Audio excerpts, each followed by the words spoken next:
Oh, welcome everyone. I'm really excited. For some reason, I'm like really super tired.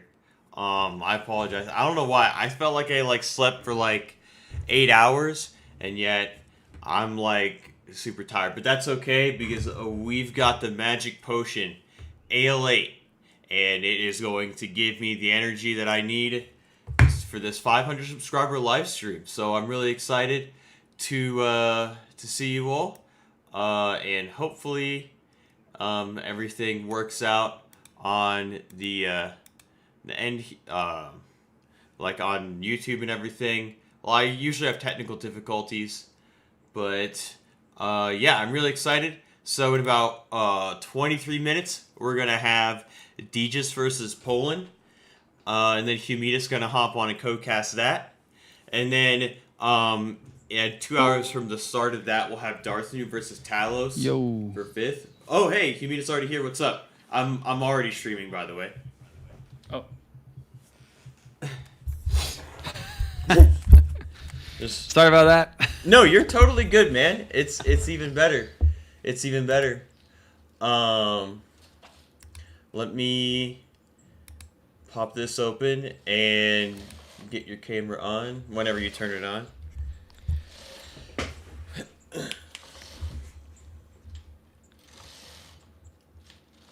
There we go. Okay.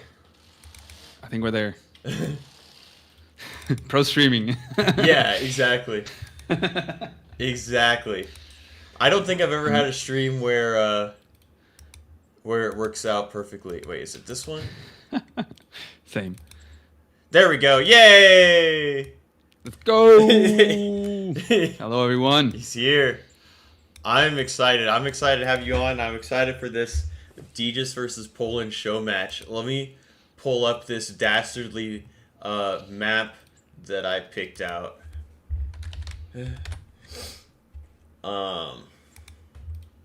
They didn't want to do the teleport tiles map, but that's okay because it's still. That's not okay. That's boring. Come on, man.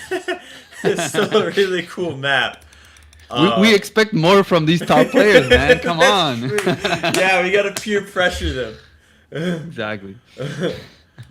I should also put this in the streams and replays and stuff and do all that like advertising. That's what a real YouTuber would do. Oh, do you mind sharing your screen? Oh yeah, that's a good idea. Yeah, let me just pop that open. There we go.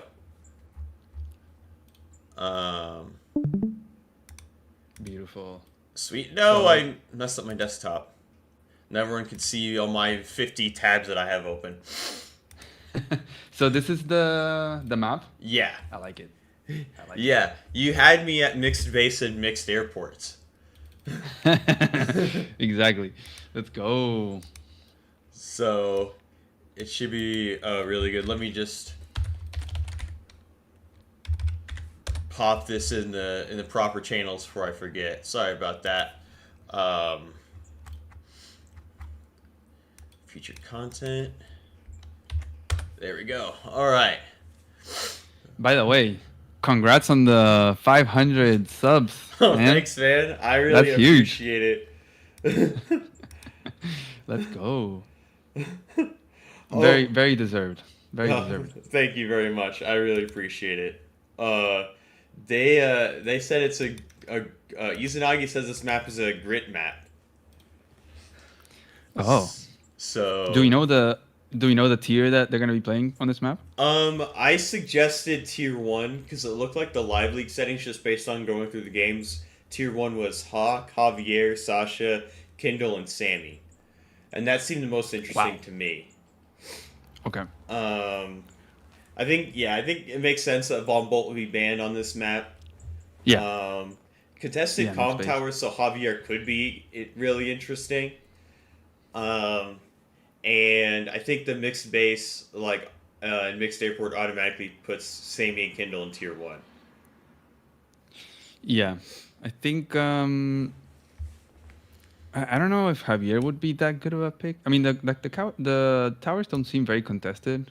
They're 2 turns away from from one player, and I guess they're one extra turn from the other, so you could interrupt. But Sammy would be very interesting because there you have all these contested airports, right? I think they're all like equally in infantry turns to capture or interrupt. So that would be very interesting. And then you have the missiles in the middle, kind of like you can pick and choose what airport to lock down. It's hilarious. Yeah. Yeah, exactly. I'm excited for this. So who would you pick in tier one? Would you pick Sammy? I think Sammy would be a very interesting pick. The problem is that it's 3 base instead of 4, um, which is, I guess, similar to Misery. But you're playing against CLs like Sasha. I think Hawk would be kind of complicated. You know, Hawk, I don't think likes that big of a volatile kind of map. I wonder what the income is on this map though. Let's That could see. help. It looks Tw- like it's 22K 22K. per side, 7.3 per base. Yeah, which is pretty high for standard.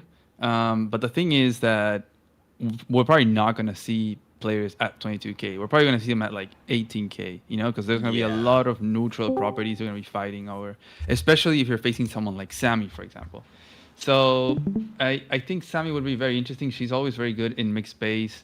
Usually my usual reasoning is when bases are very close to fronts, it's very good because mechs are slow, and so if mechs can get to a front very quickly, then she can get very big use out of them without having to require transports and all that stuff. So close base to front distance makes mechs very good, so it kind of helps Sammy out there. But I think the default is always Sasha in tier one. So I wouldn't be surprised Okay. just to see Sasha Mirror. Boring Sasha Mirror here. Yeah. Yeah. Yeah, hopefully not. Maybe, because it's a show match, they'll pick something more spicy. Uh and What do you think that they're gonna be picking, knowing these two players? um hmm. I think Deej. I think I could see Poland go and Sasha, but I think Deej will pick something spicy like Sammy or Kindle, just to like have fun with it and like put on a good show for the audience. I think Kindle could be a very interesting pick. Let me go back to the Y- map. y- You're fighting over a lot of properties, um, but especially once the copters start coming out. I've never seen this map play out. I think I only saw one match on it, and someone had done the big blunder of allowing an airport to be like unlocked. So it was capped, and then he didn't like point the missile at the airport, so a copter came out, and once a copter is out, then you lose your missile, and then you know it's like the beehive is released. Like there's just gonna be copter spam, and Yeah. copters here are great. They're great in mixed base. They're gonna wreak havoc or wreak havoc here. So people always correct me when I say that wrong. But once copters are out, it's gonna be mayhem. So I guess Yeah. that's a good argument for Sammy. Like as long as he can make sure that there's no copters for the opponent, you can just keep it very land based. Infantry mech, arty, keep it in that ballpark of like land units, so you don't have to be dealing with like countering with your own copters against a better copter CO or making your own anti-air and then they shift the copter somewhere else. And if there's anti-airs, then you have to make your own tanks, and you get into that kind of triangle that Sammy doesn't really want to. She really prefers the infantry mech, arty, and like a sprinkle of tank, medium tank here or there. Gotcha. I look like I've just flashed myself in a game, so let me close the curtain to see if that looks better. There we go. Um, yeah, I've having a lot of trouble playing Sammy recently because I see all these like I played a game against Scandalous, and Scandalous just like destroyed me by like putting all these mechs and transports and then putting like artilleries behind them. So I'm like, oh, okay, I can go in and like kill something, and I just get clapped by the mechs and the artilleries. So I really have a hard time playing as Sammy. But she's like one of my favorite COs, and I think she's really amazing. So I'm kind of sad about that. I mean, yeah, she's definitely a tough CO to play with, but like she can either be very, very good or just disaster. I don't know if you wanted to do some intro about your 500 sub, and I just like completely how do you say? You're totally good. Yeah, I mean, Okay. I could do it. I can go if you want. No, like, no, no, I can no. come back in 10 minutes. You stay here. You stay here. No, the agenda is in 13 minutes, Deej and Poland are going to be playing a show match on this map, and then after that, which you don't have to stick around for, it's totally up to you. If we have time, we're going to interview some KCT participants and do some Q&A. And then in 2 hours from the start of this match, or 2 hours 13 minutes, we're gonna have Darth Noob versus Talose for 5th place. I think Fireheart's got a 3-1 lead, so Darth Noob could end it, or Talose can keep the dream alive for Free Dudes for 5th place. And then after that, finish up the interviews and Q&A. And then I was thinking of doing a boss battle, a 4v1 boss battle where 4 viewers play me on this imbalanced map that I created. we tested it out yesterday where we had Chloe play Black Hole and me, Hudge, and NC Ghost played the 4 on the outside. And it actually like we thought we burnt the food, but we actually cooked. It's actually not too bad. But it's absolute chaos. It's amazing. Yeah. that sounds like a lot of fun. Is it gonna be live? Like gonna do like 5+1? Yeah, something like that. I mean, let's see. So Black has 6 bases versus 8 bases. 6 bases, 2 airports versus 8 bases and 4 airports. Yeah, so there's an imbalance there in unit count, but it looks like Black Hole has more income. I'm not sure. Yeah, Black Hole has more income. But probably the team has more overall than Black Hole. So like the team has more unit count, more income overall, but like not individually. More towers. That is interesting. It's probably gonna be like full on RD infantry spamming. No? Yeah, that's what it kind of devolved into when we did a test game. And we tried to make NC Ghost the raid boss by getting NC Ghost the comm towers, but then Chloe just rushed NC Ghost's base. So that really didn't work. But this that's funny. Yeah. It's gonna be a lot of fun for sure. That's funny. Okay. So yeah, should be a fun day, for sure. Let's see. I guess if you don't mind, Banjo can join for a little interview before the game starts because we still have 10 minutes. Yeah, man. You're the boss. I'll be right back. I'm gonna get some water. I'll be back. Sure.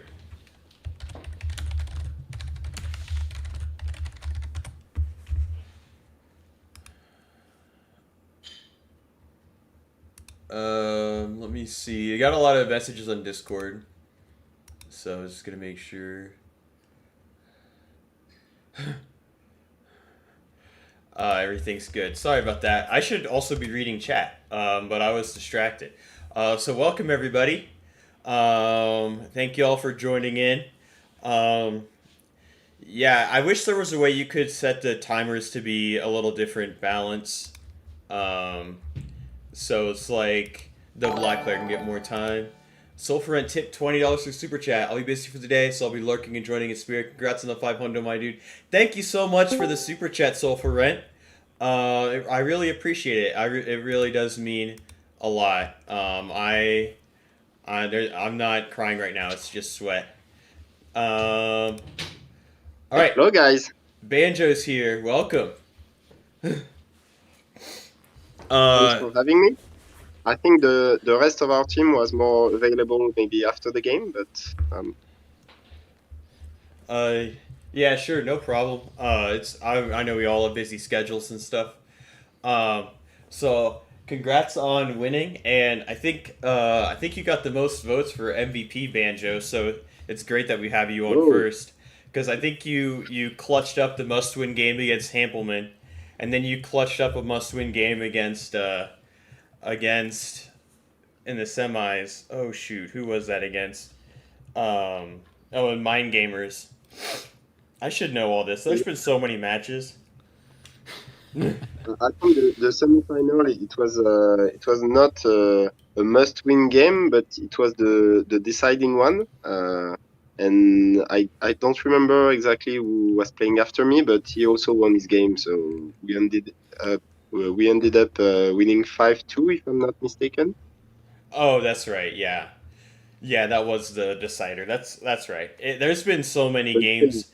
It's so hard to keep the track of it all in my head.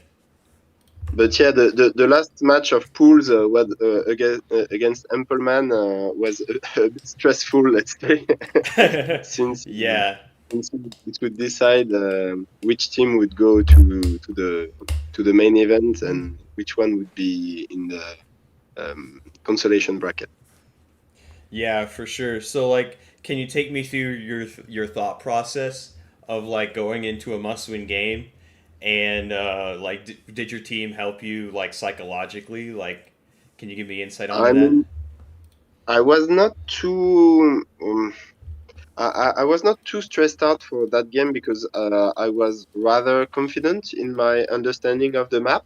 Arachnophobia is a map that I really liked, and I really enjoyed preparing for it. So I had a game plan. I had watched Chloe play on that map in the first round, I think. So I also felt like I had a decent understanding of what's the game plan they prepared, or how do they read the map. And Chloe, I think she ended up losing that first game, and it was the game where there was a really wild recon that got like 10,000 hits because she was focusing exclusively on one side of the map and only pumping out infantries from the corner base. So I didn't really like her game plan, and I was rather confident that if they keep the same game plan, then I should be able to get an advantage. So yeah, Empelman is a great player, and I think it was the first time I won against him. But for considering we were playing on Arachnophobia, I wasn't too sad about it. Okay, gotcha. Oh yeah, that's a good mindset to have, and um, sorry, I'm getting messages on Discord. It's you can probably hear the beeping. I need to turn streamer mode back on. Sorry about that.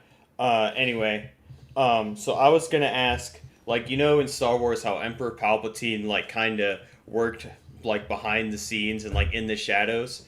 So who's someone on your team that would you say like put in a lot of effort behind the scenes to like help prep or like help like keep the team morale up that like didn't get a lot of I don't. spotlight or you would think like didn't get a lot of credit? Yeah, I don't know about the morale. I think for morale, maybe Benjinier was important because he was asking everyone for so many test game that he really kept everybody's head in the tournament. As for the mastermind, maybe behind some in the shadow kind of character, I think that was more me because I did a lot of preparation, especially for the lower bracket games, because I didn't feel so confident giving advice for Diamond and Stellar, but I helped a lot, like plat and below. Okay. So yeah, I think I tried to do that. Maybe we'll release the files once Talos and Dark Noob have started playing, because I don't really want to give away an advantage to one and not the other. That's fair. Um, but Yeah, but we had a lot of prep done, and we tried to formulate a game plan, even if it wasn't too specific, or maybe sometimes we didn't follow it exactly. But to give players an idea and guide coaching sessions with players before they play on their map.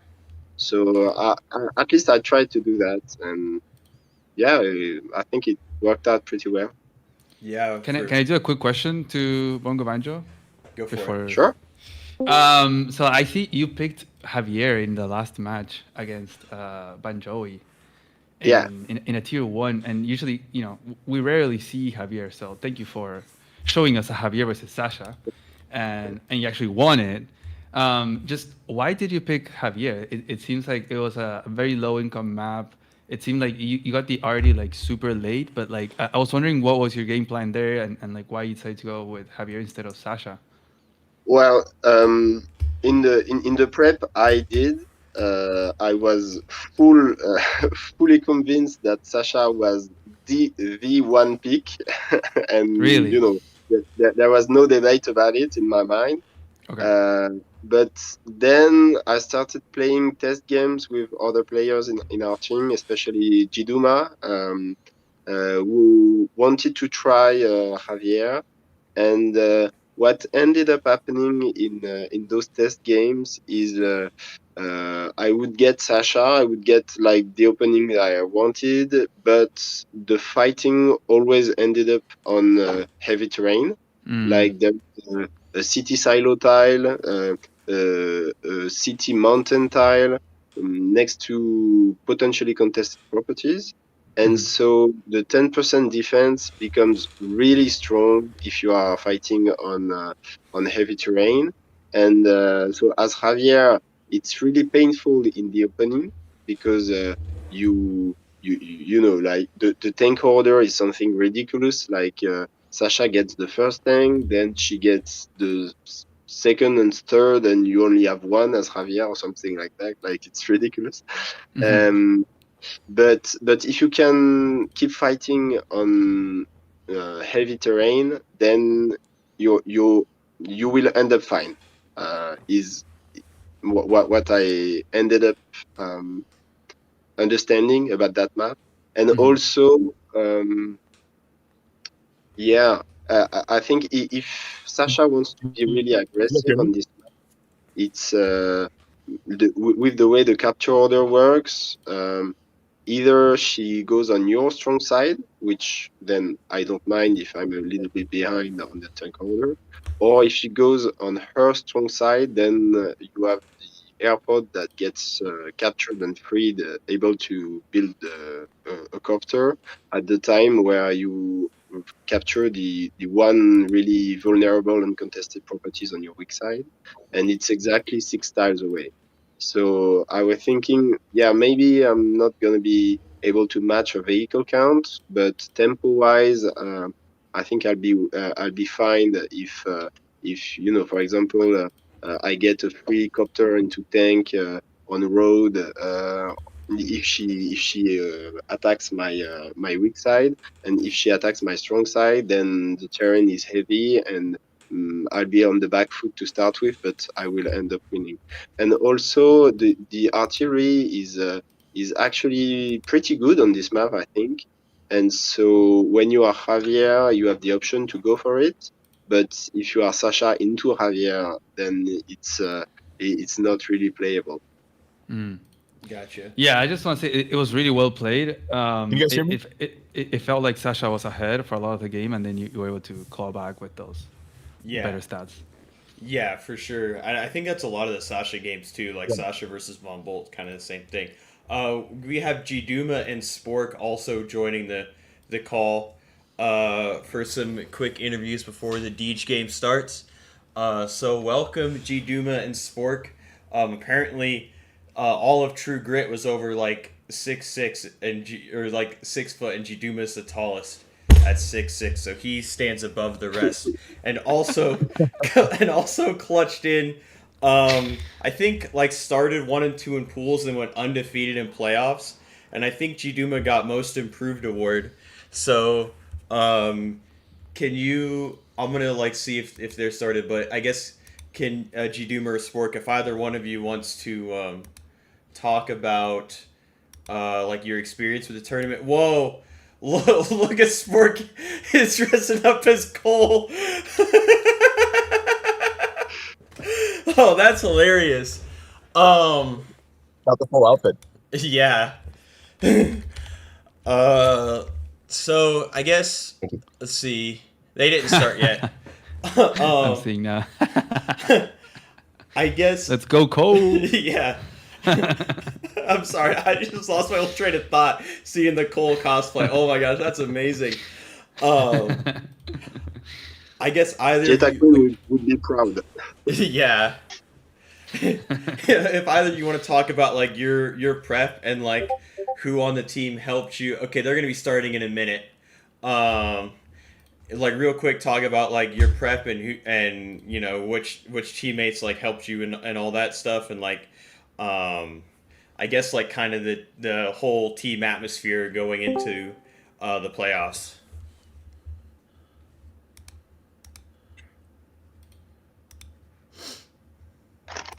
I think Jiduma is muted, but yeah. Okay. Yeah. Can you guys hear me? I'm sorry. I'm out camping, so I'm not sure if my connection's that great. Oh, we can hear you perfectly. I can hear you just fine. Okay. we had, I wanted to. I do want to say. I was going to say for Spork, he was a great practice partner. My true practice partner was Tien. I don't know if he's able to join today.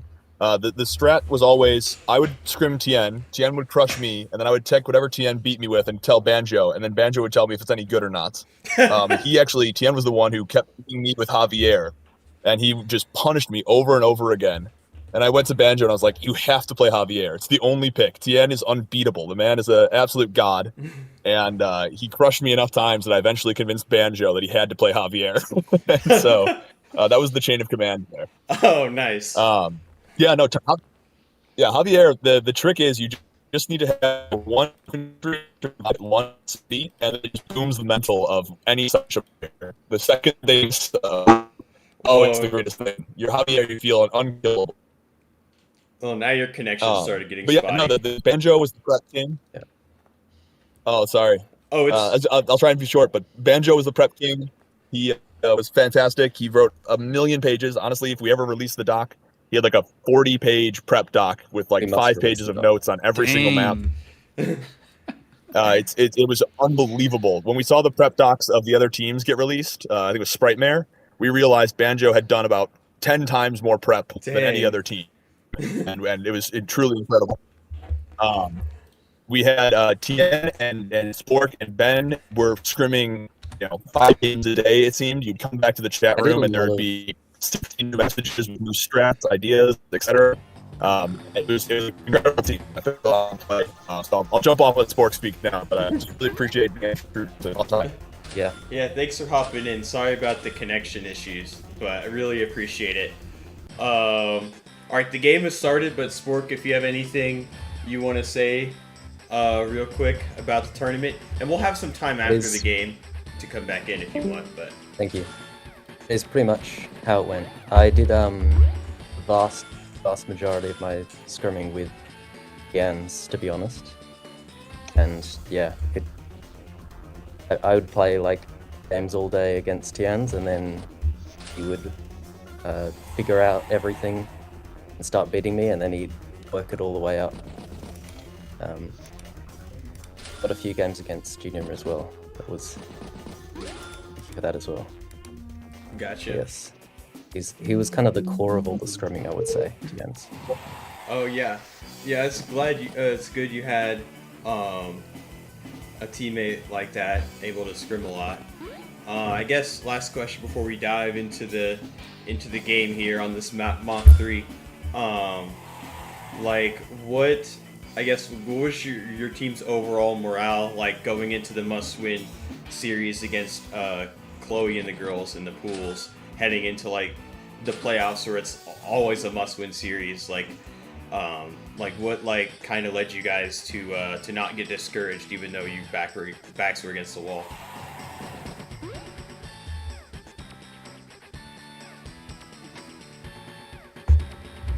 I was a little worried we'd already been taken out at first, to be honest, because I checked.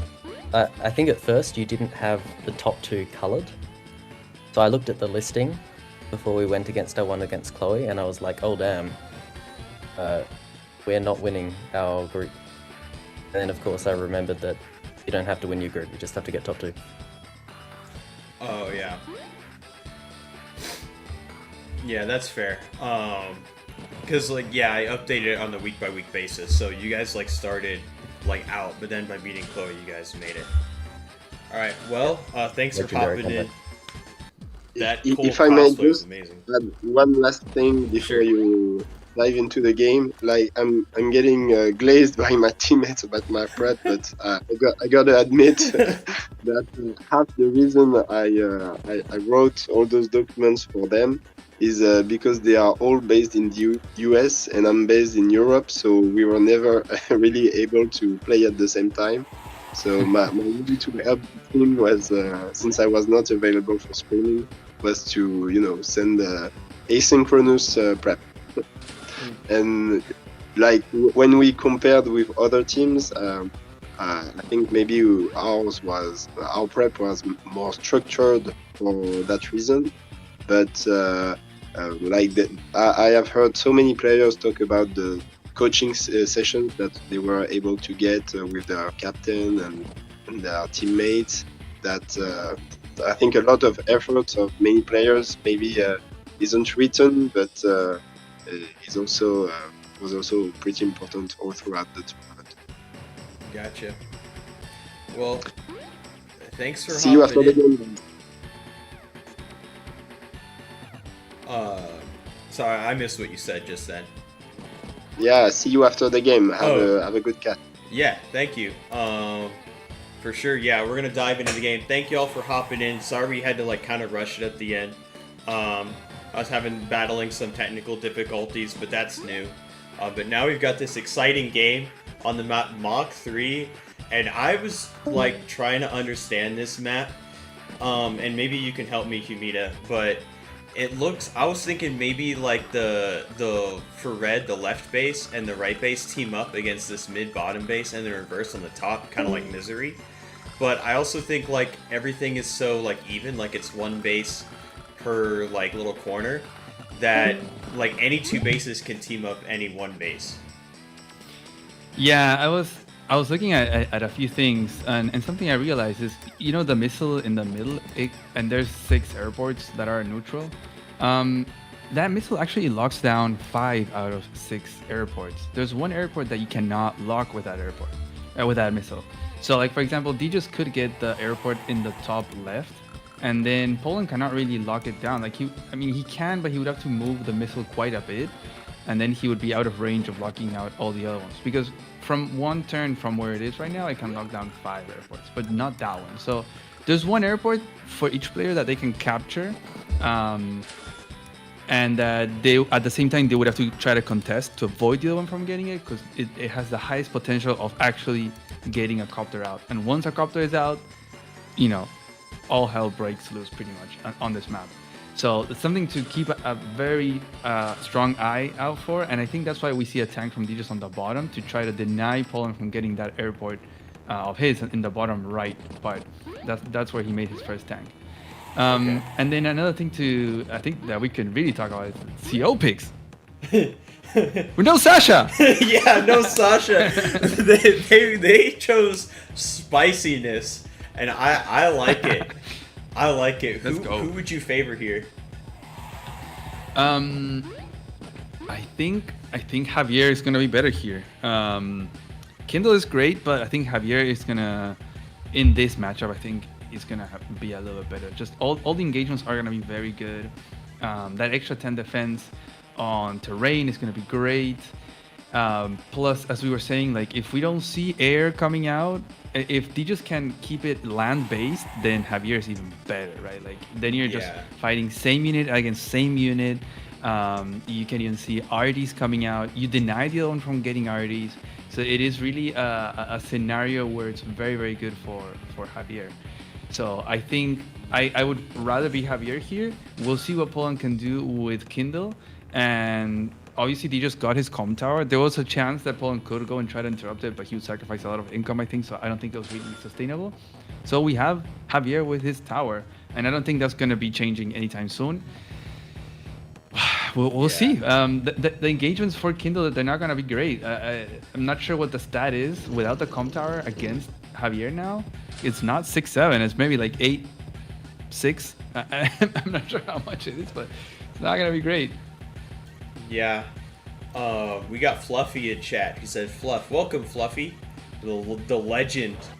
And we have so many other legends in chat. Matt Mata, Lou is in chat, Christian1, Dark Rit, Bapton, Puku Puku, Spork's back in chat. Hopefully Spork keeps the coal mask on. That's why Deej was able to get the comm tower, because of the coal mask.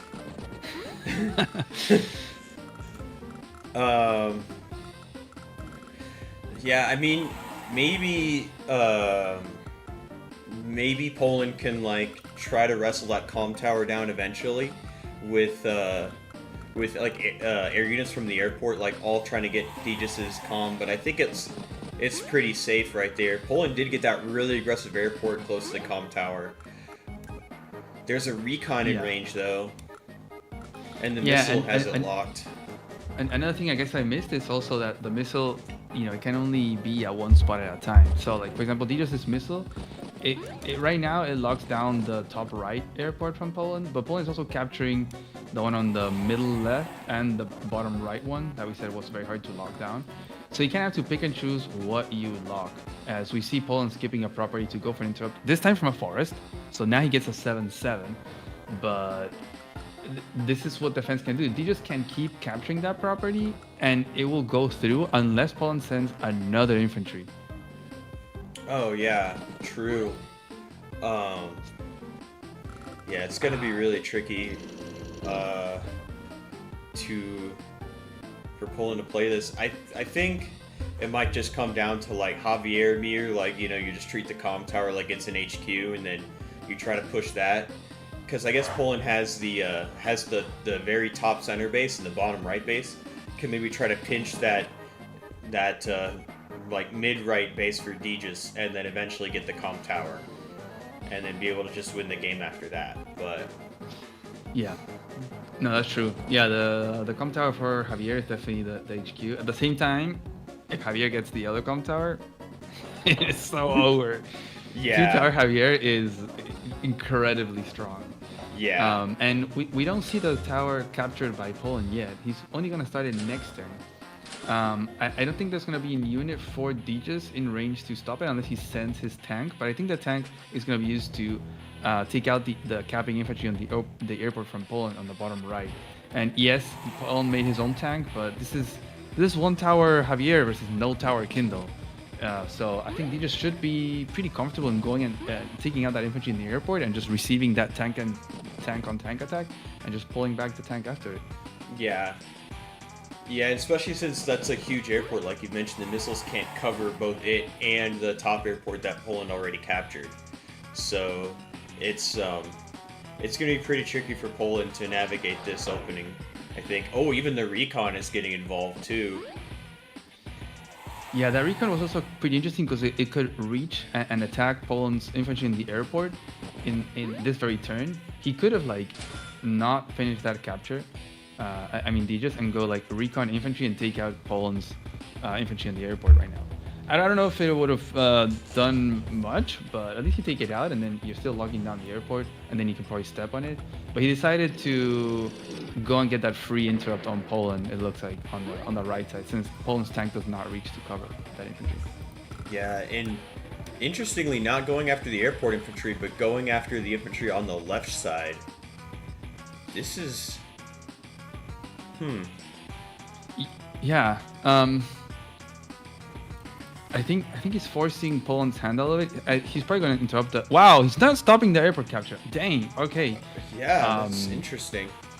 He really wants to get that airport on the left side, so it's kind of overwhelming that side. Maybe planning on denying Poland, because now he does have that tank in range, like we were saying before, that this tank is now in range of stopping the comm tower from Poland.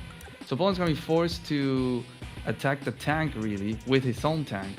and then he would have to stop his own capture to try to stop. Does it even? Can he even stop that capture? Attacking from the road? Wow, I don't think he can.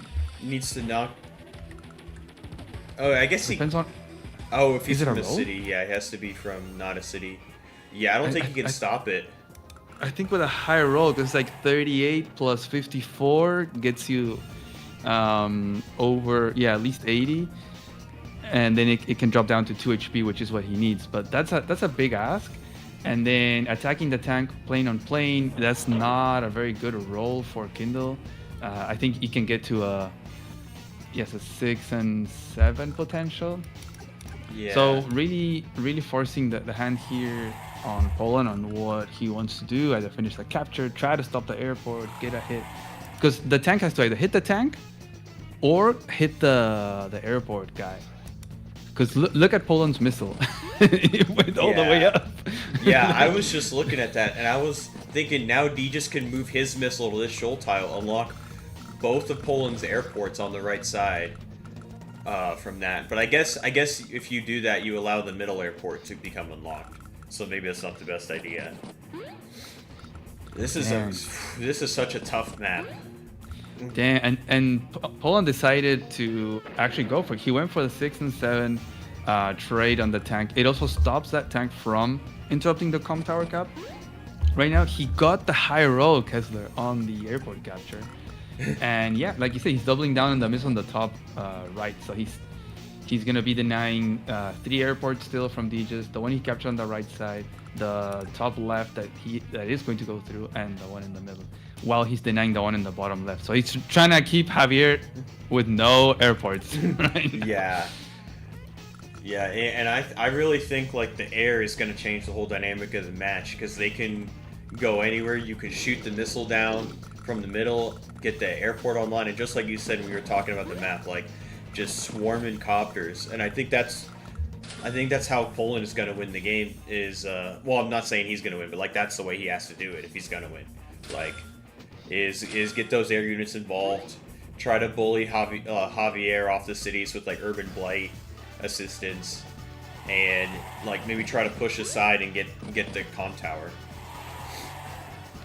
Yeah, for sure. And it looks like Poland's gonna get a free interrupt on that infantry from Deej on the right side, since the base tank is not gonna reach to defend that. So as long, I mean, this is just classic Poland, right? Trying to get as many interrupts as possible. As we've seen, he also self-interrupts to do that thing. I'm wondering if Deej is going to try to double down on the left side to go for the comm tower, but no, it looks like no. He's going to go and take out Poland's infantry right there in the bottom. Yeah. Imagine if we see a 2-tower Javier. Oh, that'd be insane. Like day 7 2 towers would be nuts. But I think Deej might have realized that it's a bit of an overinvestment. Just focus all on that one comm tower on the left, because it's just safely within Poland's base tank range. So he just really doesn't have the units to push it. Yeah, I think until we see maybe the airport coming unlocked for Deej, only then would he be able to really pressure that tower. But it is looking like we're gonna have copters coming out of like the bottom left corner of the map, both from Deej and from Poland. Yeah. Like they're right next to each other, and I wonder if Poland is going to prioritize making a copter this turn from that airport. Although Deej has the decision now of the missile. What airport do you deny? Do you deny the top right, or do you deny the one on the left, or the one on the bottom right? You have to pick. You can only lock down one, I think. So you gotta pick. Yeah, I think you can lock down 2. Oh yeah.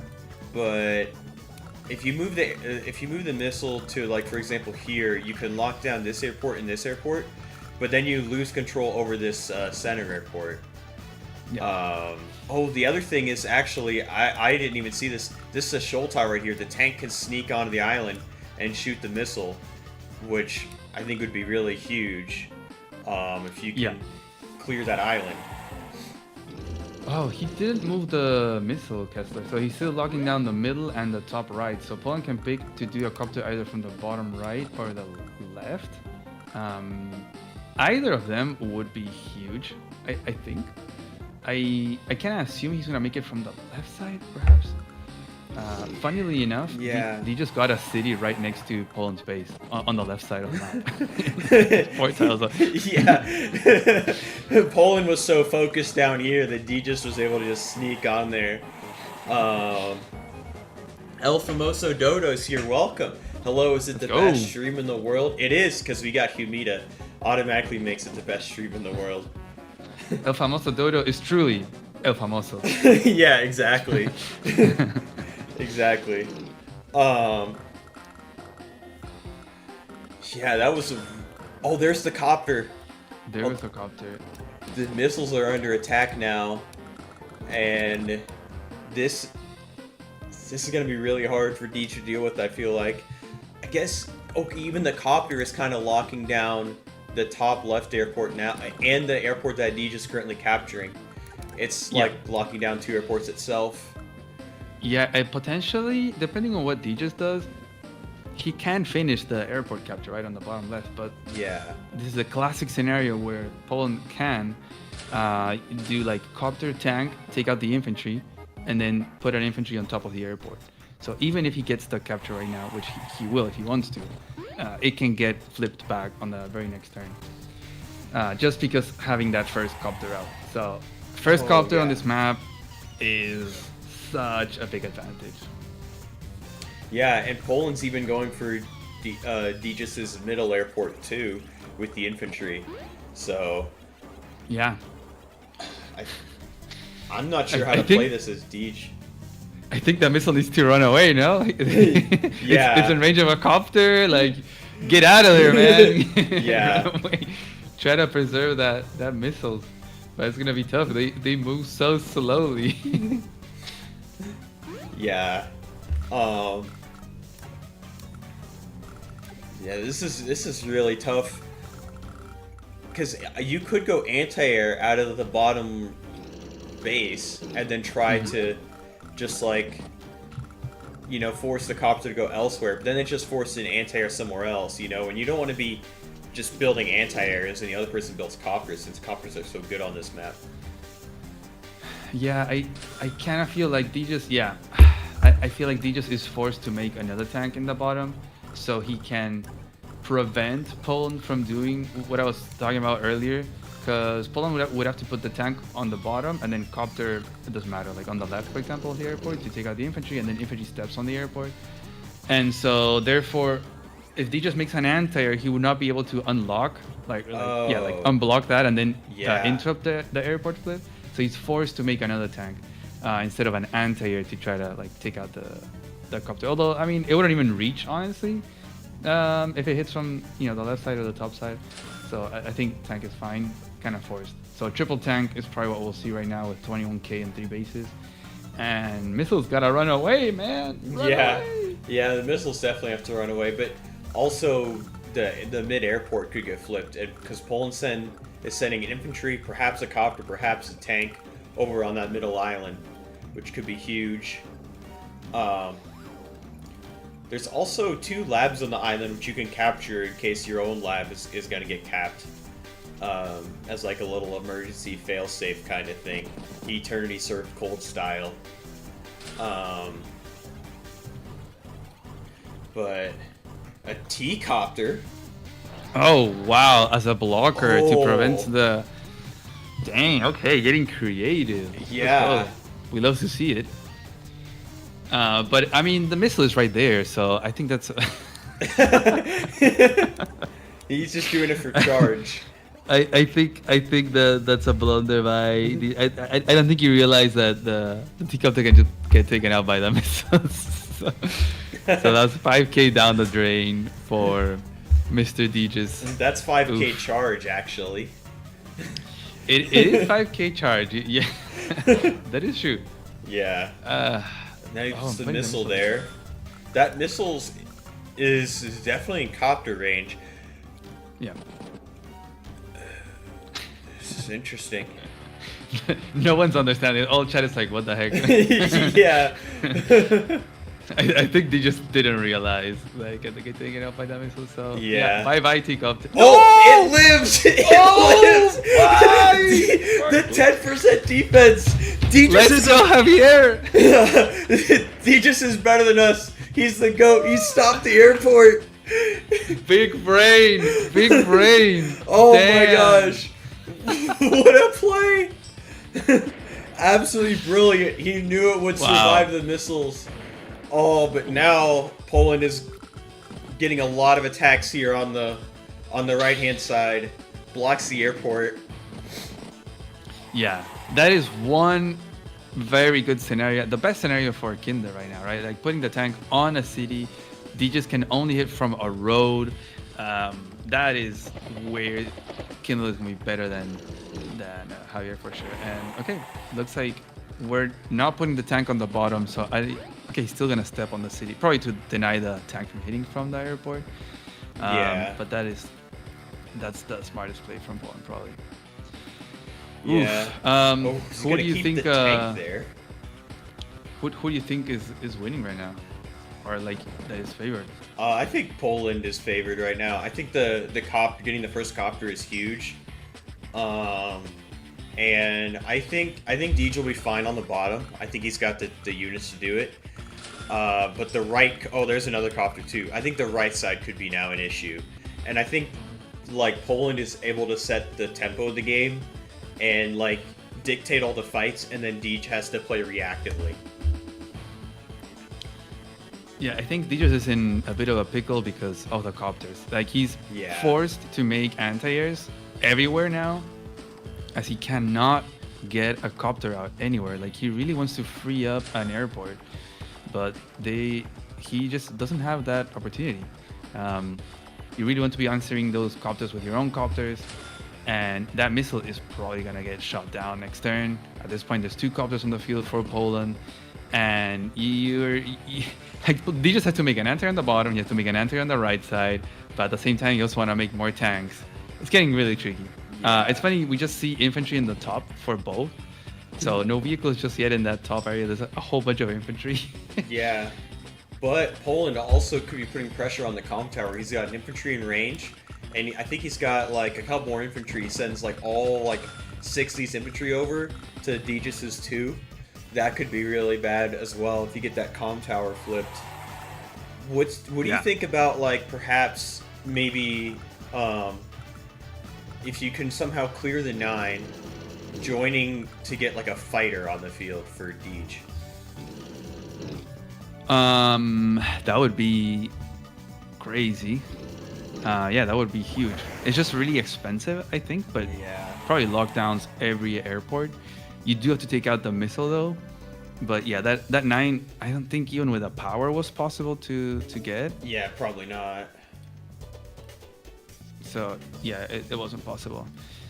So very well played from Poland, I gotta say. Like very precise with these tactics and the decision that he's taken. The T-copter from Deej was a very nice surprise. Yeah. But it's a 5k to delay 1 turn. You know, because we're gonna see that infantry stepping on that airport. Like I'm sure of it. That red tank from Poland can just swing in the inside if he wants to attack the missile, or he can just use whichever of the 2 copters that he has now to go and poke at that missile. Yeah. And it's gonna be a snowball of air. And like you said, the tower from green is under threat by the red army in the top. So Deej, I mean, Poland could make a copter in the top. You know, the missile is not locking it down, and it can get really dangerous for Deej. If he loses that comm tower, it is over. Yeah. But Deej is kind of counter-attacking. He's now threatening the airport over here. He's threatening the city. And he's now got an infantry in range of Poland's comm tower. Pops tower shield. Now we can see another T-copter. Oh. Yeah. How much does it do to Kind of wondering. Oh, B-copter. Oh, look! Because the indirect defense too. This missile does nothing to this B-copter. I mean, it still does 3 or 4 damage. and then the copter can probably come in and take it out. So I wonder how much the I- copter does. I don't know about this one, Deej. Oh, so much money being spent to hold on Yeah. to that airport. How much is that air? Plus, you're gonna have urban blight, so Poland can bring it down to 7. Hits it with a Oh, missile, yeah. another 3 or 4, and then easily clears it with a copter. And then the infantry steps on. The other copter can go and hit the missile in the middle. So I think the middle is gone for Deej's. What he has going for him is what you were mentioning, like on the left side, the airport and the city are in the threat. It would have been nice maybe to preserve the tower shield for a turn where he starts one of these big captures and then pop the tower shield to like really deny, sort of like a Sammy kind of thing. But he's also with a double tank on the bottom. He got the shot on the tank. He got the shot on the infantry. Now you see an anti-air. The tank from red does not reach that tank battle. Actually, can't even shoot at anything, that tank, so it's not gonna get any value this turn. So perhaps with all the copters going towards the middle, Deej might be able to reclaim his airport in the bottom left, and we might finally see him get a copter of his own. Yeah. Yeah, or get that tower too, which would be huge. Because if Poland sends everything Imagine. towards the middle, Deej can probably just almost walk onto this tower right here. But yeah, that's a good shot. He's not going for the... Okay. Yeah, now the But missile the copter's not going to go down. Yeah, copter's at 3. He could use his other copter to clear it, and then the infantry starts the cap. But then if he uses the other copter... let's see. Oh no, he can't. He can't reach it. Yeah, but that copter can do a lot of stuff. It can hit the missile. It can hit the tank. Yeah. Okay, from the airport, I was thinking. Well, the Oh air- no, that but was- you got the missile there. Yeah, Um, and Oof. yeah, this is. I lot mean, of- I think it's gonna come down to if Deej can like get this tower flip right now, because I think Deej is strong on the bottom left. But I would assume Poland's gonna hit that 10 HP infantry from Deej in the bottom left. Like, come on, it's Poland. You got that Oh, red yeah. dude on that city. Just hit it. I know it has the tower shield power on, but just hit it. Just bring it down from 10 HP, and then you're relieved of pressure from 2 tower out here. Another Yeah. copter. 3 copters for Poland before Deej can get his own. I mean, we see it, but it's at 2 HP. Like, yeah. Yeah, it's complicated. yeah, Oh! He didn't go for the hit. He joined capped on the airport. He's really doubling down over there. Wow. yeah. I think a tank can always interrupt that too. Spork says tower flip isn't feasible. Zero shows ZSBS says, oh, this map has super intense combat. Fights break out everywhere. From my experience, even though there's a missile, you need to build anti-air unit to lock down all the enemy airports. After that, churn out helicopters to harass every corner of the map and force openings for yourself. Yeah. And maybe, I think a fighter would be really good for both player, honest. Well, I guess more so for Deej because Poland doesn't need to build a fighter. We're seeing Javier's nightmare right now unfolding Yeah, before our eyes. yeah, I was about to say that Deej has more income than Poland, which is rare to see against in a Poland game. But there is so much going on in so many places that it's hard to say really that one is ahead in income. Like, we're seeing so many captures in so many different places that the income is just gonna be flipping all around. And the tower, man.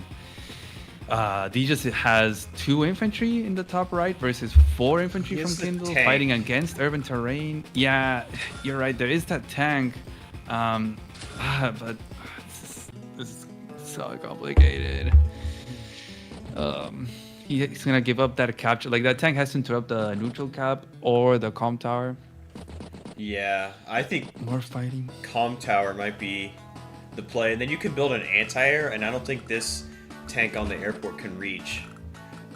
But At the same time, if you, yeah, that tank is gonna go up, but then the airport from Deej is on the threat, so it will most likely get captured because there's not gonna be any unit in range next turn to stop it. So Yeah. that's gonna be a lost airport for Deej. What do we do with the middle? What do we do with the middle? Oh, he could maybe. He probably can't go in on the tank against Urban Blight. But D just needs to find if he can clear the airport. He might be able to build another copter and then use the missile and the anti-air to cover the airport. So he could just trade with Poland, which I think favors him in that bottom left corner.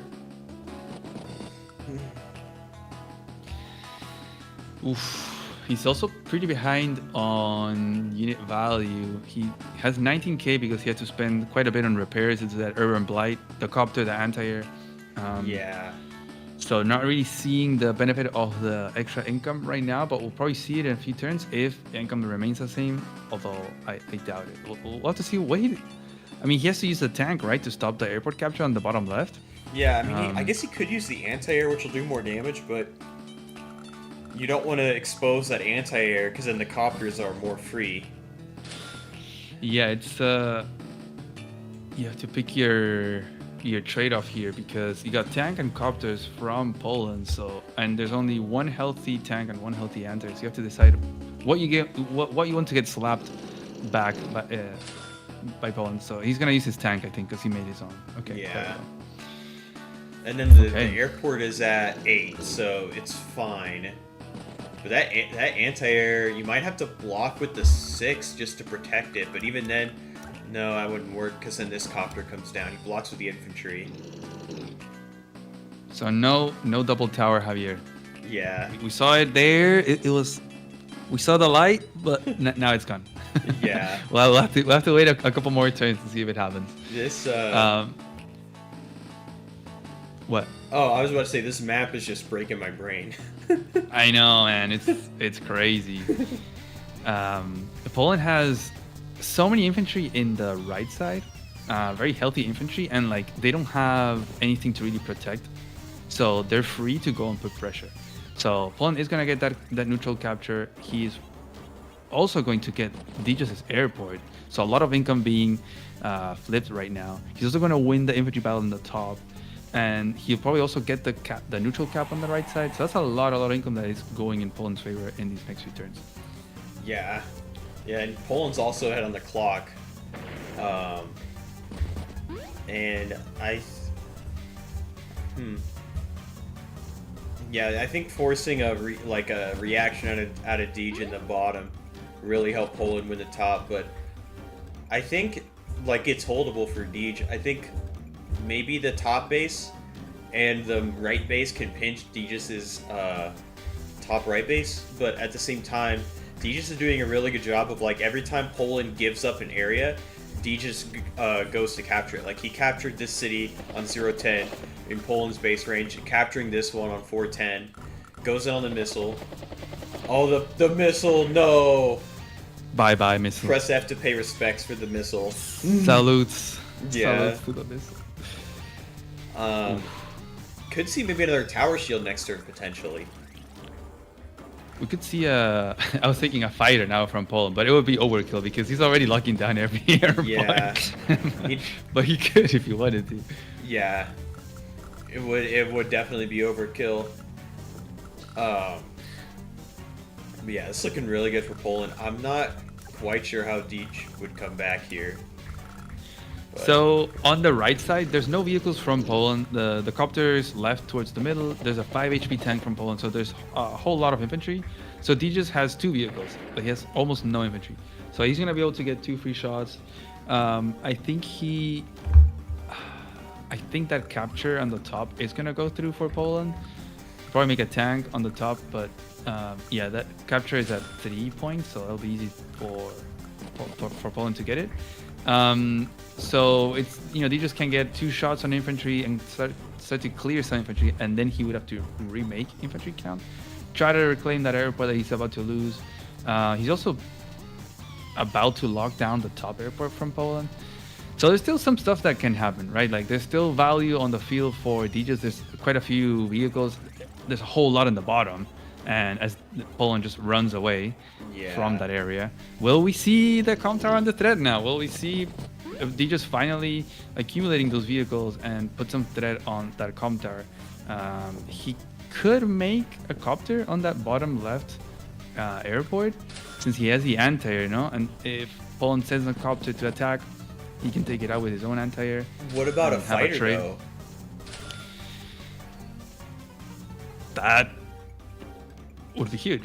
He's gonna have, he might have enough. I mean, he's gonna be spending some money on repairs, but he could combine some tanks. Yeah, he's got 22,500. He could combine for a fighter, which I think would be, I'm liking it, because it shuts down this whole air force right here. It saves the airport, and it can go like anywhere on the map.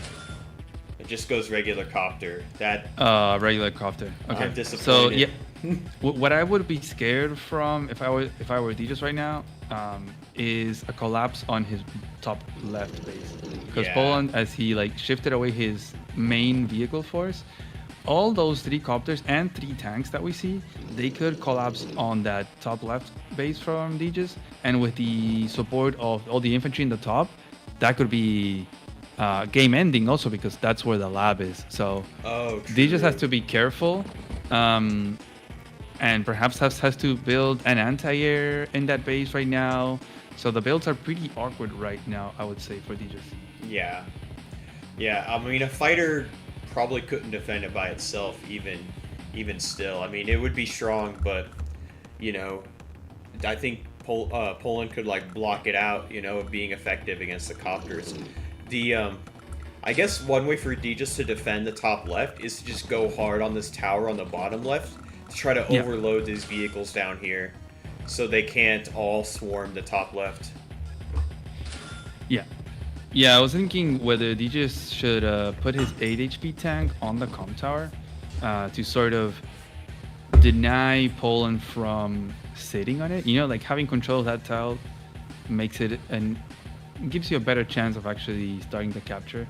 And we might actually see Deej start the capture next turn with the power on the comp tower. So something to consider there. This could go either way. The match is not decided. I think Po1and has the upper hand, but the match is not over until it's over. You gotta keep playing. This is not won or lost yet. There's still a lot that could happen. If that tower goes through, I'm sorry, Po1and, but your units are all of a sudden become garbage. Yeah. You're doing no damage. Yeah, and I think Deej just kind of realizes that and is trying to take it. And because I don't think Po1and's going to have any sort of attack on the top right now. I think it might come down to the top left, rush the lab before Deej gets the comm tower. Yeah, it's actually a pretty big decision that he has to take right now. Do you go all out to attack the top left base from Deej, or do you go all out to defend your comm tower? They're both big plays because Deej has a lot of vehicles. And he has that airport there. It might be easier to defend the comm tower. There's only 1.5 infantry from Deej, so if Po1and can get some hits on those infantry, then he would be spared. Yeah, he can't use the... That's actually really good positioning from Deej down here, not giving up a lot of vehicle hits. I don't think I see any any way you can even attack this infantry right here. But yeah, now Po1and goes in. And we see the power. The power is ready, so yeah. I think Po1and has to put his tank on the comm tower. Well, I think you can just clear that, right? You have 3 tanks in the area. I mean, you can use Urban Blight, but it's really tricky. And you also want to keep those tanks alive because there's 3 tanks from Deej. No copter though.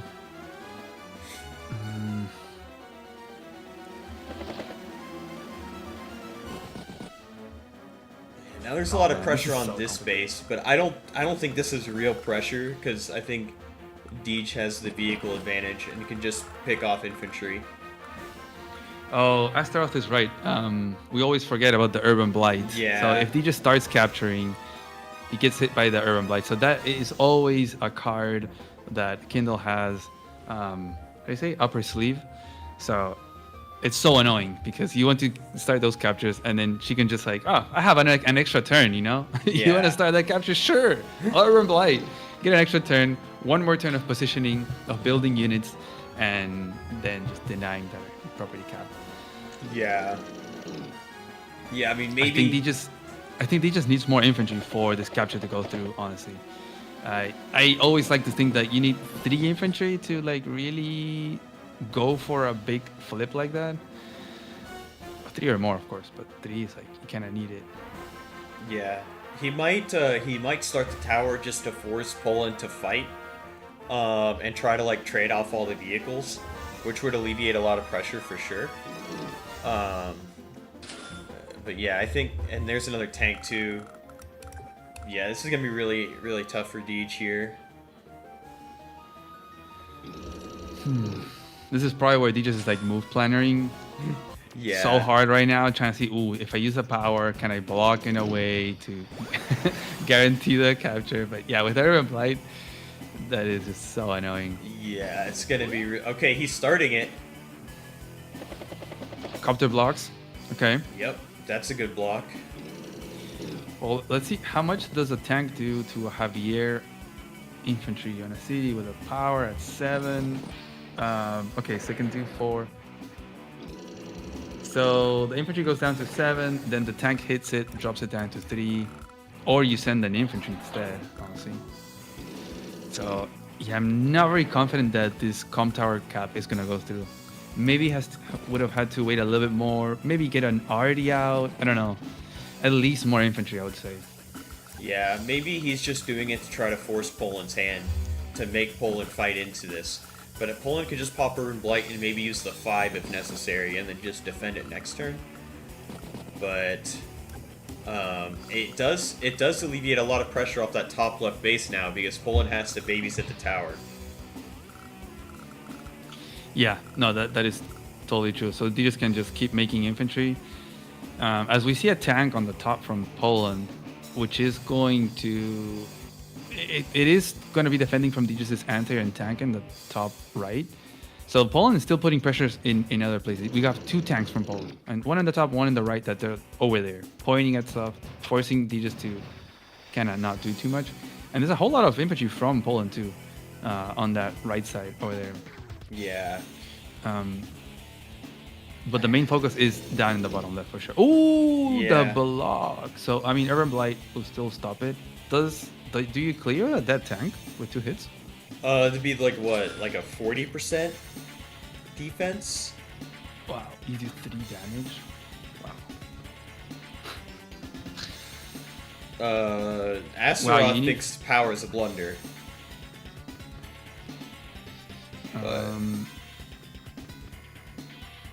You need 3 tanks to clear a tank on a plane. Oh, wow. He's going with the... Yeah, I mean, you still have Urban Blight, so I think... Yeah. This is good position. I mean, at least you're not giving up a city shot. The mountain blocks the city from Poland. So... But I think you just Urban Blight right now, and you can just wait a turn. Yeah. It's tricky though, tricky. There's 2 anti-airs. There's one that's exposed, but Yeah, I was what gonna do you do say, to, you could go in on the copter, clear it, and then clear the anti-air, and then this anti-air actually can't trade anything. This is where it all goes down. Yeah. Oh yeah. This fight is the fight. Oh yeah. Let's see what Poland cooks up here. Yeah, it's Okay. going in on the anti-air. Probably gonna what you finish said. off that copter. Yeah, finish off the copter. You can step on the airport as well because the other anti-air does not reach. So just gonna clear what he can and wait for the next turn as he already interrupted that com tower cap. Deej is gonna join cap next turn, so that's gonna be... Poland's gonna have to drop that infantry down to, what, 2 HP next turn? Yeah. something to consider. Oh, the copter lived. Yeah. Wow, that was clutch for Deej. The Yeah, for extra HP. defense definitely coming in clutch there. I thought he was gonna use 2 copters to clear that, but it looks like he's not. And he'll probably send the other copter just to hit a tank from Deej's. Yeah. Since he already exposed 1 to that anti, so there you go. He could even get first strikes on the other tanks too, but I don't know if that's good value trade with fighting into Javier power. Yeah, I think not. I think he should probably just sit back. He's got enough block. Okay. But again, move planner. The Deej is right. Whoa, what? Right in front of it? What are we doing? Okay. Whoa. Oh, okay. Someone mentioned it in chat. Puku put it in chat. Neo from that base. Dang. Yeah. Yeah, this is gonna be crazy. I mean, the Neo tank does not clear a full HP tank on planes right now. Yeah. No powers. No powers. Yeah, the extra defense could help Javier immensely. And you just got to make sure that you don't like allow Poland to strike from this city right here. And I think you can defend the comm tower cap. I guess this like where this copter is could be. Because this 8 HP copter also would stop the 4 HP from like just being a pest and blocking. This is, I think Poland can always break through this. At the same time, there's 2 flips happening in the top right. Yeah, true. From Poland, like they're both at equal income, but Poland is eating more properties. You got the airport in the middle, and you got those 2 properties. No, 4 properties. Sorry, that are getting flipped. So we might see 18k against 26k next turn. Yeah. He just is going for the shots. I think. Oh, he's trying. Okay, he knows that he needs to keep them at 10 HP. But the thing is that he clears that tile on the right side. Oh my goodness! I think Poland needs 2 shots, right, to bring that infantry down to 2 HP. Yeah, definitely needs 2 shots. Maybe the Neo tank. I don't know how much the Neo tank could do to it. The Neo tank actually does bring it down to. Yeah, it brings it down to 1. Oh, with a power, I need to turn that off. Yeah, it does bring it to 2. So. I mean, also at this point, if even if he gets the flip, Poland could just go and kill everything else, and then just flip it back. Yeah, 2 turns true. later. And that might actually be the play, and you just destroy all the army that Deej has left. You're getting, well, actually, he just went and stopped the 3 properties on the right side. But he's getting the airport in the middle, so he's gonna have that income advantage. And once you clear all that army, that Neo tank is going to be absolutely uncontested. That missiles from Poland is going to lock down Deej's airport in the bottom, so even harder to deal with that Neo tank. Yeah. Let's see what he does.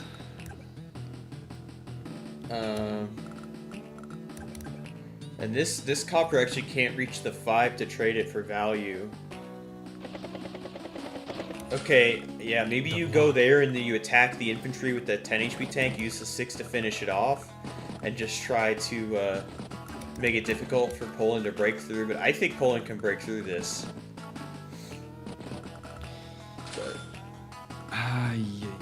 Yeah, I mean, I think you can just go and kill everything. Yeah. Oh, actually, right there, with that shot from Deej on that infantry, I mean, it's a good call because you take out a 10 HP infantry that can flip the comm tower back, but at the same time, you got the chip damage. Now that Neo tank, I think, gets the kill on that tank, right? Let's see. Yeah, it's a guarantee. So Neo tank can clear that, and then we'll see if he can clear and then just get 2 shots in the comm tower. So Poland can pick and choose, I think, what he wants to do. I think I would rather just clear all the army and then just flip the comm tower back. Yeah. Yeah, that. What would you do? Yeah, that's a good idea. You also have this copter too, which is defending the side as well. but you need a Neo tank answer, and then the missile's gonna come and lock the airport down next turn. And I think the problem is Deej isn't stronger anywhere else on the map to kind of like front shift and put pressure on that side. Maybe the top if he can like take out these two tanks on the top side, but yeah, it's gonna be really tough. I think Poland can always get to this tower here. You have to clear the 6 on the road to get a second shot on the tower, but it shouldn't be too hard. Yeah, there it goes. Now it's getting hit for sure. Yeah. Yeah, I'm surprised he just made a second tank on the right side. I don't think he really needed that other tank. There's only one tank from Poland, and oh yeah, and D just resigned. Yeah, GG. the tower was the only thing the only thing that was keeping Deej's dream of this game alive. Yeah. And once this got denied, it was over. Yeah. Good game. Yeah, good game for sure. Well played by both players. That game was intense. Maybe the map is just really swingy, but once Poland got that first copter out, he was able to dictate where all the fighting was, and then D just had to respond. And D just did a really good job, like finding the weak points in Poland's like army, getting some nice flips, and had a nice income lead for a lot of the game. But once like there was this pressure on the bottom left, and then Deej went all in for the tower, but the Neo just unfortunately stopped everything. So GG for sure. It definitely was a really fun game to watch. Yeah, no, it was really good. I think really well done by Poland, keeping that pressure and ensuring that he's the first one to get a copter out on this map. It really messed up with Deej. It was like he had to build something on one side, build on the other, and that's what these copters will do to you. So really well done there. He fell behind on income, but he, with all that mess that he was creating, he was able to then just capture it all back. We even saw the com tower potentially being under threat by both players. So, yeah. And very cool to see both of them not picking Sasha. Nothing wrong with picking Sasha, but love to see her not getting picked, especially not a mirror. So, and we love to see an odd matchup. No, Javier Kindle, I think that's pretty cool. And seeing Kindle beat Javier, it's also like it says a lot, right? Yeah. We didn't see a lot of city shots, but we did see like Urban Blight being used very effectively by Poland. And it definitely shows that Javier is a peasant and Kindle still rules the high society. Is Javier tier 2? Yeah, Javier tier 2 confirmed. Is Kindle tier 1? For all the Kindle fans. Okay, this is interesting. Sprightmare just popped a screenshot in the Discord here. Hopefully you can see it on my screen. Mm-hmm. It's a line to get the tower.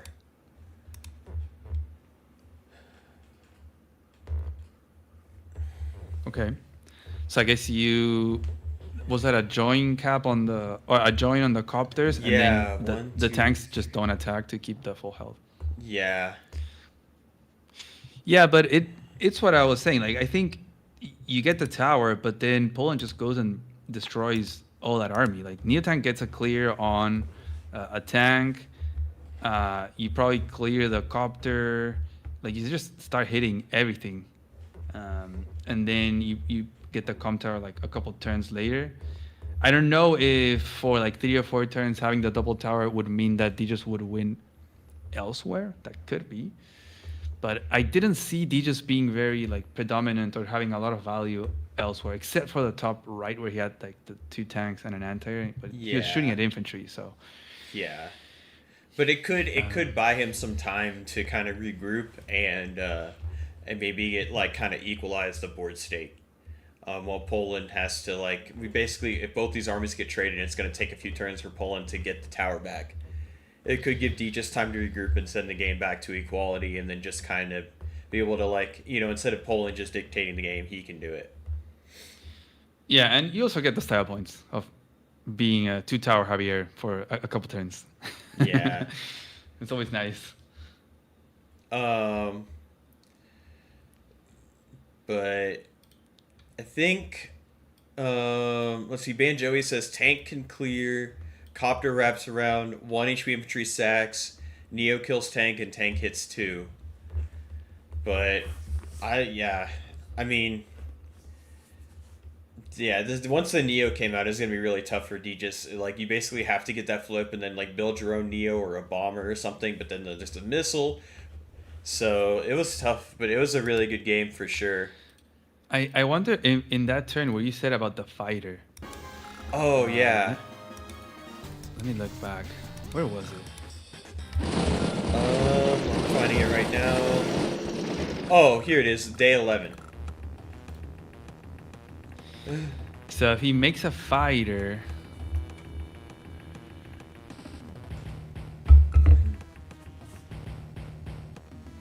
he built. Oh, he made a tank. He made I think he made battlecopter, anti-air, recon, infantry. But I was Imagine if he made a fighter and double infantry. That fighter would have closed down all 4 of those copters. Poland would have had to make an anti on the left side. yeah. There's a couple.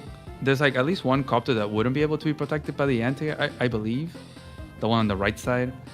So that would mean there's 3 copters on the left side from Poland, 1 on the right, and I don't know. I think that could have been very interesting. I think that could have really switched it up.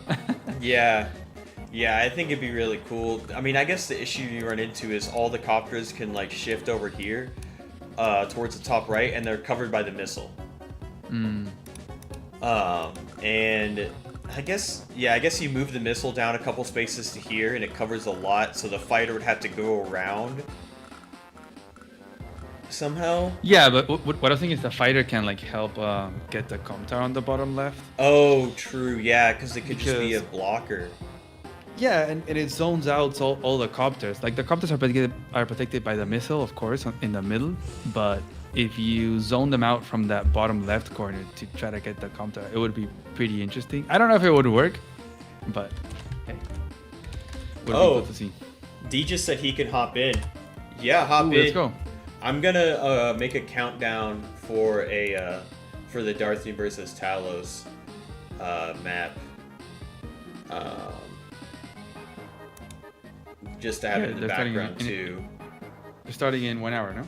Yeah, starting in 1 hour. But yeah, Deej, if you're on, hop in. We're in the tournament server in the casting channel. Let me make sure he's got the permissions.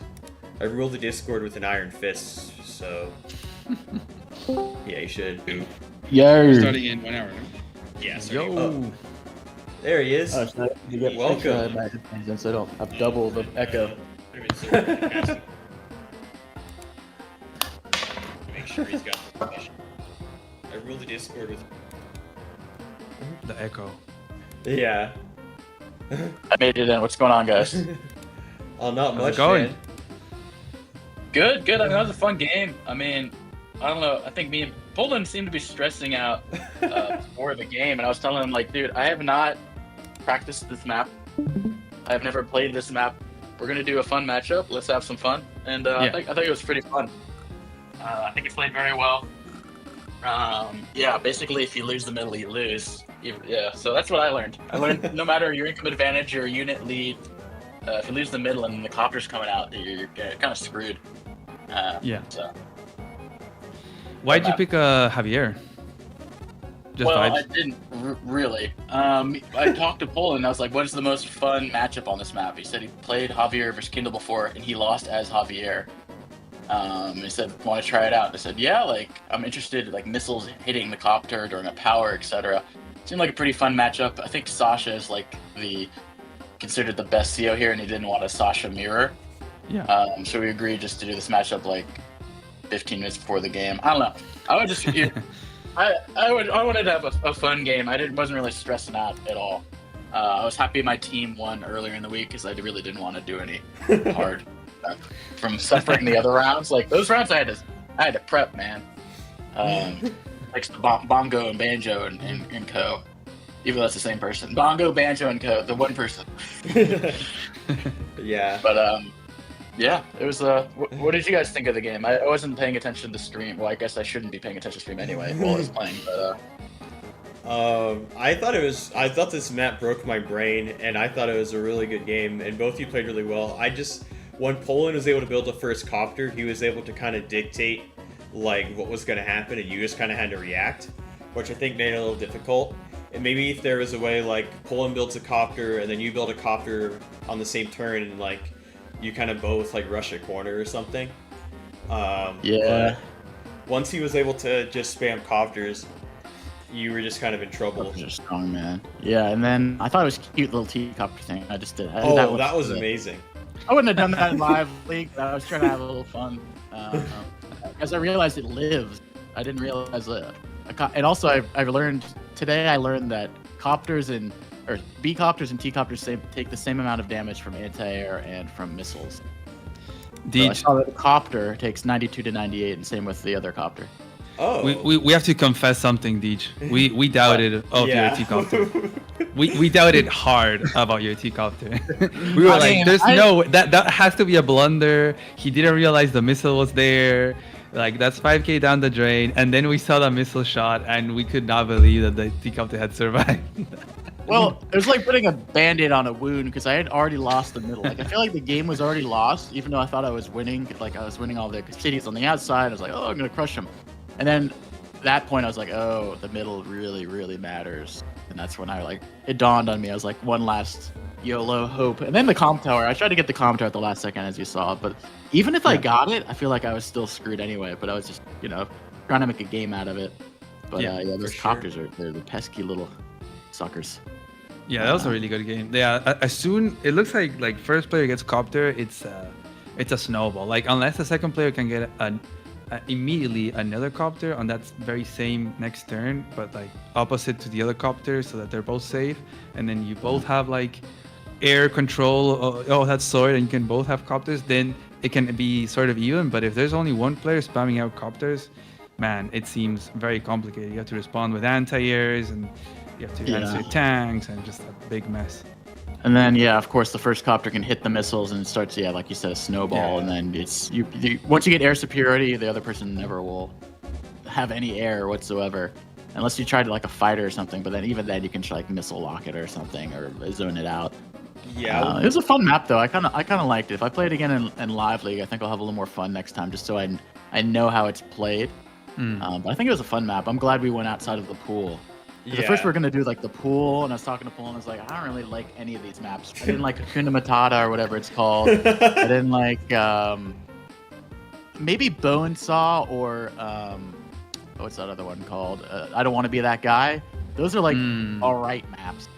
I hated all the other ones, honestly. I wanted to play El Capitan or like some of the bronze level ones. So we're just like, let's not do the map pool anymore.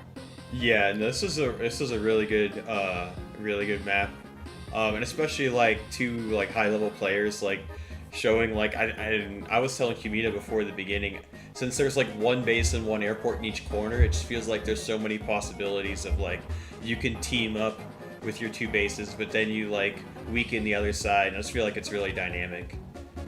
Yeah, so what I expected the whole game was for his right bottom side, and his top side to try to converge on my comm tower side. That's what I would have done versus Javier. I would have had double pressure and then taken the comm tower.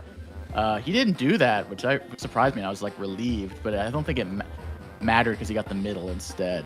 But that was like my game plan: is do not allow him to like double team my top. And if it comes to it, I will sack my airport in the middle right and protect the comm tower. I've seen this happen before. Javier, lose the comm tower, you lose an HQ basically. So I didn't want to allow that to happen.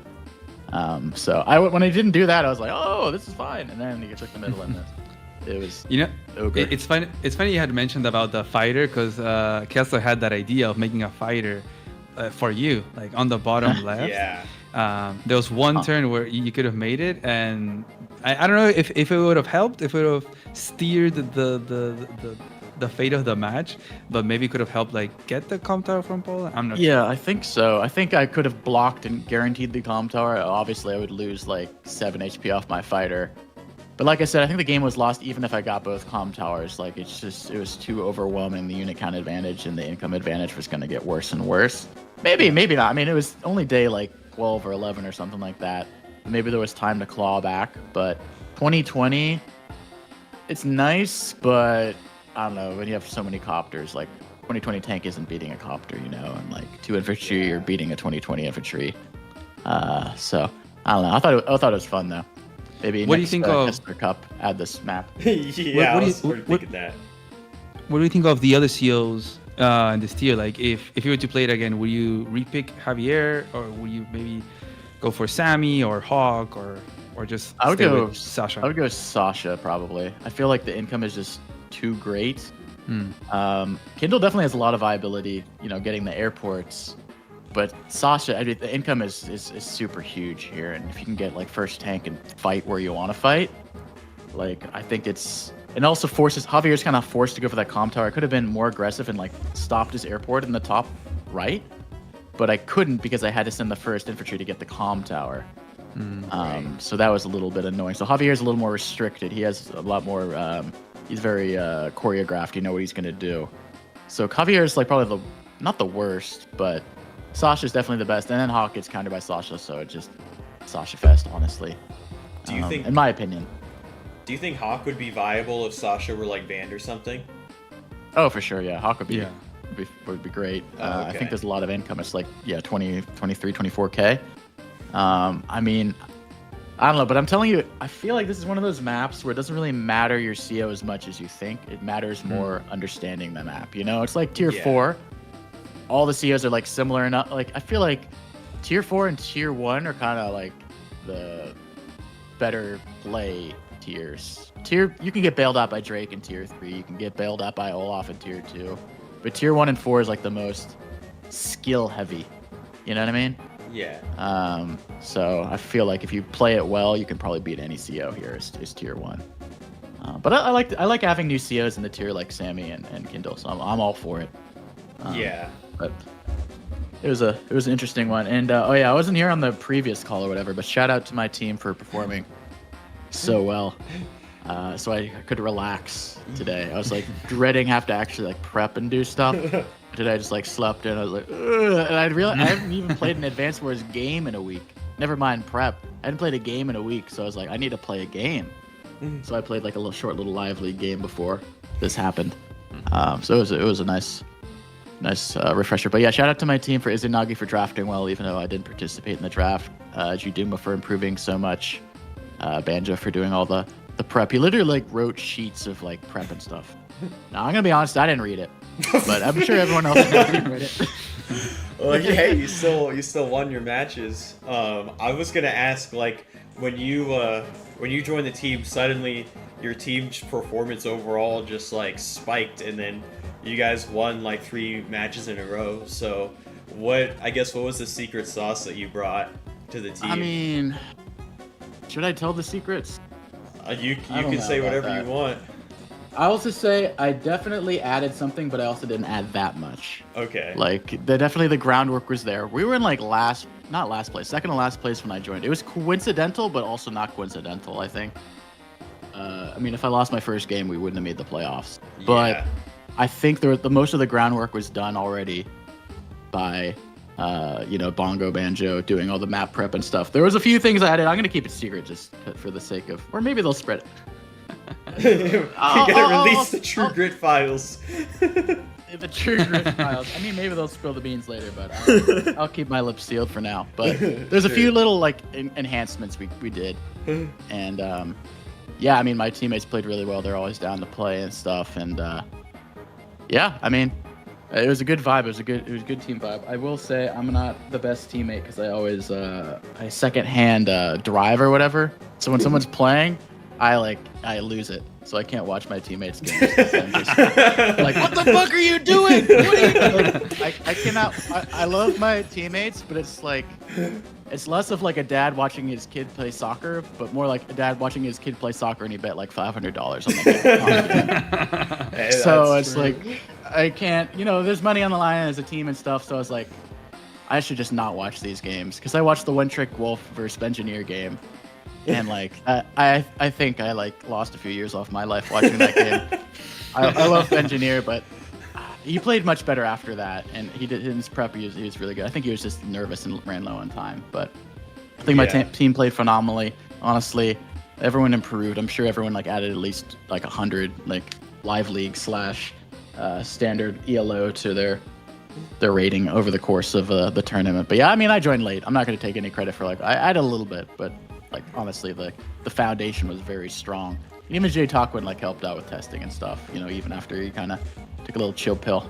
Yeah. So it was not me, but I added a little bit of fairy dust. Although if I didn't join, I don't know if my team makes the playoffs though, because they needed. I don't know who. I guess Heuristic would have played. Yeah. And I guess it would come down to him. He didn't play a single game the entirety of the tournament. If he wins, then they're still in. If he doesn't, Someone said Heuristic was undefeated in practice matches. I didn't even. Maybe that's true. When I had joined, I didn't see him utter a peep in the group chat. Maybe when I arrived, he fled. I'm sure that's true though, on an alt or something. Yeah, could be. But yeah, it was a good team atmosphere. I really liked the tournament, so thanks for hosting it. It was good to have like most of these tournaments are kind of like one-on-one, you know, kind of,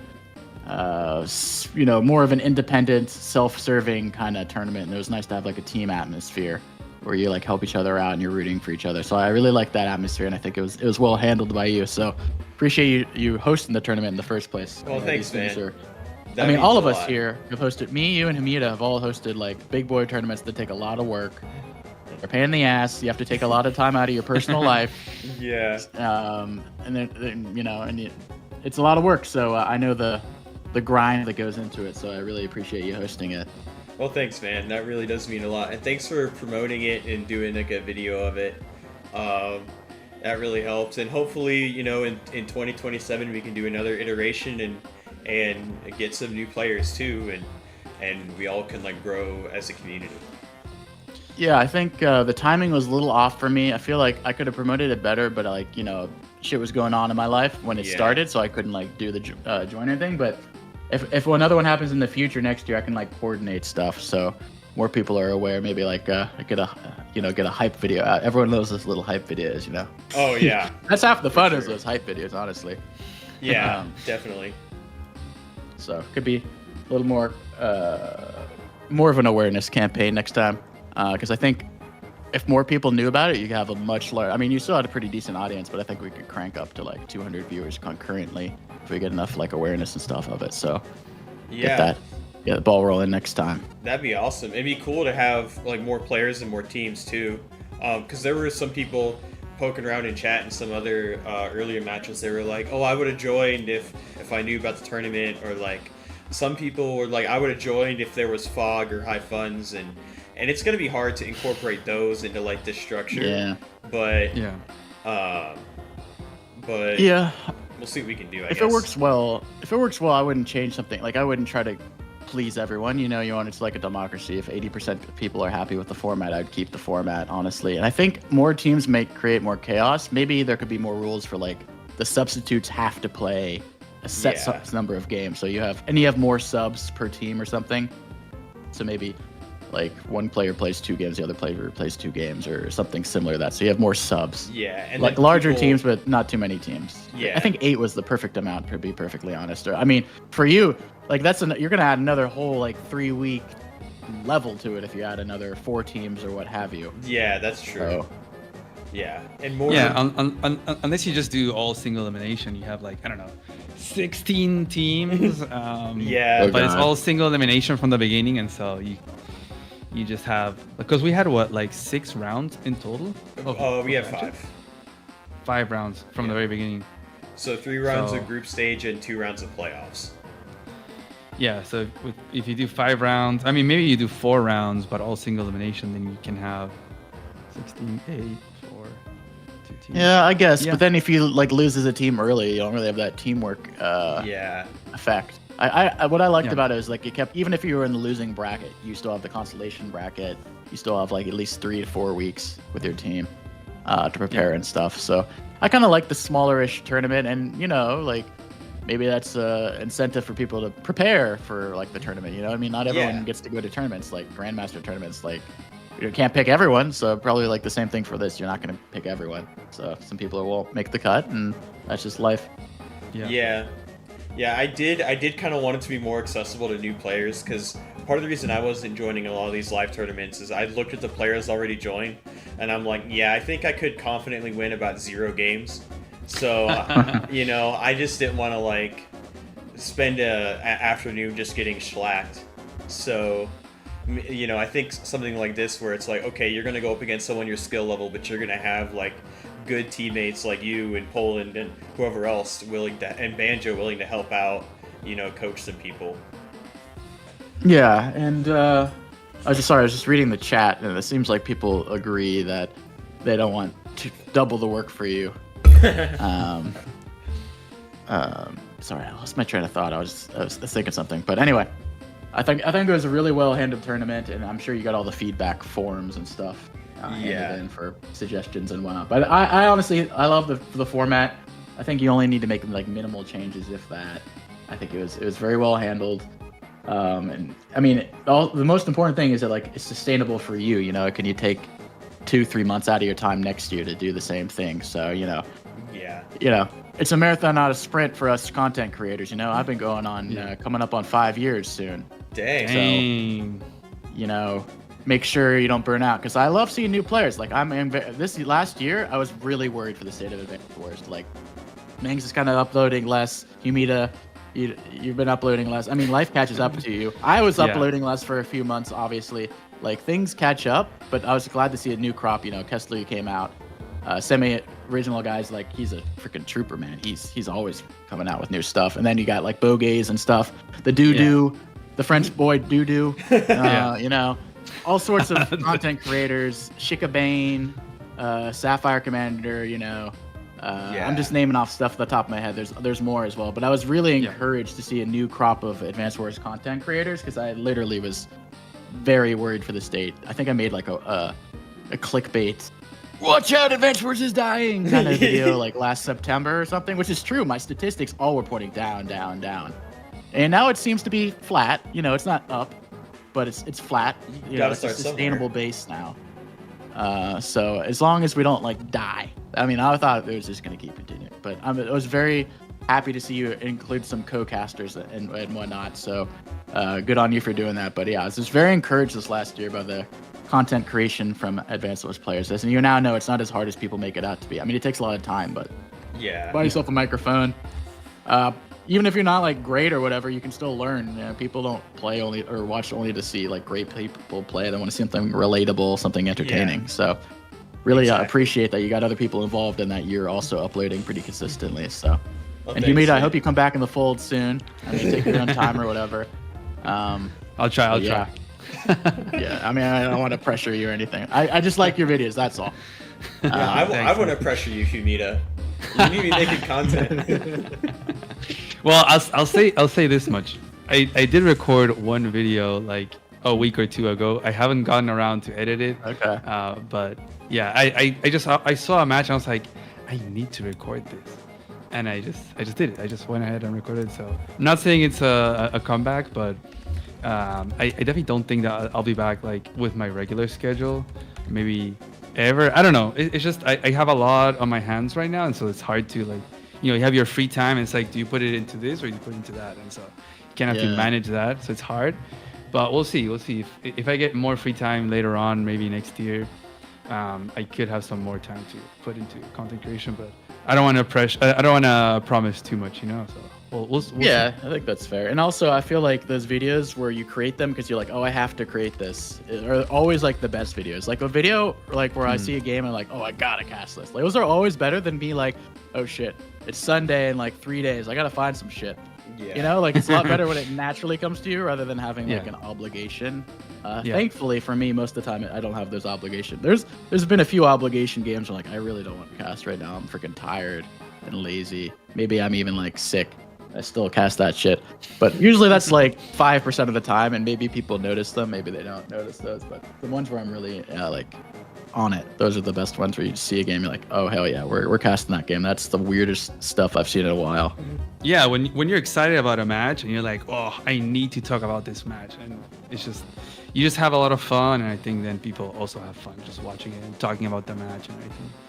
Yeah, that's why we joined in the first place. You know, it's like we want to have fun too. It's not, I'm not working for Nintendo or anything. You know, like I do this for fun and just bring attention, try to grow our little base to have more new players. And we're still getting new players, like this new Night Fury guy. He seems like the next new 1, 2, 3, 4. Like he's just a really good live league player.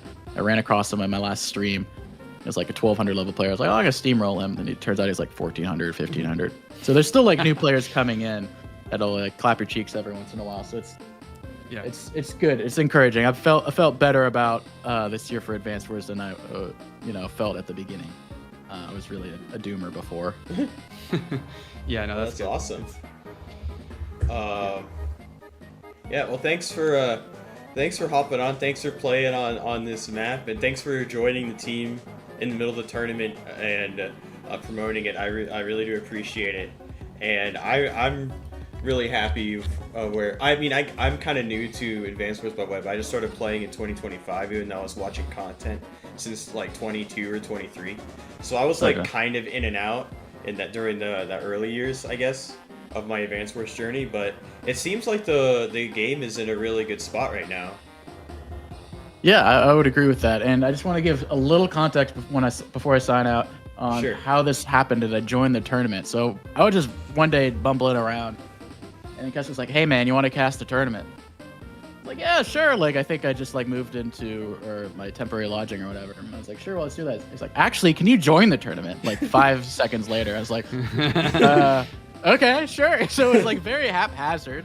It was not very planned at all, but I'm really glad I was able to join because I casted a game before joining the tournament, the Arachnophobia game between Sprightmare and Dead FS. I casted that before I joined the tournament. And I was just intrigued by the tournament. I was going to cast some more tournament games, but turns out, I joined it. So, yeah, thanks for that. Just like, hey, by the way, you want to like join? Well, yeah, thanks for joining, and thanks for hopping on, man. It was a lot of fun. All right, guys, have fun casting the rest of the games, and thanks again to my teammates. We're on buddies, and maybe next year we'll play again together. So, keep it real. Thanks, man. See you guys. See ya. See you, man. Okay, so Humidity, you're welcome to stick around. You're welcome to take a break or dip or whatever you want to do. We got Darthmoon versus Talose coming in half an hour. We could interview some more KCT players. Engineer mentioned he wanted to hop in. So I think everyone now has the ability to... maybe I shouldn't have granted this kind of blanket permission, but everyone should have the ability to join the channel. So...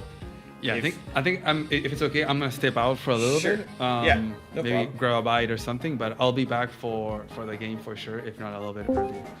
Yeah, no problem at all. Okay. Hide your camera. Thanks for coming in and commentating, and it's a lot of fun. Let's see, we got a lot of people here. We got Benjineer and Spork and Tien's Realm. We got to put Spork back on the camera with the Cole. Okay, so I guess if you guys want, you can spill the beans on the secret sauce that Deej was alluding to, but you don't have to. But I guess like I was kind of wondering, like, what's your all's mindsets going into like the 3 must-win rounds of Pools round 3, where you like need to win that in order to make playoffs, and then single elimination playoffs. Play games like crazy. Practice. Read doc. That's fair. Yeah, I think we definitely had a lot more motivation as the tournament progresses. Like even for myself, at the beginning I didn't really play much practice matches, but like as we got into I saw we were almost getting into the winners bracket, and then after we got in, like everybody started practicing a lot more and just got a lot better. Gotcha. So I guess what I'm always interested in when it comes to sports or competitive games in general is like the attitude. So like, what was your all's overall vibe coming into like the must-win games? Like, was it like nervous, or was it like you always kind of knew that you guys were gonna win the whole thing?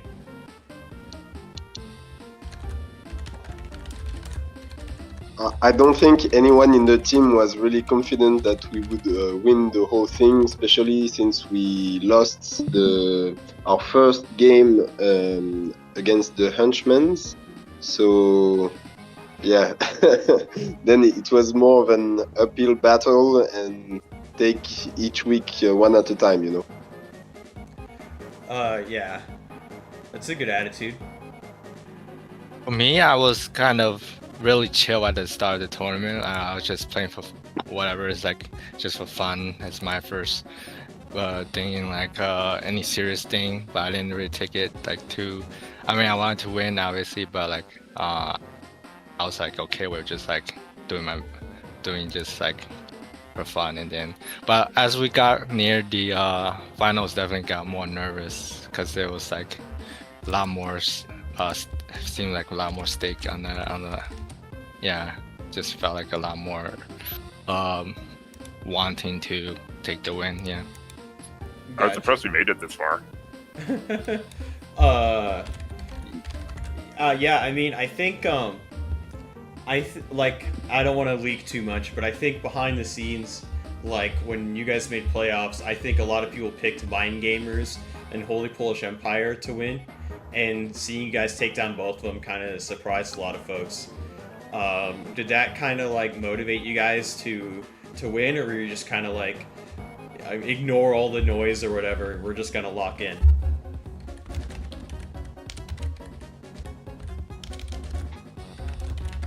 I was surprised as well to see how well we did against the Mind Commanders. Yeah, you guys played great. I mean, they had. Oh, I cropped you out a little bit. Let me fix that. There we go. You guys did great against the Mind Gamers. And honestly, like, Tien's Realm had a ton of wins where it's like, oh, he looks cooked. It's so Jover, and then Tien's Realm just pulls the rabbit out of a hat and finds the way to win. And that was kind of the story of the whole team. Is you guys were like lost week one back against the wall, and you guys kept finding ways to win over and over, which is really neat. For me, I didn't really like look at like each like whichever team is like more Polish or Mind Gamers. It seems like every team was like really good in the tournament. Like I think people agreed that just every match was gonna be like a hard match. So we're just gonna like try our best every match, because like all the opponents was kind of like really intimidating. Yeah. Gotcha. Yeah, honestly, in the upper bracket, I didn't feel like a favorite against basically anyone. it felt like the tournament was so stacked that you couldn't really feel confident against anyone, and maybe that's also truer in Emerald because we were all so closely matched. But yeah, a lot of tense game and close opponents. Gotcha. I kind of want to talk about CO picks. When you guys were picking COs for matches, was the general team vibe to be like, pick who you're good with and just play your strength, or was it more like, we're gonna really study the map, see who's the best, and you just pick that CO and then just try to make that work? I picked whoever Banjo said was good. And here, yeah, we had sort of a breakdown of who we thought the best CO was after some practice matches and map analysis. Okay. And I think I maybe a bit too blindly followed that at first, until I built a little bit more nuance. Yeah, I think maybe one of the problems was for us on the CO picks was that I would build a strategy and a game plan around the CO picks that I felt was the best, and also with inputs from people who helped me prep. But like I had an idea going into it, and sometimes maybe I forced my playstyle into my teammates, and for some strategies maybe it was not the easiest to execute. I'm thinking about we tried to pick Sasha on Octagon in the first time Tians played it, and she has play, but it's just so much easier to play Vandal than maybe we should stick to what's easy rather than what feels smart. Right. One of my first matches, I played Eagle, and I proceeded Yeah. to yeet like we usually do in live, and completely through. I should have picked Lash on that highway on my last match. Oh yeah, Lash is really good on that map. Speaking of I'm maps. still an Oh, go ahead. Yeah, I'm still an ND believer on that map, but yeah, Oh. is always gonna be easier with the day-to-day CEO that just want to smash. Yeah, especially in live, like low time, you just always yeet. Speaking of the maps, were there any maps that you guys really love to play or love to like maybe watch other people play on, but not play on yourself because it's too stressful? Or any improvements to the map pool if we did this again in 2027? I have a. Okay. Uh-oh. Let Benjineer goes first because he's gonna go. Caustic for now. It was fun watching others playing it, but I'd probably break it into pieces playing on it. That's fair. Caustic's not pretty good, but I really liked that one round with the our captain in Octagon. Both maps I found was really fun. And I at that round I prepped a lot on both of those maps, and I was happy that they were both open, and I get to play our captain. I just like felt like those two maps had like so many things that can happen, and then like during the prep, I was trying all kinds of different things just for fun, different seals, different like random units being built.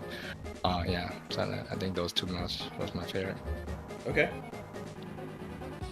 Yeah, I think the map pool was well curated and really well done, and also I think it was good that we were willing to adapt the tiers when it was appropriate. Like I think it was I Don't Want to Be That Guy where we changed the tier. Yeah. And yeah, maybe the only thing I would change is try to be maybe more conscious of in the upper bracket there was a lot of base light map. Okay. And maybe stronger players can handle a higher number of units. Maybe it's also a way to pressure them, to force them to move, and so yeah, maybe a bit less base light, but otherwise there was a lot of fun maps. I think it was really I've seen a lot of people complain about the number of mixed base, but I think from a spectator perspective it's always funny and dynamic kind of map, so it makes for a really entertaining spectating experience. So I think it was warranted to have that kind of map pool. But maybe base light I would be maybe pick a bit less next time. But otherwise the maps were really cool, and I think we discovered the community discovered some great maps with this tournament, like El Capitan and Arachnophobia. Yeah, I definitely agree. Like, I think the overall Live League map pool is a little bit like more favored towards Space Light because it's easier to manage on low time. But definitely in a tournament environment where we choose the maps instead of it just being what you queue into, like having more like strong side, weak side type matchups. like not like Hope Forlorn like that map specifically, but like that kind of like dynamic where 2 base push a 1 base, you know. Like a map like Cold Flame. We didn't want to do Cold Flame because it was an APC 1 and we already had 140,000 ways to die. Didn't want to do like any of the APC 2 maps, although Misery would be fun. We just kind of wanted to do a bunch of different maps. But honestly, I'm happy with the map pool that we got, and I'm glad I had some good people helping me choose those. So this is, I'm just kind of bouncing around with interview questions because I'm not a journalist. I was unprepared. But Dee just mentioned when he was on just now that he like sometimes had to step away from games, like watching your all's games because it was like too stressful for him.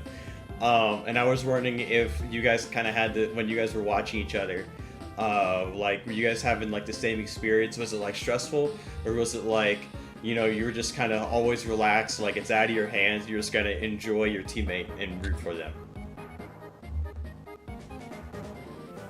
No, I was super stressed.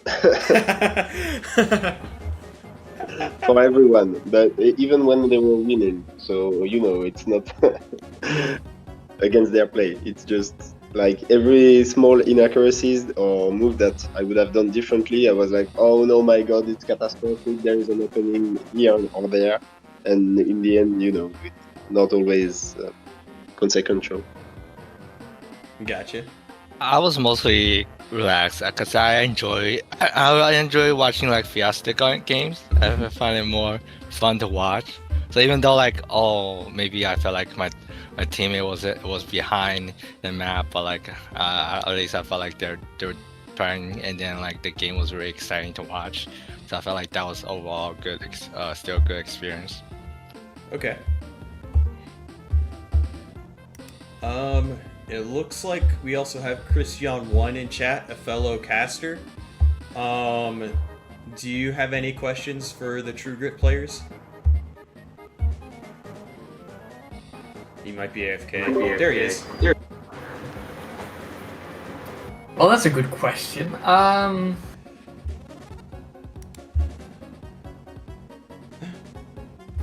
If you would do something different in the map prep, what would that be?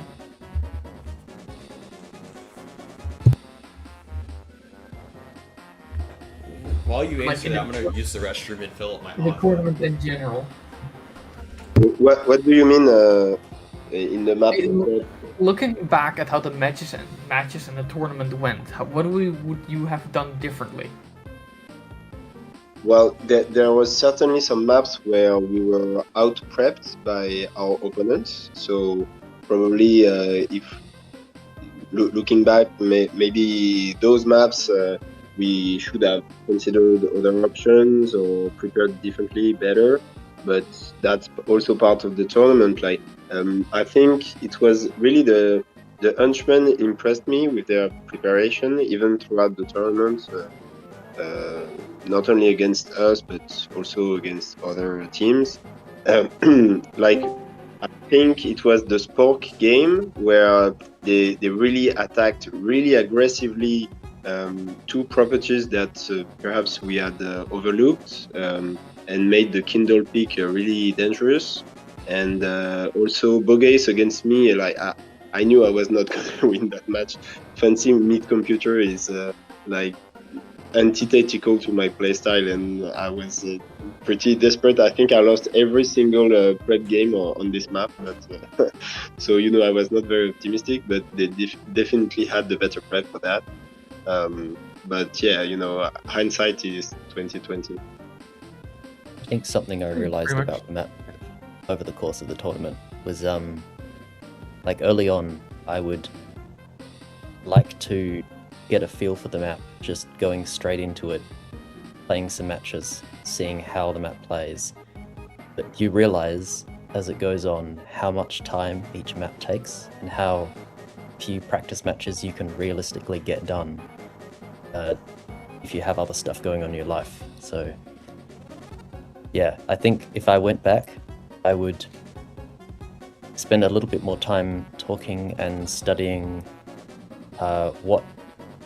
how the map might be played before actually playing it, and what exactly needs to be tested when I play it, like what I need to get an actual feel for, and then be more deliberate with those practice matches.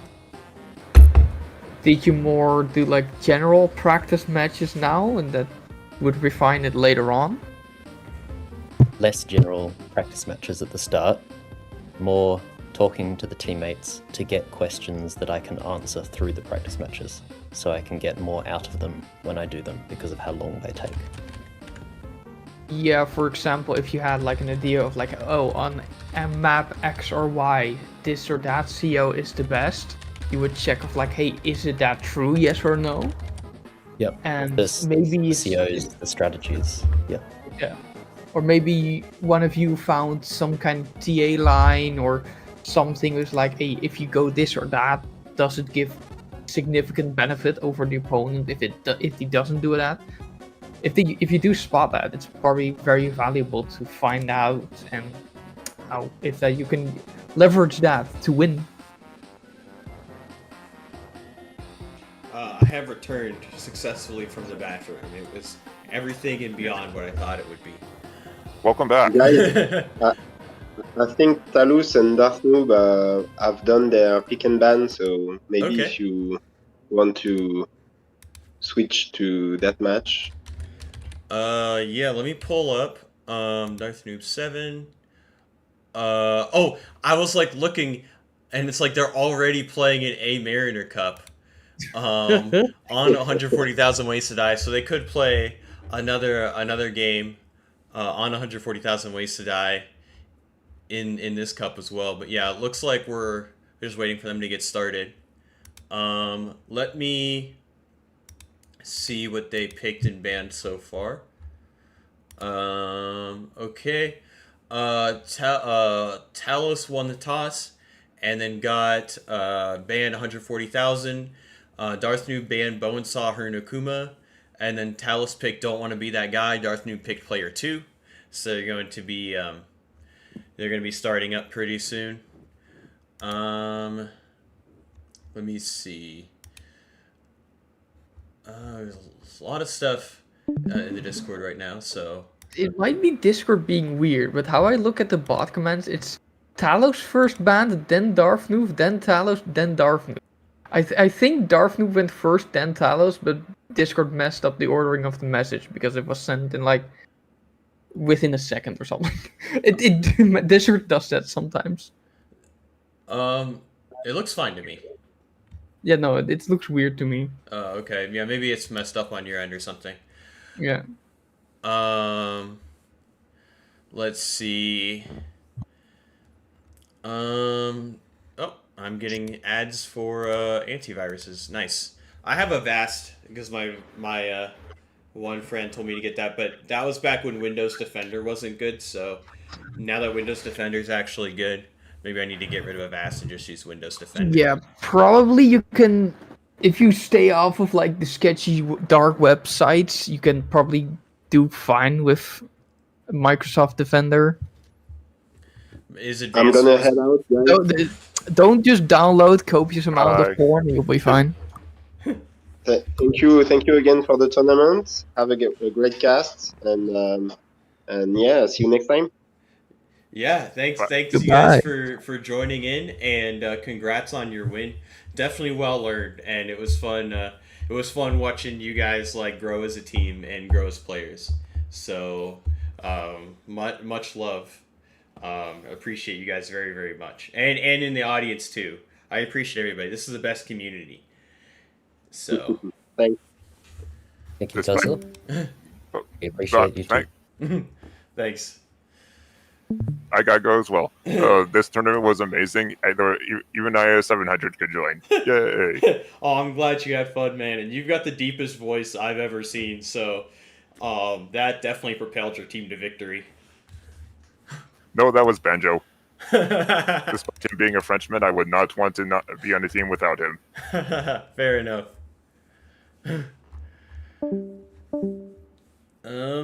Thank you. Guess I dropped two things. Thank you. See you later. So we were just gonna be waiting on Humida to get back. Christian, if you want to stick around until Humida gets back, it's fine by me. Um, I just exist. it's fine. Oh, he's back. Hello.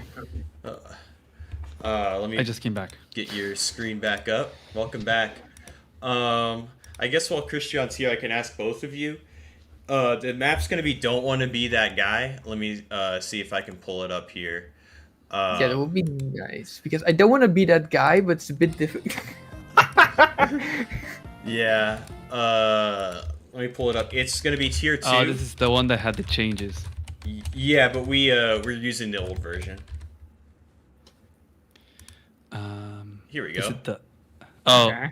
I mean, this is not the old Oh, that's version. This is why it's so confusing to me, because like there's the OG version was the one that Rise made, and then there's this one, and then there's Wait, another is one. this the new? This isn't the new This is version. the new is it? version.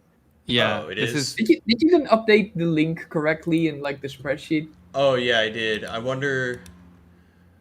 You might need to fetch it from there then. Yeah.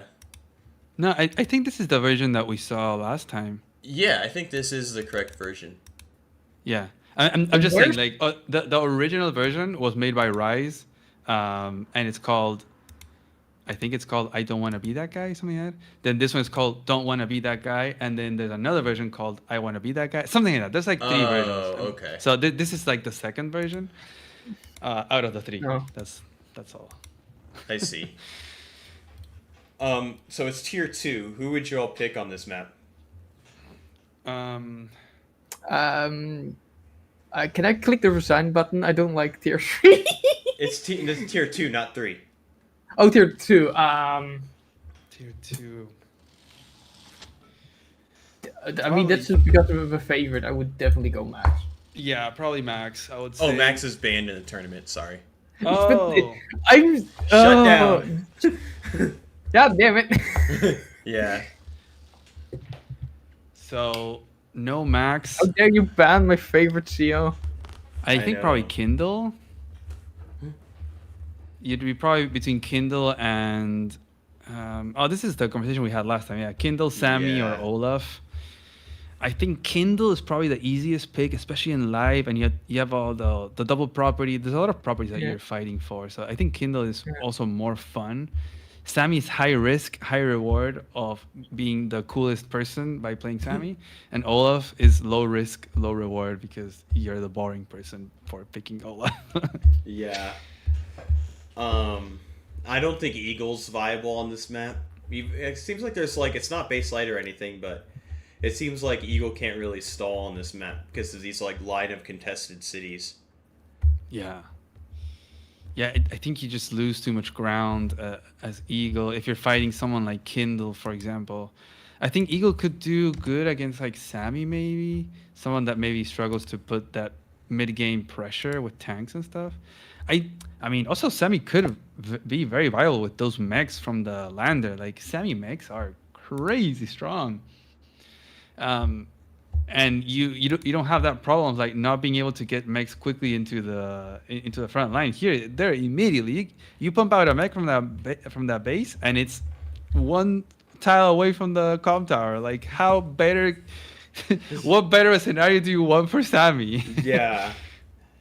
Yeah, I was thinking kind of the same thing of like Sammy's can use her infantry pressure and like get all the contesteds, and then you can like build artilleries, hit the black boat, victory march on the HQ. I don't know how feasible that is, but we've seen some HQ pressure before on this map, and the base is kind of blocked off from defending it. You're right. No, you're totally right. And that's a very real threat. And we're seeing Talose and Darthnoob, right? So Yeah. if I'm going to do my predictions on CO picks, I think Darthnoob is going to pick Kindle, and I think Talose is going to pick Sammy. Let's go. Oh, that'd be cool. Let's go, Talose. Talose, he's not a Days of Ruin player, is he? I don't think so. Okay. Because I know, like, Plague and Talose have a similar play style, I do believe, and, like, they like to do weird builds and stuff. But Plague also came from Days of, like, I think used to be, or at least maybe still is, number 1 on Days of Ruin. So, like, in Days of Ruin, mechs are cheaper, and I think artilleries are a little bit better. So like, Plague is like used to being good with mechs and that kind of thing. But I don't know if Talose was like in a similar situation. Well, I think Plague plays very differently. Really, he's like an outlier in the high level Advanced Wars like kind of game style. It's a very unpredictable what he's going to do, and I love him for that. And Talos is much more predictable, but Talos is actually very similar to Darth Noob, I would say. I think Darth Noob and Talos, they have that positional, slow advancement kind of play style. They like their artilleries. They wait for just the right moment to pounce. They're not like a Po1and or Starflash that will kind of like really sack everything to deny one property, you know. So I think we're gonna see some very methodical positioning. We might see Stolly board, accumulation of army, but Darth Noob does tend to go for more like what is the best pick out of this map in CO, regarding CO choice, and Talos likes to have some fun sometimes. He likes to pick certain COs that might not be the best one, but just because he doesn't want to have like an Olaf mirror or Kindle mirror or stuff like that. So that's why I think we might see a Sammy pick from Talos. Okay, yeah, that'd be really cool for sure. Sammy versus Kindle is always a really good rivalry.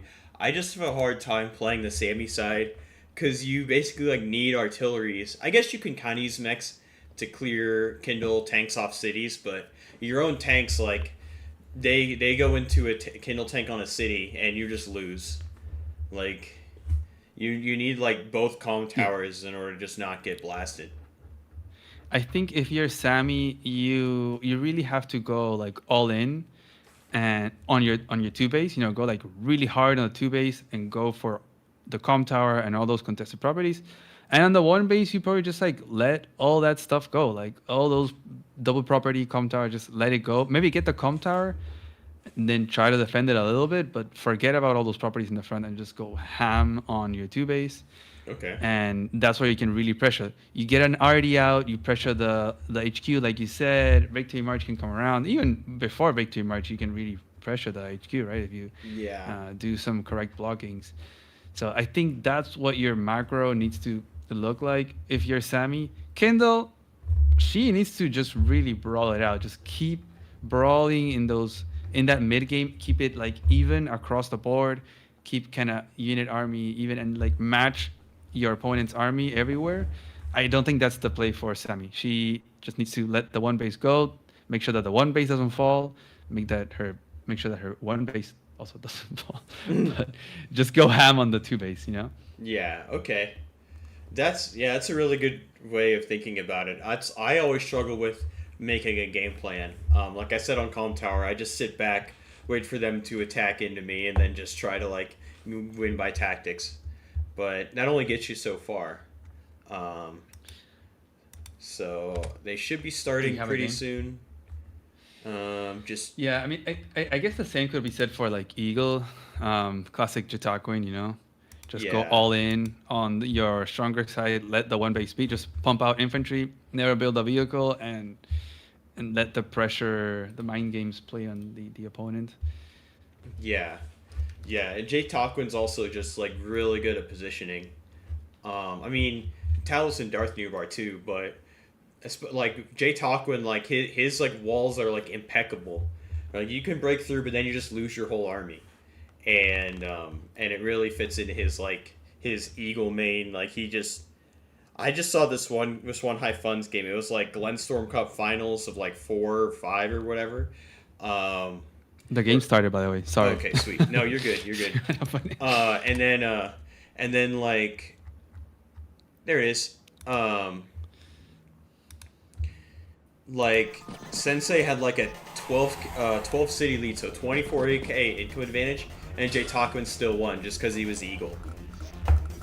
It was crazy. Yeah. No, Jataquin is so unique, man. Yeah. These colors are pretty similar, so I'm going to change Darth Noob to Brown Desert. on my screen. I'm still sharing, right? Yeah. Cool. Do I need to go now, or am I free to just stick around? You can lurk, but just don't want to get to the point where we're talking over each other. Okay. So we have double Kindle, and it looks like Talose is going for the El Famoso Dodo play of just rushing this city chain. And I think Silicon Squid might have done that too in a different game as well. And it looks like Darth Noob is going to just go back and grab all of his like safe cities before going up for the contestants. Yeah. Yeah, I really like that better, I think, from Darth Noob's opening. I mean, you get one property as Talos, but like we saw last time, you get it and then you might get double hit KO'd by the incoming tank from Darth Noob. Yeah. And maybe he could have put the infantry on the silo tile, or because then it could also go to the comm tower in case the tank like went forward. But now it basically either has to just retreat back or like capture one of those, and the tank's gonna hit it next turn.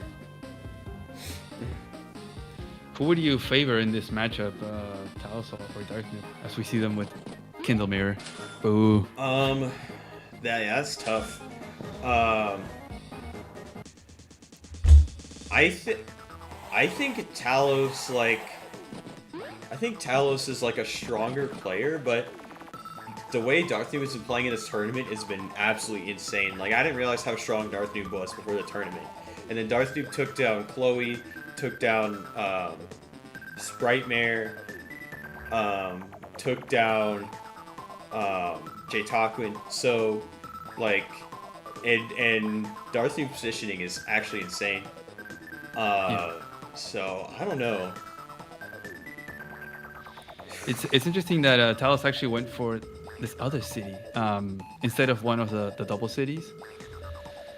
Perhaps in his mind, that one is easier to maintain, but it is out of tank range from the base. One thing is that it is further away from Darth Noob's infantry base. Maybe there's a logic there behind Talos' Gigabrain plans and moves. So maybe that's why he didn't go for the silo into potential comm tower. Like he said, really going for that city. But I don't know. We'll have to see if that plays out. It is also in range of the airport 246. Yeah, so we'll see. Yeah. Interesting choices. Yeah, that's your analysis went way more in depth than mine. I was thinking he went for this because he didn't want to give up a city shot from the tank. But your analysis is probably better. Wait, a city shot from the... Yeah, because if he went for like this city, for example, then the tank could like go over on this city and get a city shot. Oh, I see. Yeah, and also I guess like Darth Noob is gonna want to go and capture that mountain city, which he isn't. He's hesitating right now. Yeah. Because naturally that would be the danger of getting the double hit KO on Talos if he went for the double city cap. But now he's hesitating whether to go for that cap or to move it forward, not capture, and then be able to threaten the KO into the KO into capture current the Talos capture that he's going for right now. Yeah, it's a 96% roll. Dang. But that is true. It could be rough for Darth Noob if he doesn't get it. But I guess the other thing is Talos can move up the tank, and then if the infantry gets shot, then the tank could get a city shot, and there's no tank chain from Darth Noob. But then that would still be an overextension, so Talos would have to pull back at some point. Like, you're never beating that 2 base across enemy lines. Yeah, I mean, do you finish that capture as Talos, as it's going to be his last unit to move, or along with the tank? Because you have the potential of getting to hit KO'd, and maybe you get a tank on tank, but you lost an infantry and the city, and an infantry on that one base is massive. Like, that's your only infantry right now on the front. Yeah. So it's tricky, man. I think you have to pull back, and it kind of comes back to what we were talking about earlier. Like, why do you even go for those cities early on? Oh, that's gonna give up a city shot. Wow. maybe the logic is the tank can go back and get another city shot on Darth Noob's tank on the city. But Yeah. You're right. Yeah, I mean, he can 2 KO the tank, or he can interrupt 2 KO the infantry or interrupt it, but he can't do the KO and sit on the city, right? Because there's only 2 units in range from Darth Noob. Yeah, and both players going for the airport first, which I agree with. Now there's a tank chain coming in. Yeah, and exposing the tank. Yeah. But with the tank chain, of course. That's what you can do with the tank chain. Yeah. Dang. And now it's really hard because now you can't go for that city shot because it's within base range. So you just lose the tank for it. Maybe Darth Noob can like build a mech and like try to build some mechs, try to reinforce with mechs, but it looks like Talose is looking really strong here. But the only 1 infantry, you could just give it a nice little love tap and then it's like slow down Talose's captures. Yeah, I probably wouldn't do that because you have 0 towers. That guy's on a forest. So it's almost like hitting from a city when you have a tower, where like you could roll a 6 and 7. So it's not that good of a trade with 0 towers. Plus, it's your only infantry. Oh, and actually, it's Darth Noob's turn, so never mind. So we'll see if he sends the tank to interrupt, or his infantry. I think you just send your infantry to interrupt and let your tank sit on the silo or something. Just chill. Yeah. Because Talose doesn't have the infantry numbers. Okay, Darth Noob just goes for 2 caps. Okay. Wow.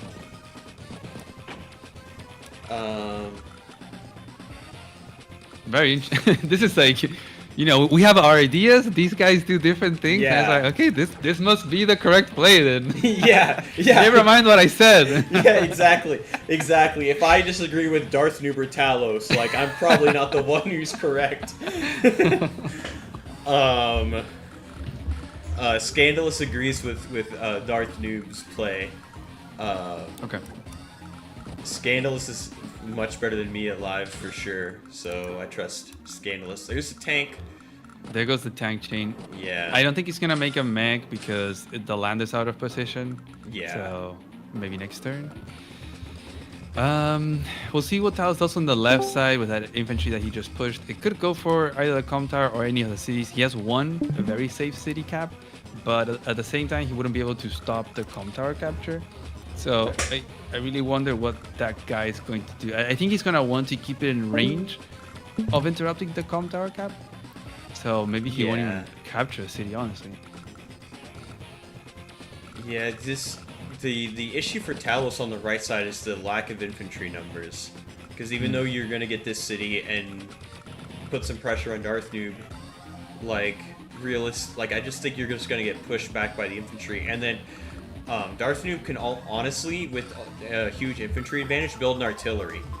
And then it's just really uncomfortable for Talose at that point. An artillery... Talose on the right side, you mean? No, Darth Noob can build one. Oh, Darth Noob on the right. Okay.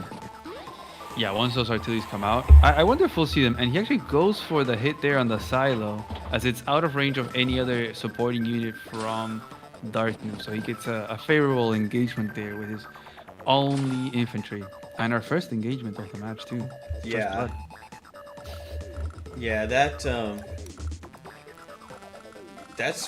it does slow down Darth Noob, but now I guess Talose just is never getting any of these contested, so it kind of slowed down. Oh, we have the artillery from Talose. Let's go. Let's go. Let's go. This is about to get real. Talose with Arties is very dangerous. As I told you last time, he said Arties get value from not even shooting. Yeah. So that's how big brain this guy is with Arties. He knows what to point at so the opponent doesn't sit on those tiles, and that's how he gets value.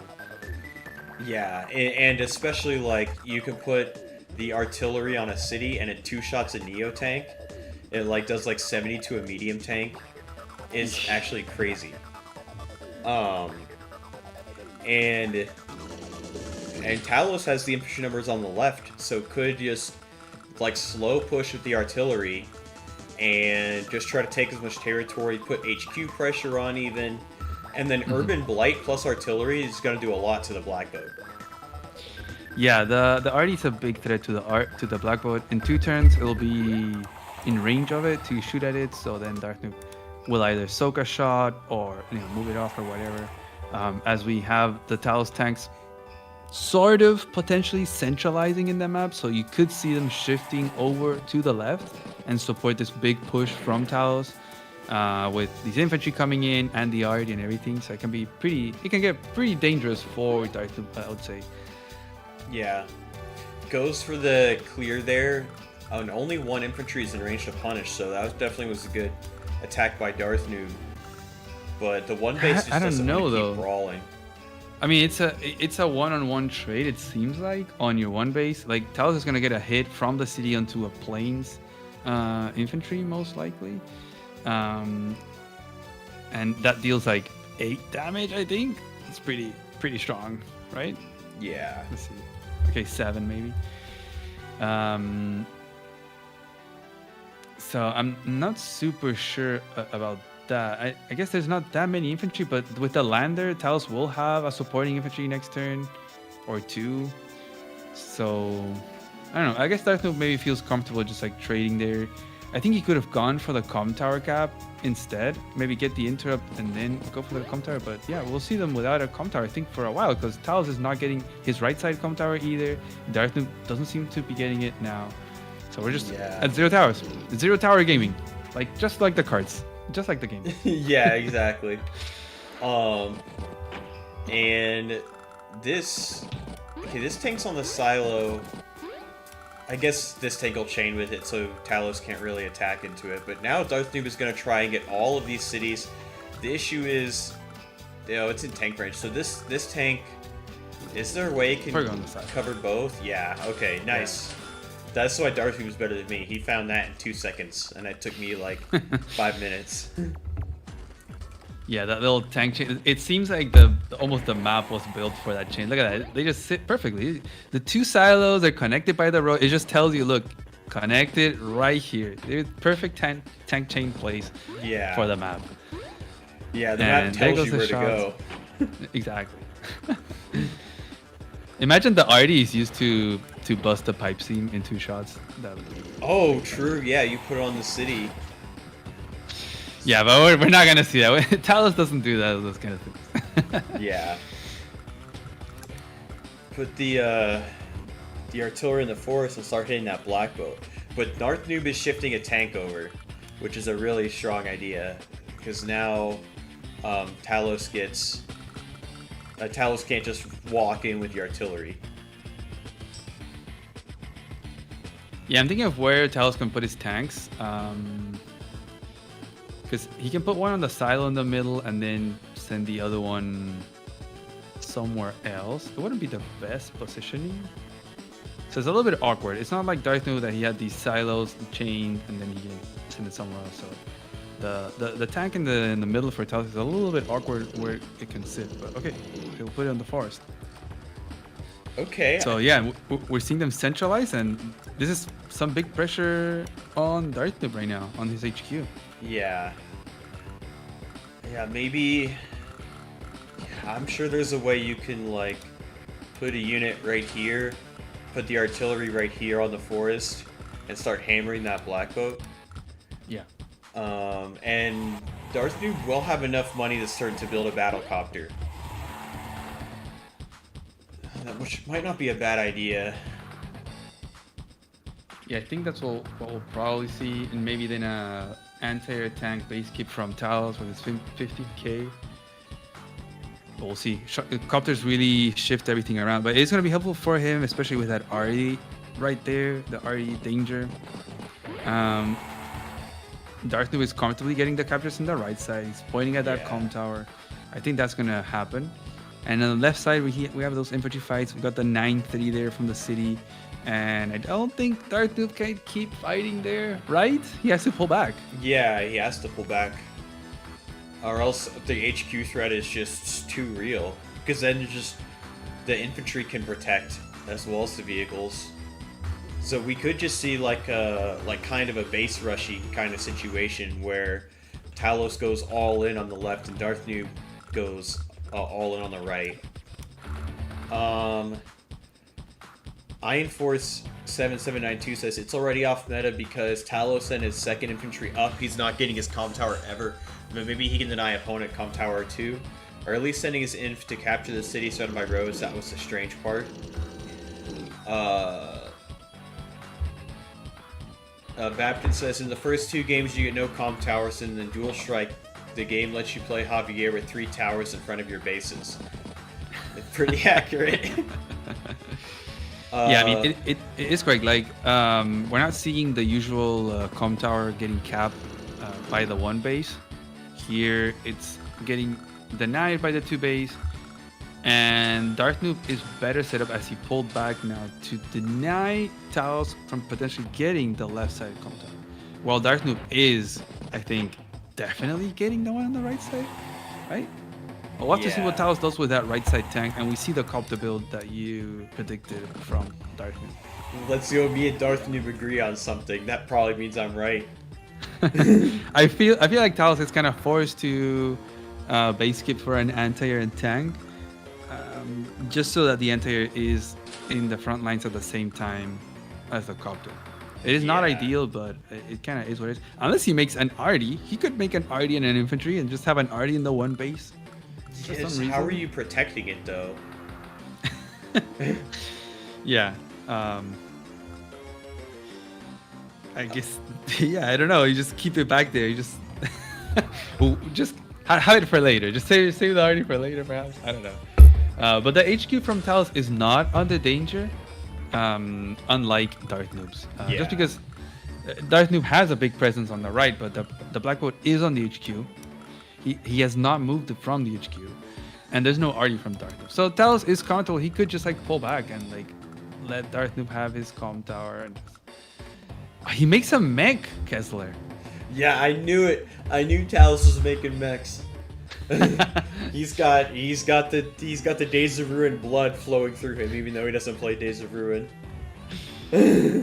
Let's go. I mean, mechs are great here. That base is meant to make some mechs. And the RD mech combo is very dangerous too. So he's not gonna make a tank base skip. He's gonna make a mech and perhaps just an infantry on the right side then. Yeah. Anna Lesson 3 said something interesting in chat. Building an artillery on the right base to plant on the forest and lock down the comm tower. And then in order to hit the artillery, you have to go into base range. Yeah, but I feel like to do that, you have to sacrifice your only infantry to stop the capture first, and then lock down the comm tower. And then you can probably just overwhelm the RD and the base with the 2 tanks and all the infantry. At the same time, Darth Noob does need the 2 tanks on at least one of them. Yeah. No, I think he needs both of them on the left side, because you have 2 tanks, an RD, and an anti-air coming. That's 4 vehicles, and you need to match that army as you have your copter coming in. So I don't think that Darth Noob can leave any vehicle on the right side without potentially losing a lot on the left. Yeah, maybe you can leave 1 tank to counter this tank, but that's this HQ pressure looks really strong. And Darth Noob is going to have 17k, so he can't make a copter tank double infantry unless he base skips, but that's not really what you want to be doing. So we'll see what he decides to do. Perhaps he just goes for double tank infantry, really, as he already has his first copter out. Yeah. The copter, I think, will be able to, I mean, even though if you lose it to the anti-air, like, if it trades, like, the artillery or trades a tank, it might honestly be worth it, even though it's negative value. Just to disrupt this whole attack, and then, especially with this comm tower going through, like, it's all but guaranteed. it's all but guaranteed. I don't think you can clear either of these two blockers.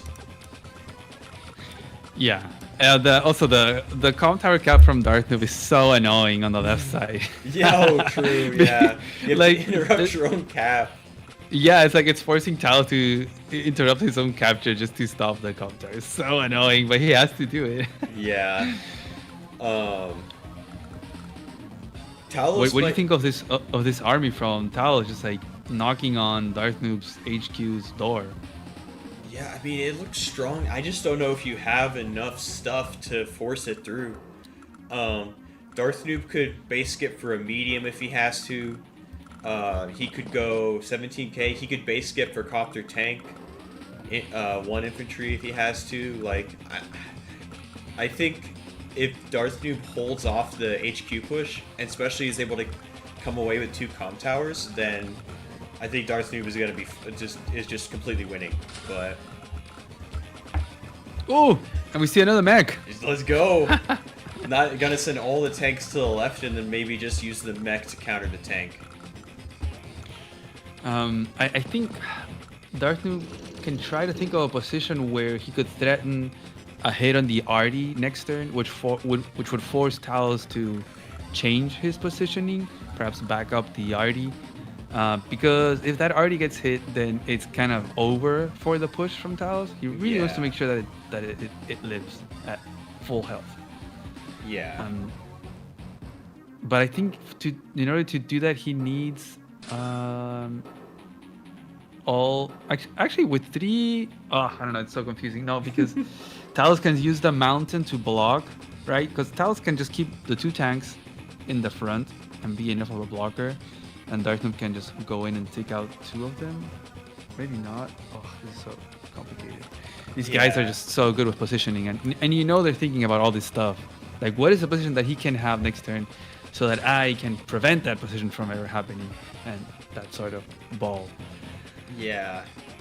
I mean, honestly, Darth Noob might be able to go in next turn, depending on, like, Talos, I don't think can stick around in this position. Because if this tank can hit from here, this tank can hit from here, Copter can shoot something, and then, yeah, you have the anti-air and the artillery to trade out, but if you just, like, go 1 for 1, then your other stuff arrives, and then you just clean up the units. Yeah, it's very possible. I think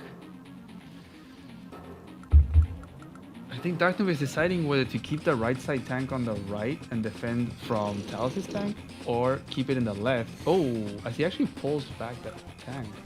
Still in position to hit some tanks. But yeah, he could force, like you said, like a big hit on Talos' army, because he only has 2 tanks and an RD. Darth Noob has a bit more vehicle counter. Ooh, there we go. There we have our answer. 5 vehicles against 4 with the anti coming.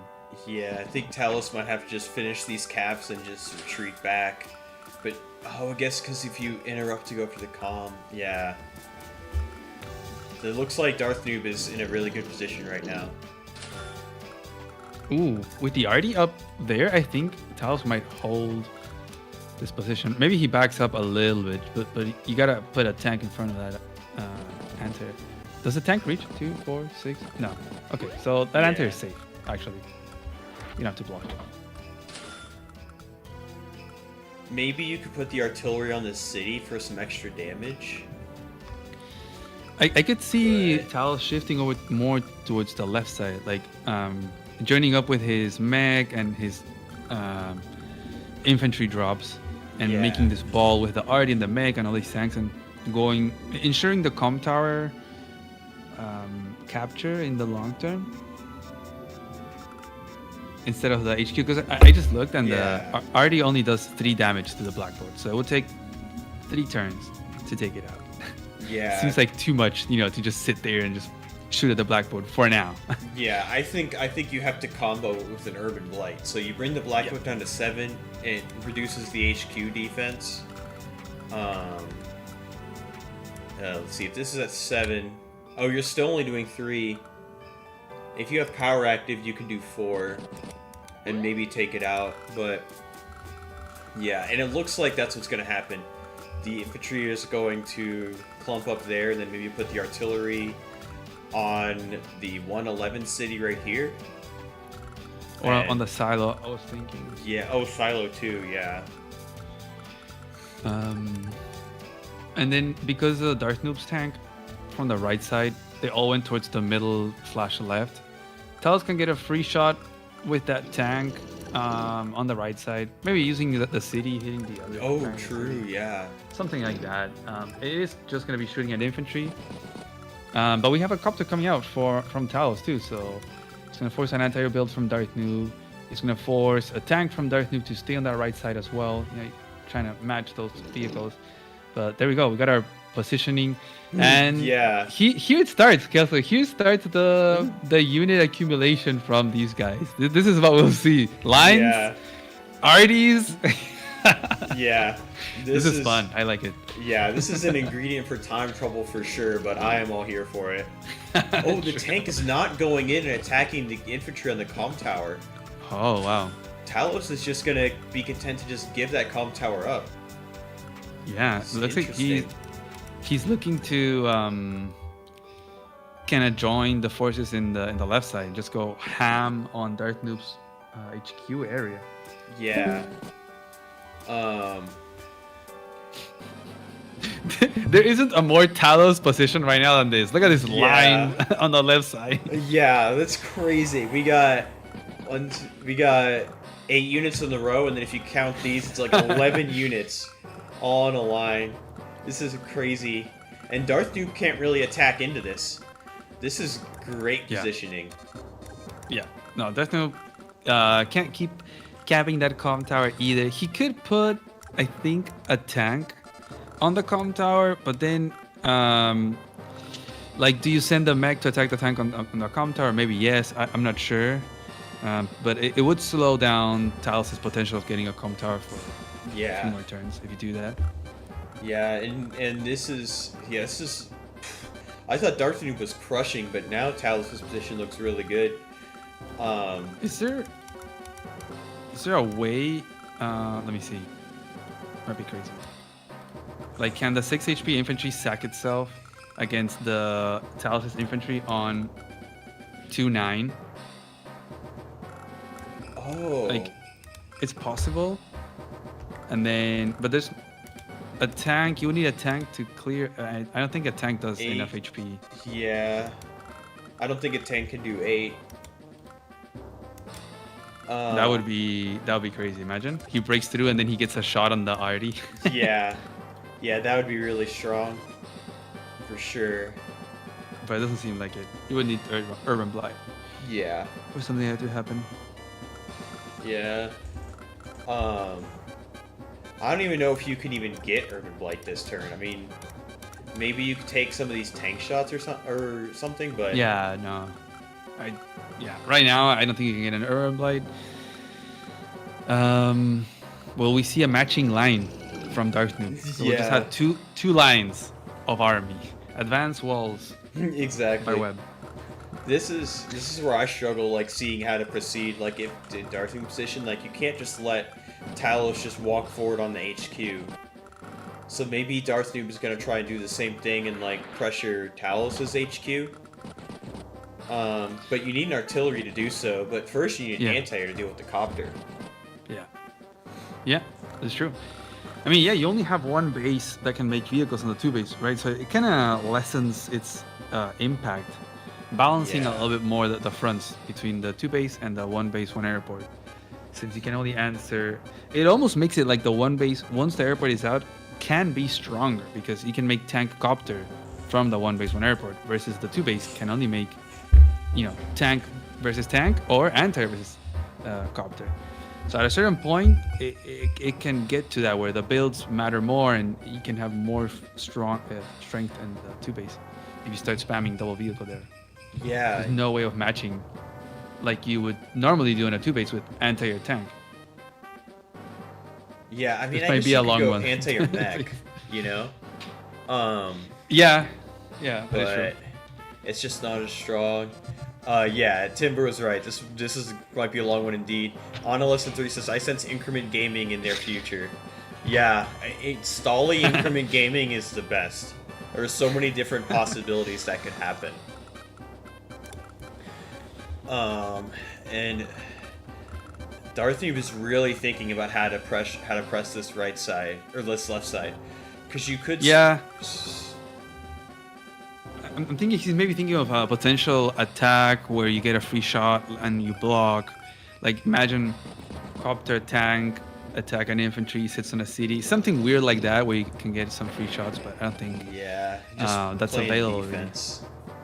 Just fair enough. Darth Noob right now is a 1-city lead and probably able to secure 12-7, which will give. Well, these two are going to go through, so I think we're going to be equal income, but Darth Noob's going to be up a comm tower. Yeah, and we see the tank on the comm tower. Do you send the mech to attack that tank, or do you not? How much do... I bet it does a lot. I mean, why wouldn't you, right? That's value.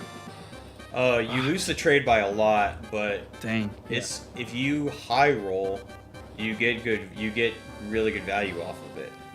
Well, you get the forest as defense, but yeah, you could you could deal 4 damage, and then you can get hit back by 5.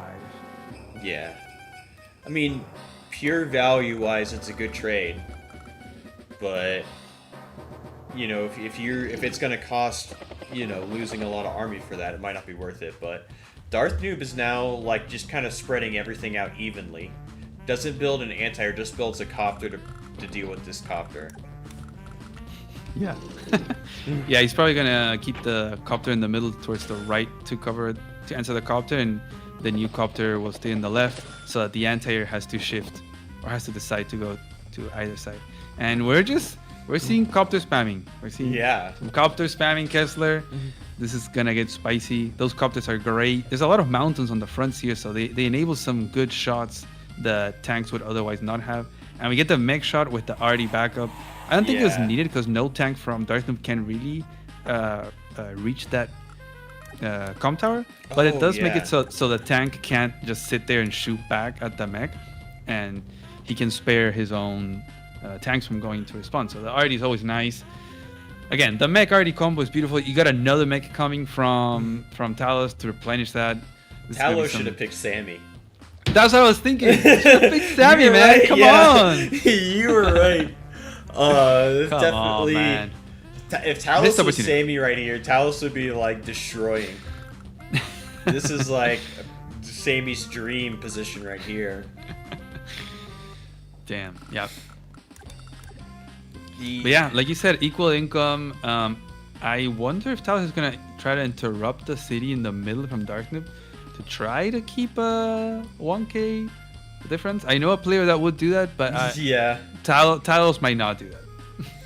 Yeah, I mean, whatever you like send over there, you're just gonna lose for like basically for free. I don't think you can really brawl in the middle. Maybe you shift like the tanks and the anti-airs over, but I just think, I just think Darth Noob will win a brawl over here. So Talose not going for it. Yeah, he's not going for it. He actually has to respect the copter triple tank in the middle from Darth Noob. They have a much better position than he does. So there's some tactical opportunities that could happen for Darth Noob. So Talose has to be careful, not allowing the anti to get hit by a tank. And he has to match those tank numbers too. So he can't really send everything towards the left with his RD. I don't think he needs to, honestly, because there's no tanks in range. So he can kind of play it chill, kind of match a little bit, and I think we're just gonna see that, just equal income, equal comm towers very soon, and it's all gonna explode with the urban blights. That's where it's just gonna be chaos. You know what though, this city here on 8-8 could be under some threat because Darth Noob's got vehicles and this infantry is within range to start a cap. I don't think it'll ever go through, but just controlling the city tiles as Kindle is really strong, especially before urban blight gets involved. But there might just be too many purple units around here to make that remotely worth it.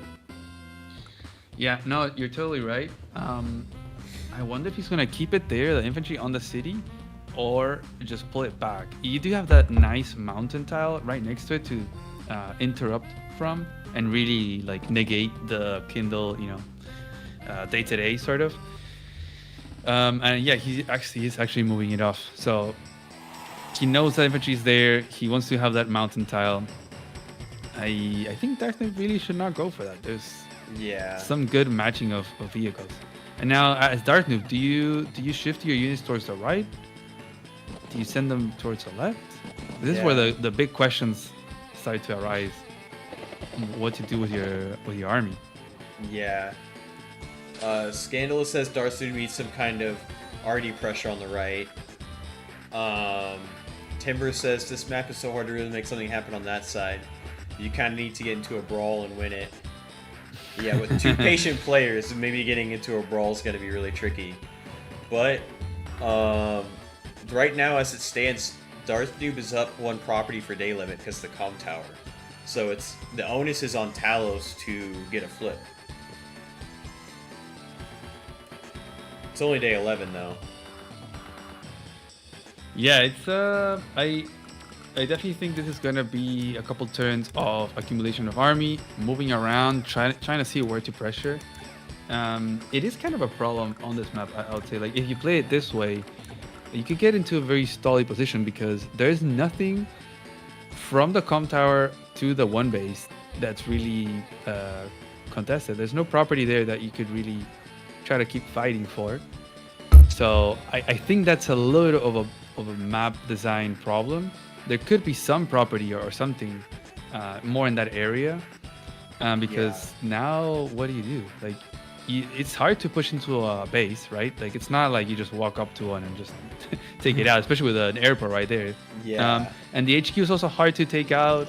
1 base, 1 airport is very strong. You have a black hole there. It requires RD investment, which takes a couple turns like we saw to take it out.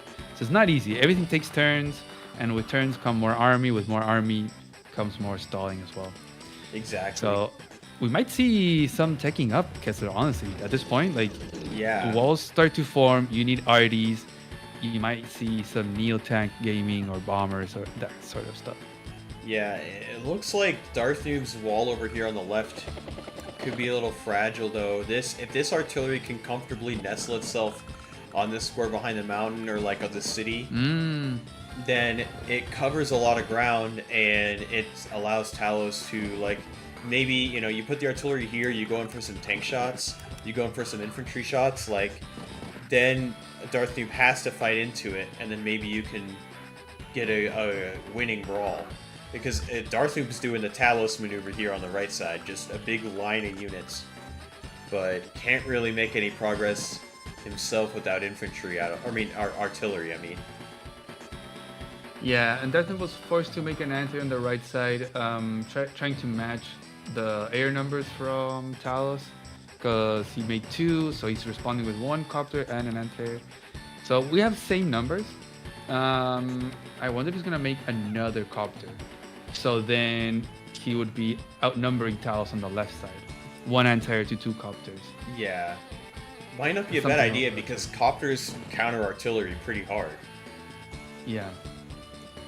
RDs and mechs. Yeah, true. Yeah. Exactly. The anti-Sammy strategy. The infantry line from Darth Noob's got a sussy imposter. Oh, yeah, right here. Okay, so no copter. So, yeah, this is what we predicted, Kessler. Yeah. Two positional guys. This is what's gonna be happening. We're gonna see a lot of army. The comm tower is definitely gonna go through for Talose, I believe. This is gonna be the main point of pressure, and perhaps something that can alleviate some of the pressure for Darth Noob's army. So, if Darth Noob invests too much on the comm tower, Darth Noob can pressure the city in the middle, for example, where he already has 2 infantry pointing at it. He has an infantry in range of the mountain as well. So if Tal doesn't sit on it, he could sit on it. This is where it's really going to start to impact all this positioning and planning. How much do you invest in the comm tower? This is going to get spicy. And Talose goes for the mountain shot there. But I wonder if Talose will send the rest of the stuff up. And Talose is up 7 minutes right now. Darth Noob could be in some time trouble. Yeah. Yeah, Tal's playing really fast. That is very impressive. Darth Noob could Neo tank next turn. Dark Rit pointed that out in chat, which that would be pretty strong. But then the artillery could be a bit of an issue for the Neo tank. Yeah, Neo sounds better for Talose without Artie. Yeah, but Talose doesn't have enough money to get the Neo tank this turn. You'd have to wait a turn. It's probably not a bad idea for Darth Noob to consider a Neo tank on the 1 base, since you get immediate value from it. And yes, the Artie is there, but the Neo tank helps you break through and potentially get a hit on the Artie. So it makes it super awkward for Talose in matters of positioning. So that could be. Honestly, so many things could be. Oh, and the Artie's gonna go there and the city play. Yeah. Yeah, I was thinking one could be to protect the com tower cap, but another one is that to protect the mountain. So really locking down those tiles, but you have to be careful not to allow Darth Noob from hitting that Artie. Yeah, you could put a wall of tanks in front and some infantry, but or it could be a bait. I mean, it's like let a tank hit it. You mean? Yeah. You know what I noticed? Who does that a lot? Grim Guy. Grim Guy puts artilleries in the front line to tempt his opponents to hit them, because Grim's tanks are so strong, especially with Knuckle Duster, that they could just like one-shot enemy tanks. So you don't really need the extra firepower from the Artie, but like the opponents like can't resist the urge to hit him. It's just like the AI with APCs, and then so Grim Guy. Talose, so Talose Grim Guy confirmed. Yeah, exactly. Talose Grim Guy confirmed. Damn, I mean, yeah, do you take the shot as Darth Noob or not on the Artie? Because I don't think that Talose is gonna block it off, right? Like, do you put a tank on the right side of the Artie? You kind of have to form like a line on the road, then on the city. And the tricky thing is that we're still away from Urban Blight. I don't think that you could get Urban Blight as Darth Noob. But once that becomes a possibility, the positioning becomes even more trickier. Yeah. I wonder if the tank is going to go on the silo, infantry goes above the artillery.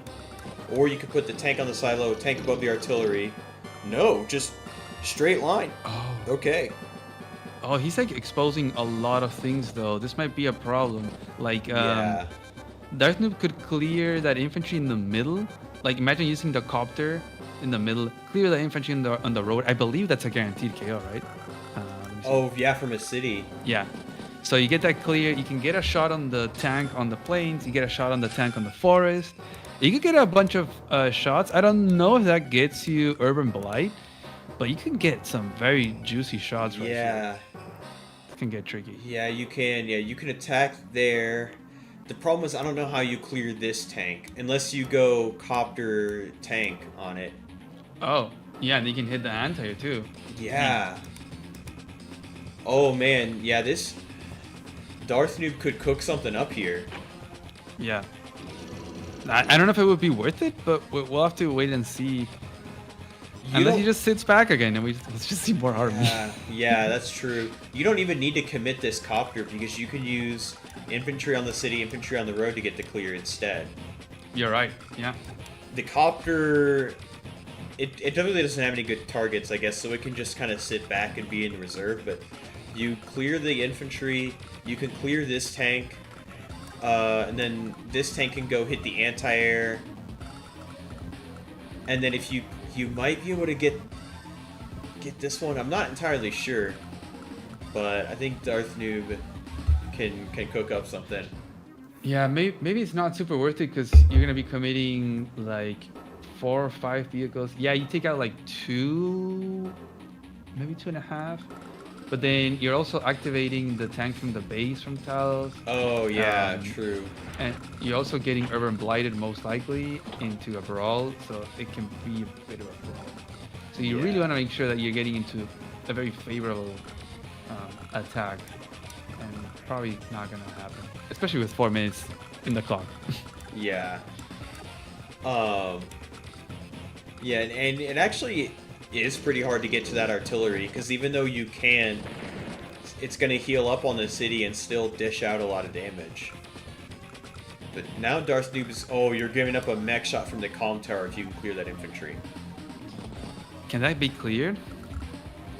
If you sack the infantry, you drop it down to 8.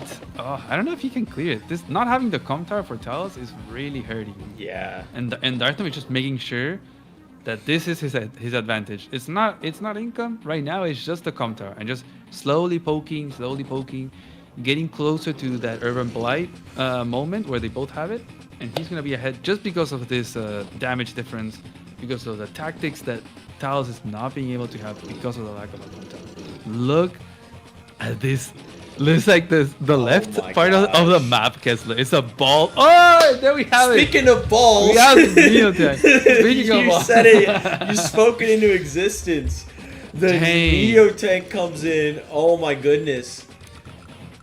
And now you have to protect that artillery. Oh man. Oh man. Yeah. If you, I think you. I knew it, man. I knew this was gonna happen. These two guys, they play like this, and Yeah. it is so cool to see them play against each other. It really is. This is a positioning masterclass right here. I wonder, like, if you, yeah, I mean, you can definitely get. I think you can clear the infantry on the woods and then clear the 9 on the comm tower and get a mech shot on the tank from the comm tower. But you're gonna lose so much after doing that. Yeah, it's not worth it. I do have to take another bathroom break. I pounded this whole thing. Entire thing is gone. It's like a liter, and I just pounded it. I'm also gonna grab another soda, so I shall return. Okay. Dang. Yeah. Honestly, I think that it's not gonna be worth it for Talose to attack on that left side. I think you just kind of have to let it go. And also, how do you answer the Neo tank, right, chat? Like, yeah, you have the RD, you have a copter, but like, you need a bigger answer. Neo tank is gonna punch through those lines, and then your RD becomes very vulnerable. And Talose doesn't even have the money to make his own Neo tank. He would have to join something, but he doesn't have anything injured. Is he going in? Oh man, going into range of everything from Darth Noob? Or is he gonna pull back? I feel like he has to pull back. Oh, he's not even gonna be able to take out a copter. Not that the 2-4. Oh, actually, the anti would reach that copter, but he can't break through that. Potentially he could, but he needs the comm tower. Just not having the comm tower is just not allowing a lot of tactics for Talose, honestly. He can get a Darth Noob on increment. Yeah, that might be the tactic. And he is going to go for the clear and the mech shot on the tank, getting some value on these mechs. At the same time, I think Talose is going to start to run low on infantry numbers on the left side. This might be a big clear of infantry, and then the RD is going to be a little bit less powerful. Unless Talose can cook up some positioning masterpiece right now, where he puts the RD on the other city, on the other city, and then I don't know, sets a bunch of tanks to protect the RD, and I don't know. I think the mech Neo tank still goes and clears the mech from the comm tower, and we're getting close to those urban blights too. So a Neo tank clears a tank on a plains, guaranteed with a comm tower. On a silo, it does 8 damage right now, so tank on silo would still be a good wall for Talose. You have to be careful of it getting cleared and then a tank getting a shot on the RD. Who do we think, chat? Who do we think is ahead here? I'm back. In this fight. You're back. Get Okay. my I was asking chat. sugar I was fix. asking chat. Who do we think is ahead? Alright, the Talose or Darth Noob?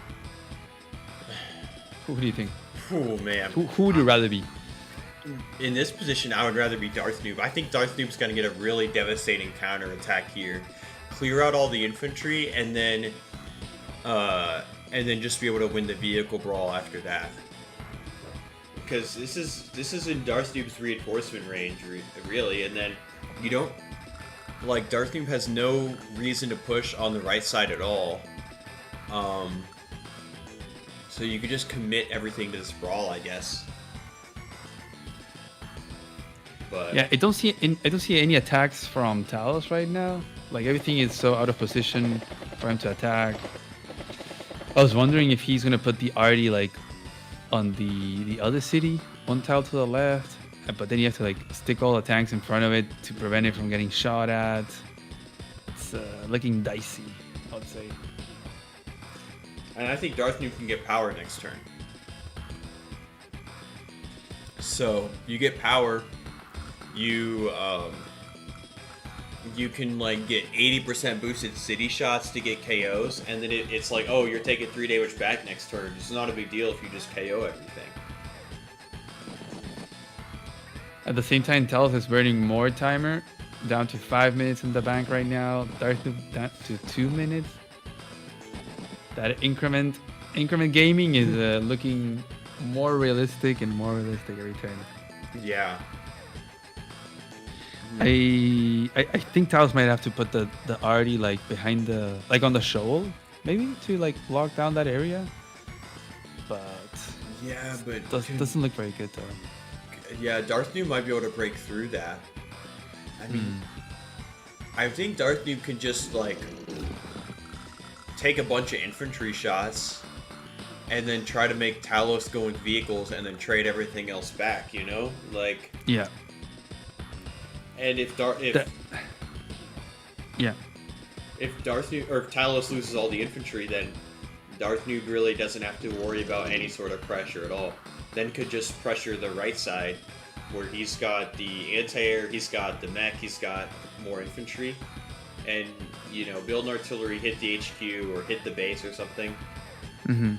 So, Yeah, it's looking very good for Darth Noob, honestly. That Neo Tank build is so scary. And also, like you said, like the Talose sending all those infantry for the little mech shot. It's cool. You got some value, but I think you're trading like 2 units for 5. And yeah, he has to concede ground. He's moved back 2 tiles essentially with all his army. He's trying to join all the infantry that he's been making like in the middle and the right side all the way to the left, so he can really all in over there.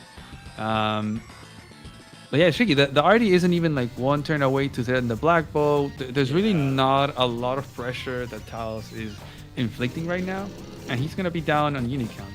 Darth Noob can start the comm tower. Does I think a Neo Tank would one-shot an 8 HP mech, right? Yeah, I'm pretty certain. Yeah, and you're right. He can start the capture. I think he's just gonna clear all those infantry first. I wonder if the tank on comm tower clears the one on the infantry in the forest.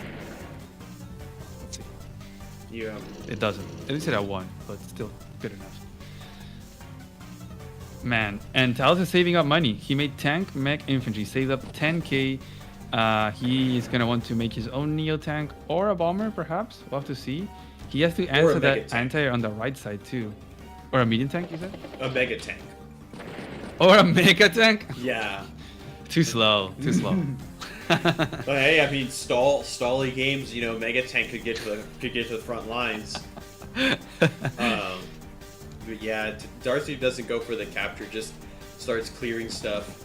And the anti-air, I don't think, can reach the copter. 1, 2, 3, 4, 5. Yeah, that's because like everything pulled back. Now Darth Noob was able to get all his infantry KOs, and Talose still has the issue of like, how are you pushing into this? Like, he has no good vehicle attacks. And we see the arty build, Kessler. It's coming. Yep. It's gonna. It's what is it? 2 turns away from HQ pressure. Yeah. And that's gonna be brutal. Now you need a tank over here for Talose because you need to counter this anti-air. I guess one of these tanks can shift over, but this is looking good for Darth Noob in my humble opinion. Yeah, no, I totally agree. Like, look at Talose's army on the left side. Like, it can't really stay there. It has to move back, I think. Another tile or 2. prevent the Neo tank from breaking through and then allowing a tank to hit your RD that it's currently on a road. So you can have to pull back and just concede ground. Maybe wait until you have your own Neo tank to answer that, or bomber. But the bomber is a little bit tricky because you have that anti-air there on the right side that's making things very awkward. So I think the Neo tank is going to be the unit choice from Talose. But yeah, Darkness is like putting a lot of pressure. You got the Neo tank on the left side, forcing all these awkward builds and moving Talose's army back. You got the RD coming with a big ball of army on the right side, just like threatening that HQ. Yeah. Yeah, it's complicated. Yeah, I mean, Darth Dube's not gonna get the power. Talose can get the power, but there's not a lot of stuff that would take any damage. I mean, I guess there's this tank right here, and then whatever gets built, and the Black Boat, obviously, but it's just not gonna be good value for Talose to pop Urban Blight next turn, I don't think. Yeah, no, it doesn't seem like there's nothing really much. There's nothing in range really that would allow a lot of value. Just such a good positioning by Darth Noob. As he's down to 1 minute. He's burning through his timer. Yeah, I think that's what Talose might be trying to play for at this point. It's just try to complicate the position and make Darth Noob go full increment gaining, make him auto-end turn, and then just punish. What will we see Talose build? That's the great question. With 30k in the bank. Mega tank, mega tank. The infamous mega tank? Dang, we will have to wait and see. I mean, medium tank can potentially be an answer with Kindle. You know, it's you could, but it's slow. It's a little bit more fragile to the Neo tank.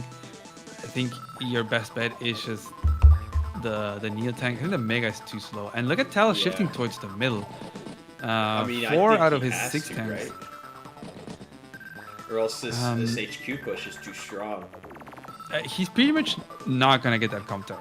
Like that's a given right now. He's just gonna have to play without a comp tower, wait to match that Neo tank, and try to push somewhere else. It seems like. With this, he could build a bomber. Yeah, true. With this movement towards the middle now, because he's like pushing away the anti a little bit. But is he conceding too much on the left? Because is he gonna leave those 3 or 4 purple cities on the threat of getting captured? Yeah, I mean, Chloe said something interesting when we did a collab about a match on this map, is that the 2 base is strong in the early game, but then the 1 base is strong in the mid game because it's an infantry base and a regular base versus a regular base in an airport. So, you know, unless you go like mech anti-air, you can never beat tank copter. Yeah. So I mean, Darth Noob could. I honestly think Darth Noob could get the comp tower quite easily now. I mean, not easily, but like you could definitely make a play for it, and then Talose either has to dedicate more units to stopping it. Oh, there's the Neo tank as you predicted, not a mega tank. Very sad. But no mega tank. Just force Talose to throw more and more units into the meat grinder. And Talose, I think, is going to be ending his turn down on unit count, which is really good for Darth Noob. Yeah, they're almost equal. Yeah, they're matched in unit value, since they're only like 10k difference. So that's even. But yeah, the unit count hurts. Doesn't seem like Darth Noob has 3 copters. So yeah, it was just the infantry that Talose lost that makes up for the unit difference. Yeah. And there's stuff on the left side that could go down. You know, the Neo tank could take some shots. I think maybe nothing of much value, because unless you allow a copter hitting the Neo tank from a city, it could be pretty bad. Well, what if you just use your Neo tank to block for a comp tower? Oh, wait a second. Look at this copter here. It actually cannot reach this forest, so you can go Neo tank blocks on this forest, and the copter blocks the other side or whatever, and then you have a guaranteed comp tower. Urban Blight could stop it, I guess, and it's at 9, so it's not going to be guaranteed, but you could block for it. Yeah, I mean, I'm pretty sure Darth Noob is just going to have that second tower. With all the vehicles from Talose going towards the middle, I don't see how he can afford to shift towards the left to deny that comp tower from going through. Yeah. So he'll just block to prevent the 4 HP from sacking. It's not like it's going to do much because he's not going to get it next turn. So it's going to require 3 turns. But you would have to bring that 9 HP infantry down to, 1 HP in the following turn. That's just not going to happen. So we're going to have a big stare down in the middle now. Talose is trying to outposition Dark Noob because of his Neo Tank is in the left. That's the only thing he has going for right now, like positioning and maybe like a slight charge advantage, like 800 in charge advantage. Yeah. But first Urban Blight could swing everything. We know how swingy Urban Blight can be because Oh yeah. And it can really help those wall breaks too, because then you can you don't have to worry about rolls. Even with no comp tower, you can guaranteed clear a 7 HP anything. But also, Talose definitely taken another page out of the Grim Guy playbook, because the artillery can get hit by the Neo, but then the other Neos are right there to clean it up. But Darth Noob's down to a minute. Oh, you know what? The tank doesn't without comp tower. Tank doesn't clear a 7 HP infantry on a city with power on. Oh, Like it's not guaranteed. You need the comp tower for the guaranteed kill. So just another thing that the lack of comp tower is really hurting Talose's tactics. Oh man, and double tower kindle. You hate to see it as the non-tower. Yeah. I mean, it's still going to take another turn to go through, so Talose can kind of regroup, but it just feels like... Darth Noob's kind of being like an amoeba. Like, we're going in! Wow. We're going in, boys! What is he seeing? Okay, he's seeing the clear on the 5 HP tank and a hit from the city, perhaps? Yeah, Wow. That's going to be really strong for Talose. He's like, I have to take my chance now because it's never going to happen. Once he gets the second tower and he joins his army in the middle, I'm done. Yeah, and then you can even put the artillery on the city, which covers a lot of ground too. And then Neo Tank can move up. Yeah, now Talose just needs to think how to do this, and chat's going crazy. Hear me out, high society. Yeah. But I don't know, man. I'm not sure that I like this because, okay, you get a shot from the city into the 9 HP tank.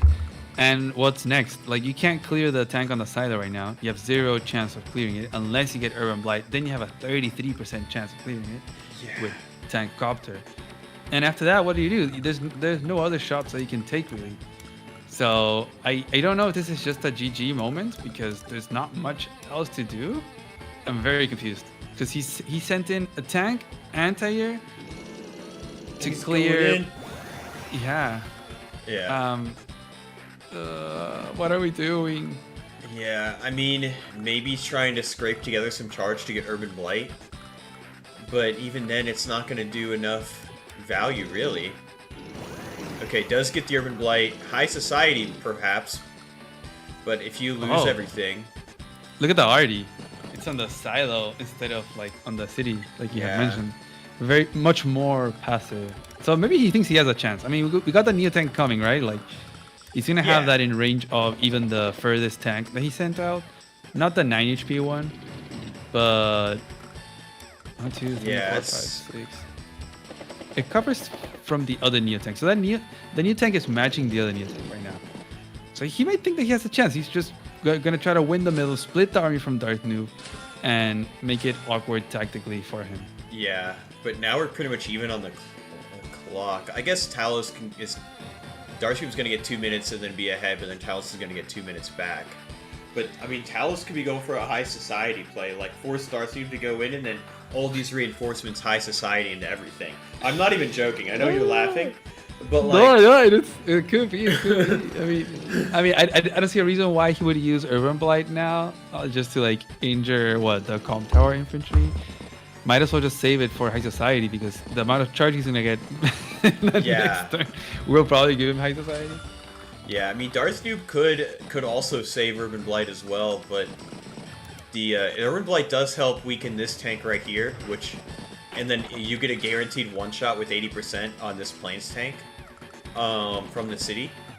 Yeah. But Talose is just doing the I don't know what it's called, the spearhead or something, where you just shove your entire army up the middle and try to split the opposing team's army. But Darthnoob's got 2 minutes and 20 seconds left, so he's got to go quick. I love to see this, man. This is so unique. We never get to see plays like these. So positional and like, boom, just big moment of an attack. Yeah. I would be just like, you know, shaking in a moment like this. I'm probably blundering and throwing units in the meat grinder and losing. But these guys, they're so smart. They're so precise with what they do, with how they decide to position their units and what to attack. Look how Talose kept all of his copters out of range of the other copters. Like, he's thinking way ahead, right? He started this attack. He's like, I want to win the middle, split his army. And yeah, we're going to be fighting with powers and stuff.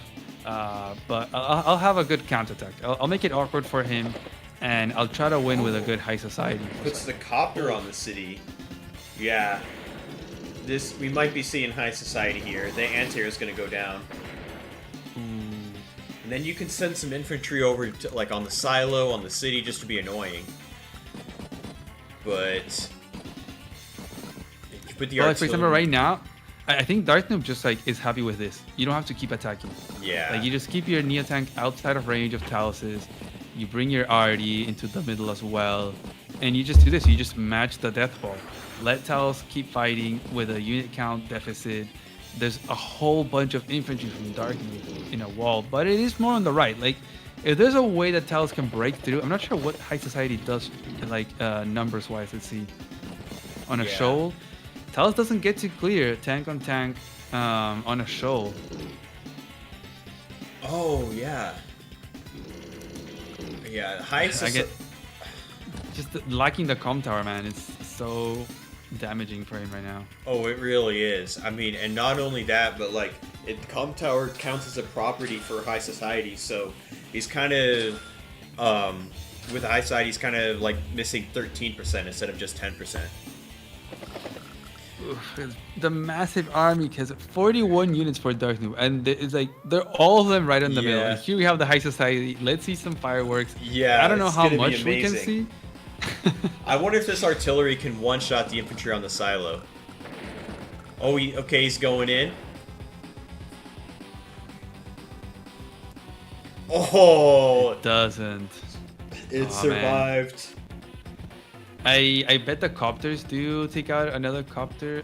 Okay, it's a 90% chance of clearing the copter with a copter, because he doesn't have an anti-air, right? Yeah, the anti-air is gone. He could get to the artillery, but it's going to be really tricky. And he still has 2.5 minutes to think of something. Yeah, that's going to do it. 130%. It's going to be insane. But tank or copter clear infantry on planes right now, so he only needs one unit to clear. So he could clear the 10 HP and the 1 HP infantry right now. They're in the middle, so then he can take out the copter, probably get a shot from the city onto a tank, clear the 3 HP tank as well to get a shot on the RD. I think there is some chances here for Talose. Just up to him to see what he does, but I don't think it looks horrible for him, because all of Darthnoob's infantry is on the right side, like we were talking about earlier. So they're not doing that big of a blocking mechanic for him. Wow, I'm just baffled by how good these guys are. Yeah, they really are insane. Clears a bunch of infantry and goes in on the copter. That's gonna that's huge. That's absolutely huge. He's not going for the tank kill. He's going to hit the RD, it looks like. Okay. Yeah. Interesting. And then you might be able to hit that anti-air too. Oh yeah. Oh wow. That's okay, yeah. Damage. And then you can put the Neo tank on the city and just chill. Yeah. Just chill, man. Well, Darthnoob might have enough. He needs 20k for another Urban Blight. Yeah, I don't. Can he get 20k in a turn? That'd be too much, right? He would have to inflict 40k of damage. Maybe I mean, we he can see that. Honestly, what he could do is, this might be too much, but he could like take the losing Neo tank shot on the city for the charge, and then Urban Blight, and then use copters or something. against the high society Neo tank. Oh, that's true. Yeah. Come on. Yeah, you can't do that. Well, you get that 20k in a hurry, right? He would literally lose the Neo tank on counter attack. If you look at the damage calculator, it's crazy. Oh, dang. High society is crazy on cities, man. Yeah. Talose is. We're definitely making out of the low society with this one. Dang, man. And he's up on unit count and unit value right now. So we're just waiting on the counterattack now from Darknoob to see if this is going to pay off or not. He's putting a threat on the com tower as well, but it is going to go through for Darknoob. So he's going to have 2 towers. He's going to have 2 towers right now. Big advantage. He's going to be like Sauron right now. He's got both towers under his control. and but also, there's low time. There's no... So he took out 2 copters, I think, and on the anti. So there's 2 copters from Darknoob. 1, 2. Oh, but there's an anti in range, so he could clear. Yeah. Oh my. Yes. So many numbers. So it's not air superiority. I think actually Darknoob might have a little bit better. Oh, he bricks on the roll. Dang. Oh, that's really unfortunate for Darknoob. Well, also that copter's not covered. Like, Talos' anti doesn't reach. His other copter is out of range, so Darknoob could take a shot on that. Is it too bad with the high society? Nah, it's fine. 7-3. You could take it out. He's got to be careful about the Neo tank, but... He also has 1 minute left in the clock. They're both on increment gaming. Yeah, this is... mess of a game. This is going to be absolutely crazy. I guess if I were Darknoob, I would just go all in on this copter. Okay, that's honestly not... It goes in on the tank. The problem is this copter now is in range of that tank. So he could get a hit on the copter there. Urban Blight's active, but I don't think he's going to use it. He has another anti he built. He's going to repair that one, so he's going to be... Oh, another Neo tank. Neo tank. Damn. Army just swinging back and forth and just rushing through to make the builds. Yeah. Can the Neo tank get shot by Talos' Neo tank? That's like kind of a huge question right here. Yeah, if you can break the 8 HP tank, you can do it. Maybe a couple sacks. Talose is kind of running low on those vehicle numbers. The RD doesn't get any shot right now. It's not in position to shoot, so that's like 1 vehicle. Oh, I think he's going for it. You can even sacrifice the 2 HP infantries too for the extra damage. Oh, and use the copter. But that Neo tank's getting clobbered. Oh yeah. That Neo tank's gonna get smacked. There it is. Not bad though, thanks to the com tower advantage of Darknoob. Oh, Darknoob's gonna go high society. Yeah, and he can also heal it up to 6. I think that Neo tank is gonna die. Damn. I think this might be the end of the road for Talose. It was a good attempt, but now that the dust is settling a little bit, I think it's looking very clear that Darknoob is gonna be ahead. You have another Neo tank coming as well. Talose cannot build his own or a bomber to answer the second Neo tank. You have more infantry from Darknoob. We're gonna see High Society just shred right now with 2 towers. Yeah. Right? That's gonna be insane. If Darknoob attacks from his city, it'll be 150% or 160% attack plus the High Society 3% bonus in 20 cities. That would be 210 or 220% attack from a city with High Society. What? That's crazy. 200? Yeah. And yeah, like you mentioned, there's not enough anti-air for Talose. So these 3 this copter is gonna get traded. This copter's only at 3 HP.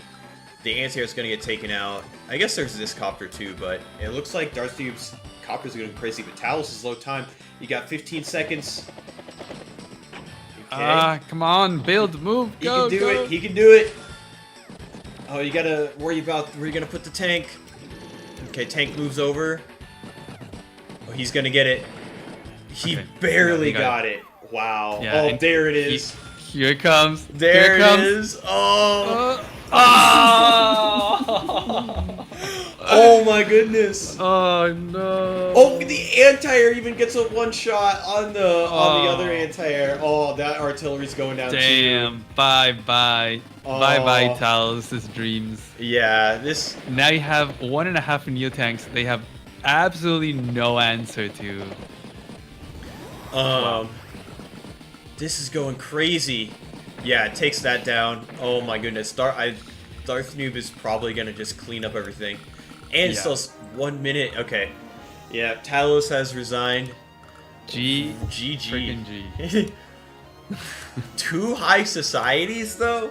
That was Damn. amazing. We were definitely making out of the low society with this one. I think the comm tower ended up being the deciding factor.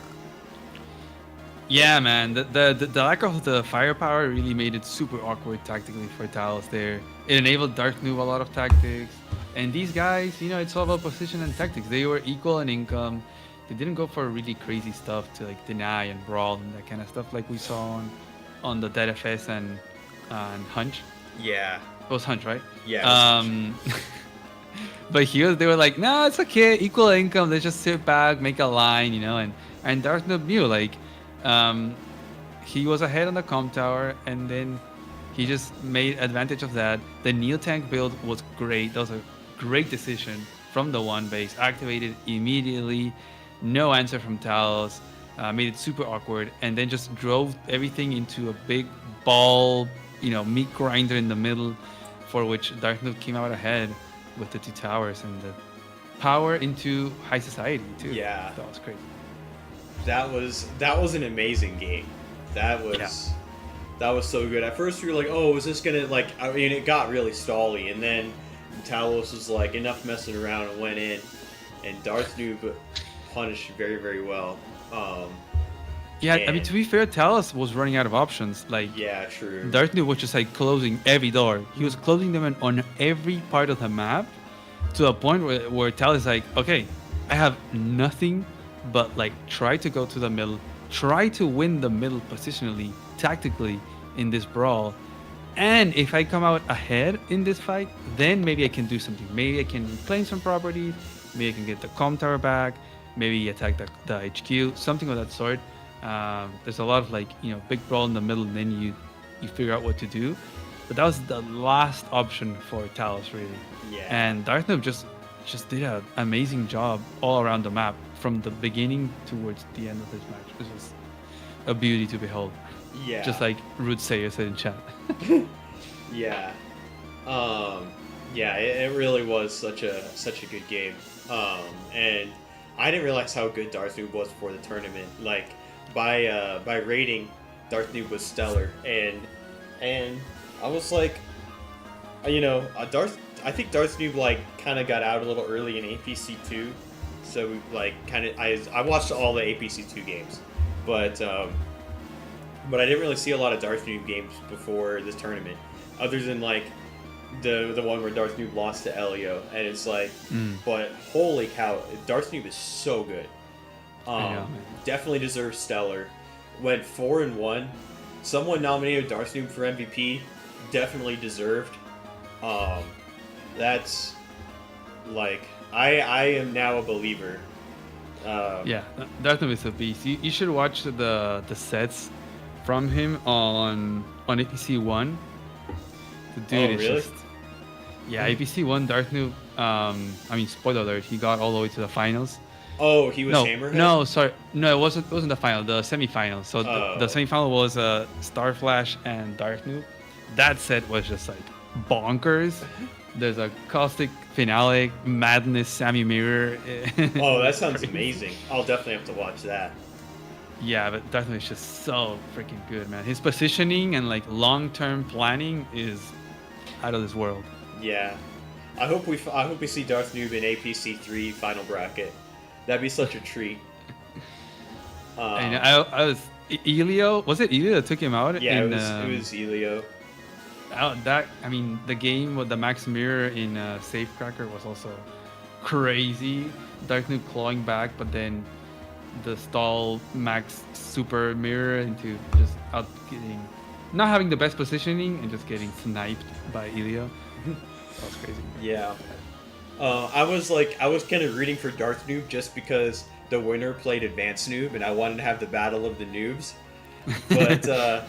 But Elio is also a really strong player, and it took the first game off Advanced Noob, if I do believe, on Trouble in Paradise, because he got a wall break, built a Neo, and then an Advanced Noob insta resigned.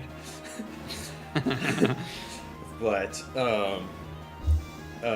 yeah, I mean they're both Advanced Noob and Darth Noob. Like they just have the noob in there for the irony. They need me in there, an actual noob, to have that name. But So this got the win for the Fireheart team, yes, right? Yes. So they got 5th. They won the consolation bracket, and they started 0-3 in the group stage. They turned up in the consolation bracket, and they 7-0'd Wheel Provides, and then this was 4-1 against Free Dudes, which is really good. I don't think the other games are going to happen because the other players didn't want to play if their games didn't count, which is fair enough. So this has been the last game of the tournament, and what a game to end on! What a game! Oh my goodness, we definitely made it out of the low society with this game. Yeah.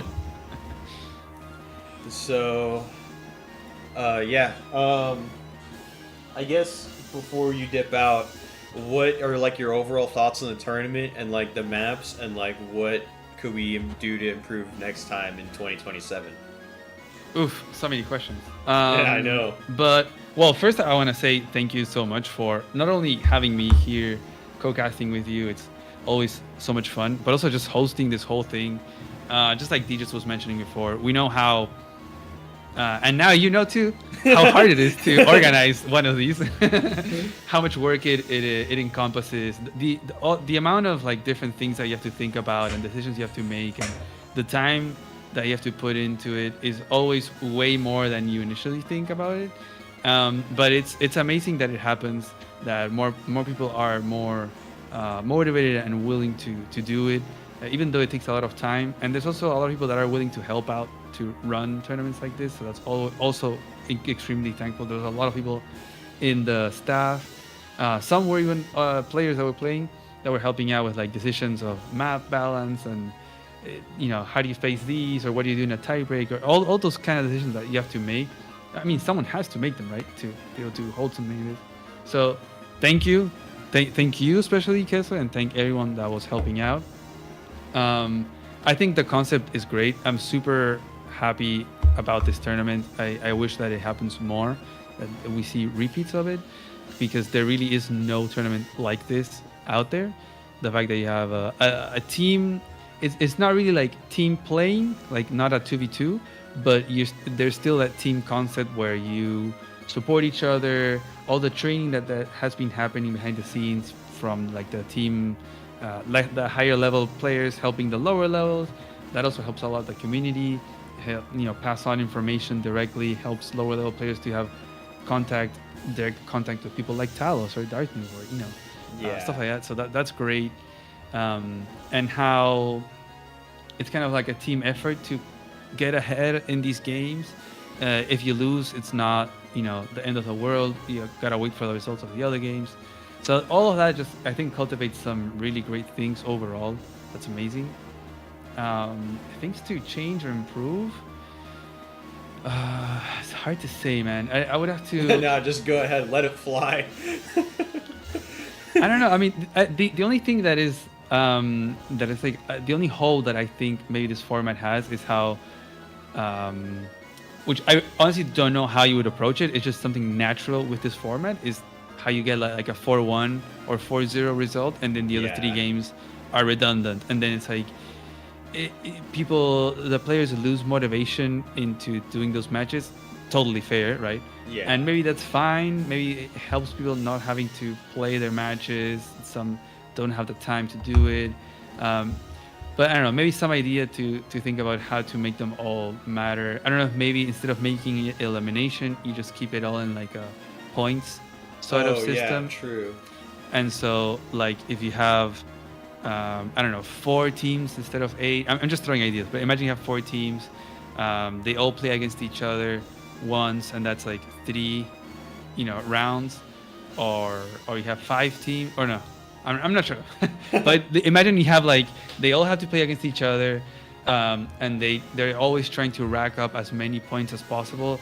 And so in a sense, maybe not all matches will matter. At a certain point, maybe one team has enough points that certain matches don't matter, but it might help more matches to matter than in this format. I don't know. That's a good something of point. that sort.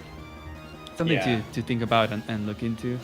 It's always going to be tricky because it is this like best of one between players, and once you get enough wins, like 4-0, it's like okay, that's Yeah. it.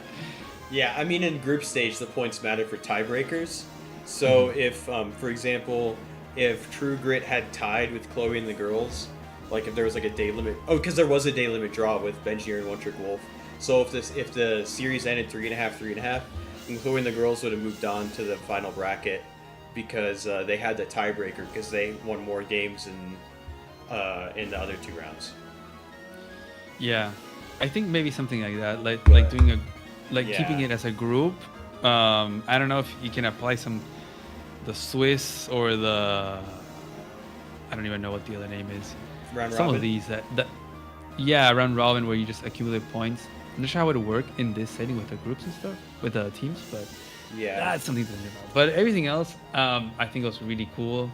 I don't know about like the map picking, like people being able to like snipe or like pick which maps they want to play. That was kind of cool in this last round, right? Like they got to pick Yeah. somewhat the maps. Yeah, I've heard mixed feedback on the maps. Some people liked in the first round how the map was chosen for them, and some people liked the playoff format where they got to like ban certain maps. So, I think I'm not entirely sure. Definitely a lot to think about. Luckily, we have until 2027. So Exactly. yeah. Well, I mean, what are your thoughts on the tournament? I know I've already asked you this, and we've talked about it on the Yeah. podcast and everything. But like now that it's actually over, this is the last match. What are you feeling? Oh, dude, I'm. It's kind of bittersweet, honestly. This was like, I mean, it was a long time coming, put a lot of work in, so it's nice to be done. But Yeah. at the same time, like, it is sad. I had so much fun, like meeting all these different people of the community, having all these different people co-casting, and watching all these games. I feel like I'm a lot better player just even watching and casting the games.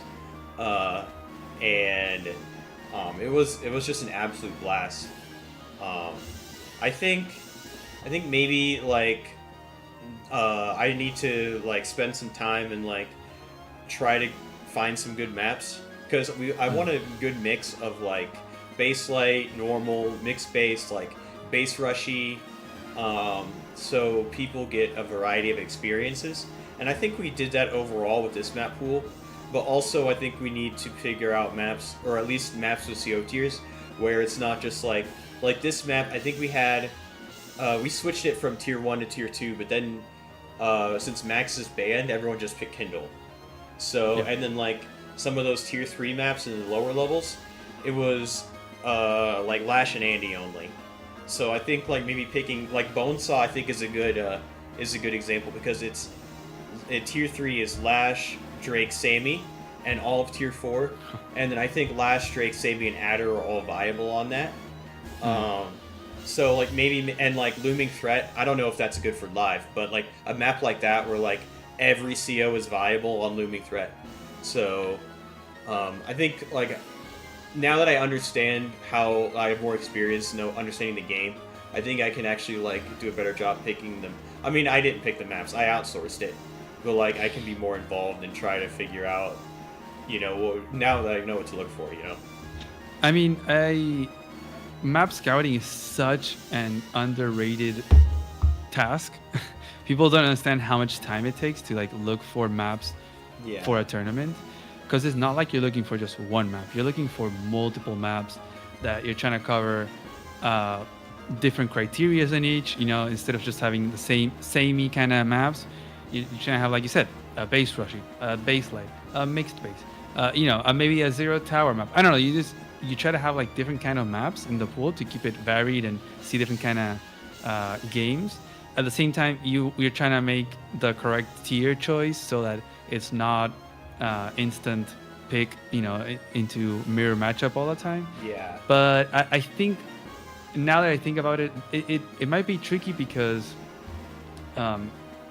with prep, I think it's hard. You usually will see like people figuring out a map meta kind of in the same tier and picking the same CO, especially with the coaching. So like you'll have like, maybe Darthman is like, no guys, like the best CO in this map is Kindle. Just pick Kindle. Trust me. Just go for it. And then like do this opening. Like maybe that's also why we see so many of the same COs.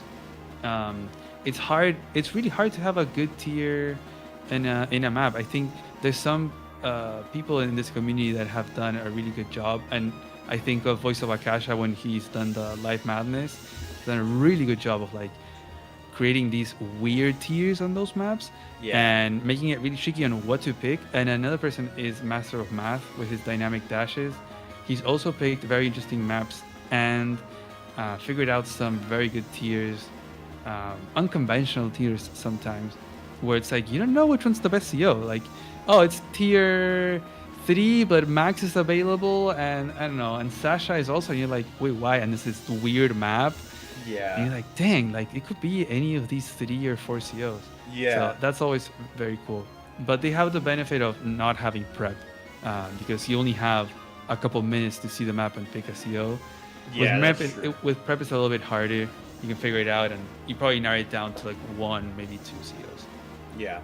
We had some cookage in the chat, some ideas. Scandalous says, how about we do an APC KCT hybrid, where you don't know what team you're facing in the upcoming match with hidden player names? That'd be brutal. That'd be fun. That would be amazing. You try to figure out their whole team by figuring out the individual players. Bill Ford said, you could also make a semi-player elimination that within the round, losing means that particular player is out of the round, and make it a best of series where some players will play twice. I can see that, but the problem is with how we had the matchup tiers in this tournament, that wouldn't really work, because if your bronze player gets eliminated and their bronze player is still alive, like who's gonna play their bronze player? And I know we had some like a lot of good like growth and stuff during the tournament, but I still feel like a lot of players have gotten a lot better, but I still feel like overall, like the players in the higher tiers will have higher winning chances than against someone of lower tiers. Andy Kuma says, for me, 100% viewer and not being on the Discord server. Well, I enjoyed the matches I saw. I never really saw much of a bracket or something. Oh, my apologies. I should have put the tournament spreadsheet link in the like live stream descriptions. That would have been a smart thing to do. I can actually put it in there right now. Put it in chat. But I put it in all of my videos in the description, like my standalone videos. But I really should have put it in the stream description. So that's a big blunder by me. Add that to the blunder list. To me, I only had a very rough idea of what rounds were happening, also who advanced, who was out. I didn't even know this was the last match that you said it. Yeah, so that's on me. I got to be more out in the open with the tournament spreadsheet, because all the information's in there. Kessler the GOAT, thank you. Kessler, you have 6,883,075 seconds till 2027 to work this out. Chop chop. Well, we lost a lot of time just now reading that. Heard him. You're losing seconds. You're losing seconds, Kessler. Come on. Yeah. I think there was a video going over the bracket status after the pools ended, but yeah, it could be nice some more of those. Yeah, I definitely need to do a better job of like updating the status. Add Monty Hear Me Out. You were anti-Monty Hear Me Out, Sprite Mayor. I am being gaslighted.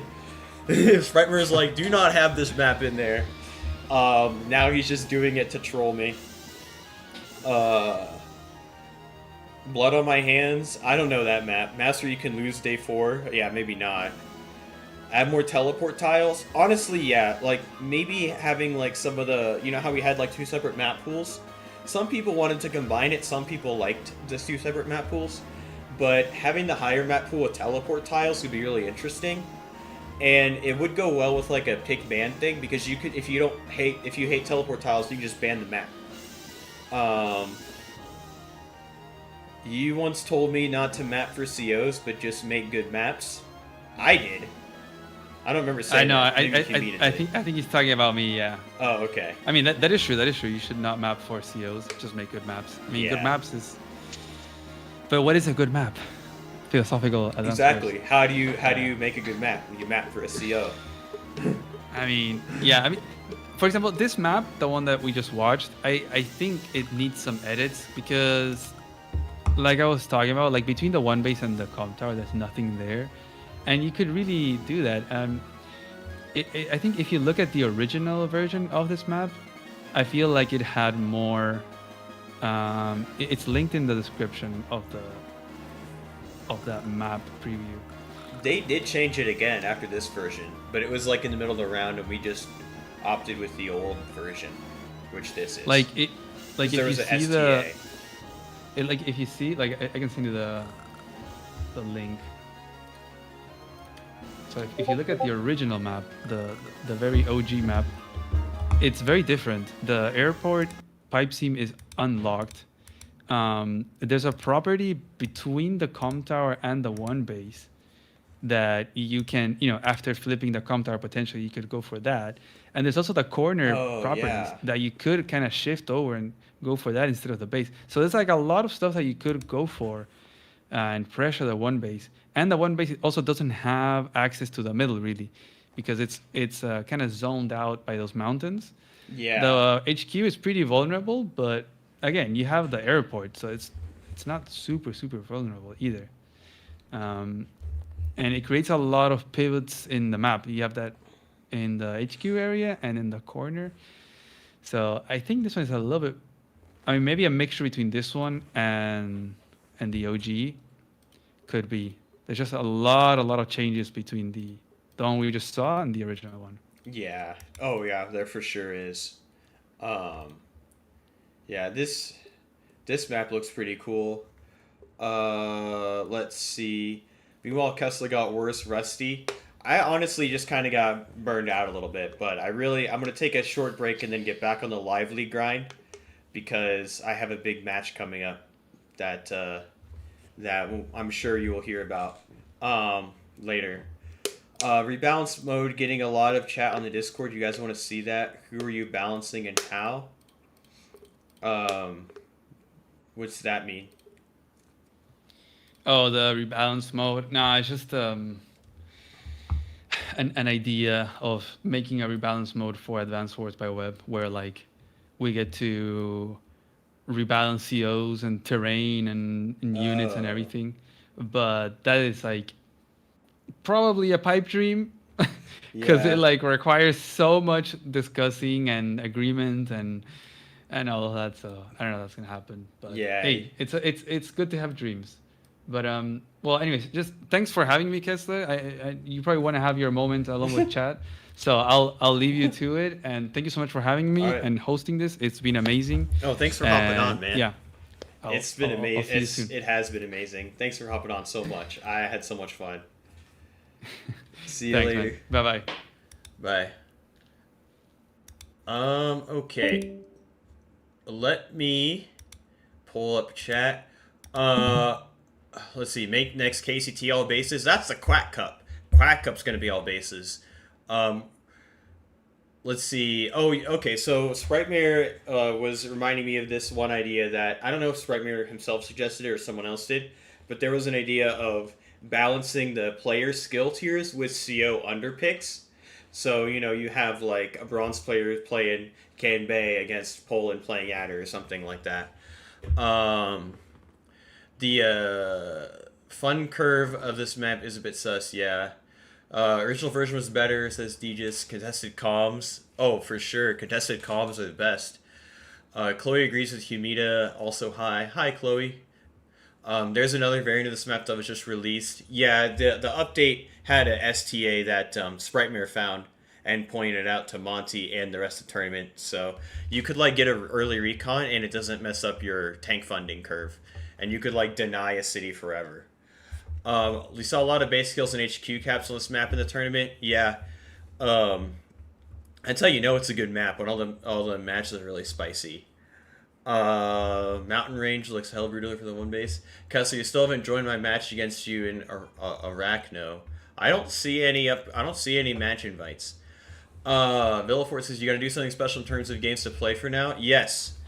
So what I was thinking of doing is doing like 500 subscriber Q&A where you guys can ask me any questions in chat, and then I have some other questions that people wrote for. Let me make a good little sign here. The people wrote for in the comments of my announcement here. So I was going to do Q&A, and then you're gonna do a boss battle on this map that I made. Let me pull it up. So yeah, 4v1 boss battle. If people are interested in playing on this absolute lunacy map, you do something fun like that as like a little commemoration event there. Let me see. Let's see, rebalance. Yeah, I need to look into that rebalance mode. This is the first time I'm hearing of it. Make Jugger have minus 100 to plus 100 luck damage as a passive. Surely that's fine, right? Oh, yeah. How do you not know about blood on my hands? I probably do know about that, but I just don't remember what the map actually looks like. This one? Oh, is this High Funds? No, this is standard. I've seen this map before, but I haven't seen that many games on it.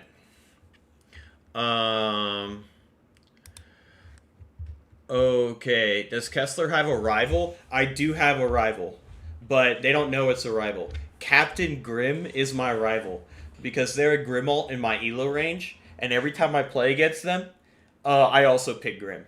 So Captain Grimm is my rival. They don't know it though. Adder's just really good to CO even in tiers up because 2 bars full moon is that good. Yeah, it is. Can I join the boss battle, please? Yes. I need to make a little invite link for the boss battle. I think I've seen blood on my hands, but can't recall it. Yeah, this is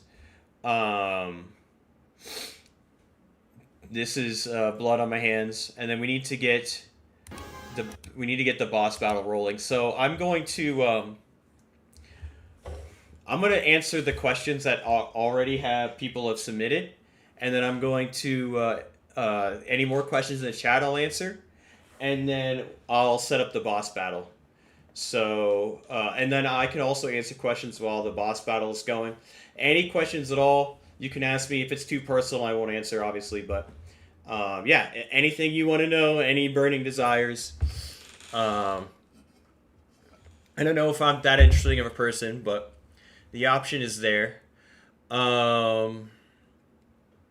So I will start setting this up.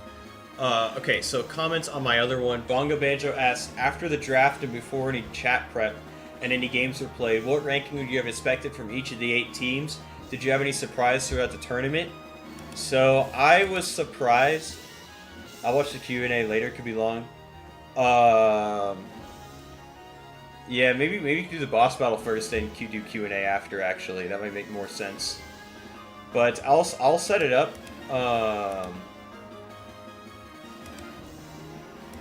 I'll set it up while answering these questions that I already have submitted, so I'm not wasting your time.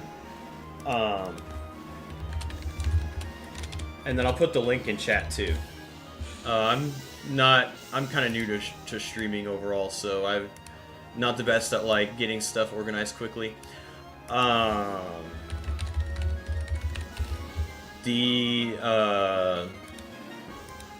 I have to reload my settings here.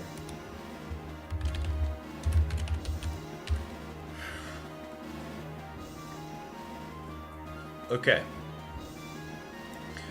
Let me get the boss battle. Okay, so answering the question though about the tournament, I thought Chloe and the girls after the draft were gonna win the whole thing. I thought their roster was stacked top to bottom. they were gonna win the whole thing, and they looked really strong the first couple rounds, and then but yeah, True Grit just kind of turned up in the must-win game. I wonder how far Chloe and the girls would have got if they made it to the top bracket. Let's see.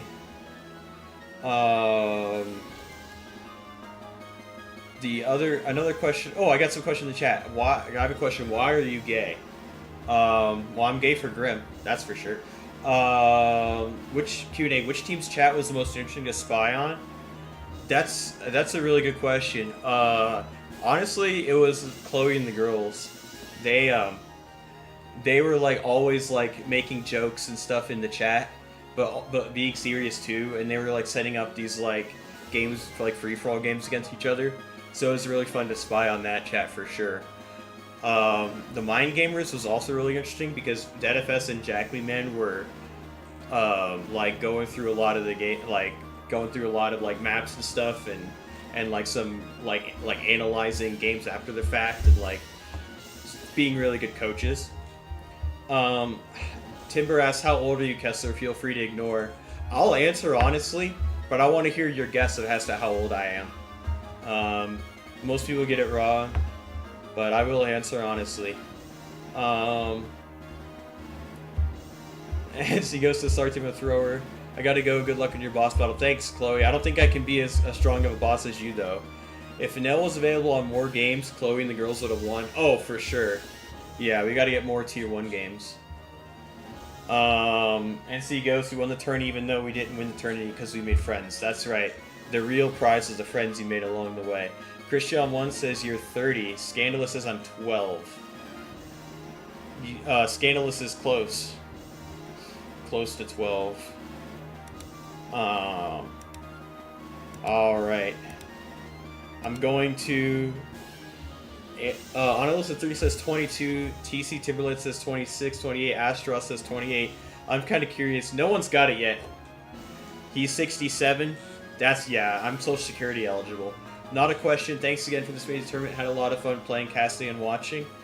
Thank you for joining and being willing to play, and the co-cast we did with Shikabane was an amazing time. And you had two absolutely banger games, so thanks, Dodo. Astros says 25. You guys are undershooting it. Everyone is too low. And another question I got is Sprite Mayor's favorite CO power to use not on Grim? Victory March. Victory March is my favorite power to use, bar none. I really enjoy good Victory Marches and planning them out. It's my favorite power. Didn't you tell me at one point you were 4 years older than me? Maybe it was before my birthday. Bogay says, I know the answer, so I actually guess. Yeah, have you considered a map with Grit unbanned? Honestly, yeah, should make a map with Grit unbanned next time. This is a good idea, Izanagi. We're in the ballpark, though. Yeah, close. Timber's close with 32. Analyst at 3 says 29. I'm 31. 31 and a half. Christian 1 is 26. I'm 5 years older than you. I'm 31.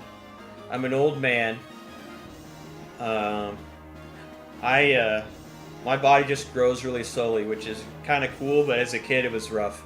I was in the bottom 3rd percentile of height and weight, so that means out of 100 kids, 97 of them would have been bigger and taller than me, and 0 out of 10 do not recommend growing up in the bottom 3rd percentile of height and weight. But I guess I do look 5 years younger than I do now. Kessler, do you have a favorite game you played recently in Global League? Yeah. I do. Shoot. I need to make a video about it, but I was playing against Super Glob, Hawk versus Von Bolt, and it was my first Hawk win, and I don't think I think it was the best game I've ever played. I say that a lot, but honestly, I need to make a video about it, honestly, because I think this Hawk versus Von Bolt game, I think I played it like almost perfect. I did get a Neo Tank trap, but I was winning ahead, so far ahead at that time that it didn't matter. But it was like the best game of Advance Wars I've ever played. Another fun game was I was playing Captain Grimm on End of Entropy, and it was just an absolute bloodbath. And I had to like get a roll to win the game, and I got the roll, and I like screamed. Let's see. We could have a map with certain tier 0 COs unbanned and watch who is the strongest on that map. Yeah, I'm not a big tier 0 fan, so I wasn't really pushing it in this tournament. But tier 0 could be interesting. We have a map where, you know, like maybe, well, first of all, Grit I think could be allowed on some maps. Maybe Sturm, maybe who else is tier 0? That's like not Colin or Kanbei. Maybe Sensei. You know, we could do like Fancy Meat. Maybe Sensei's not. Well, I think he might be super busted. But maybe there's a map where Sensei wouldn't be super busted. You confused me by saying Scandos was closest. Scandos said 12. I was joking. 31 it is then. Yeah. I'm not doxing myself, but I'm an old man. I'm an unk. Tier 0 is weird because some just aren't in the same league as the truly broken ones like Kanbei and Hachi, like they're tier -1. Yeah, that is very true. And I think it'd be really cool to have a live league map where like Grit is allowed. I think Sturm might be a little too busted in standard because of the terrain movement and the defense, but like, you know, like maybe we have this map on tier 2 but Grit's allowed, and maybe Kindle matches up really well in the Grit, you know? It'd be cool to really like kind of theory craft those things out and try to find some good matchups where you can have some more COs and some more wacky tiers too. Because I think that makes the game really fresh for people. It's not just, oh, another Andy me or another Olaf me, or, you know, just goofy tiers. And I think Deej and some other people in the map committee are trying to switch it up by moving Adder to tier 3 in some maps. Semi's last video just shows how busted Hachi truly is. Yeah, Hachi is stupid. Although, you know the most busted CO? Mangs did a video of Hachi versus Olaf with permanent snow, and Olaf steamrolled Hachi. So I think permanent snow Olaf is the best CO in the game, bar none. Let's see. Next time, Kessler, let's just have 7v7 to make the stream much faster. Yeah. Elfamosa Dota asks, which CO would you have a beer with? Which would you date, and what would you play sports with? Oh my gosh. We're getting crazy. I think I would have a beer with Grim. Grim is like really positive energy, like happy-go-lucky, just having a good time kind of person. So I think Grim would be really cool to hang out with. Which CO would I date? Well, I guess I could marry Kindle for the money, you know, get that shared bank account bonus. But perhaps, I think low-key, I think Sammy seems like more my type, like kind of tomboyish. Definitely melt for a cute tomboy. And then, which would you play sports with? I think Sammy's got that, like, good athleticism, should be really good in co-ed ultimate frisbee. Top girl in the league right there. As far as the guys, I think maybe Andy might be low-key athletic. You know, he's a mechanic. He works with his hands. Eagle, maybe. I could see Eagle running really fast. He's got the pilot, you know, skills. He can move quick. I think Grim too, maybe. Can Bay be a good coach for a sports team? Live 7v7, yeah, that sounds awful. Still 2 years younger than me, mate. Fun to know we're on the same age, though. Yeah, for sure. I think a lot of the Advanced Wars player base is like mid-20s to mid-30s, which is kind of cool. Sturm does get allowed on some maps as standard. Some he's really good on. Others he's just alright. Yeah, that's true. I just don't know what maps he would be good on without like actually testing him. Banning Adder tier 3 is so sad. Yeah, it is. I don't know how... Like, I think Andy just beats Adder. At the same time, Adder in Tier 3 makes it so people don't just auto-pick Adder when they have doubts. Yeah. Permanent Snow Olaf is kind of like having constant sign wonder. Yeah. Kessler, do you have legs? Yes, I do. I get a lot of compliments on my legs, actually. It's weird. But they're like, oh my gosh, your calves are so muscular. So, anywho. Let's see. And then another question I got, this is the last one I had pre-submitted. Dank Memos asked in a comment, have you ever seen those Archipelago game things with randomizers? No, I haven't, but we were talking about it in the comments, and I think chess boxing, but Advanced Wars by Web would be kind of cool, you know? Like, you play a live game, and then every 5 minutes, it's a timer pause, you step away from your computer, put on the boxing gloves, and get in the ring. And then after the 2-minute round or whatever, you get back on the PC and start playing some more Advanced Wars by Web. So, yeah, that'd be really amazing. Sturm being allowed in Tier 1 Standard is more when the terrain isn't restrictive. Like, I played Sturm on a map with almost all roads recently. Okay, yeah, that makes sense. I feel like Adder is overpicked in Tier 4. Jess is a lot better than people give her credit for. That is true. I think Jess being having the weaker infantry really hurts her case for a lot of players, but I feel like a lot of good players really can make Jess work in Tier 4. I think Jess is has a higher, I guess, skill floor that you need to have, kind of like Grim. If there is a heavy terrain, Sturm is hella broken though. Yeah.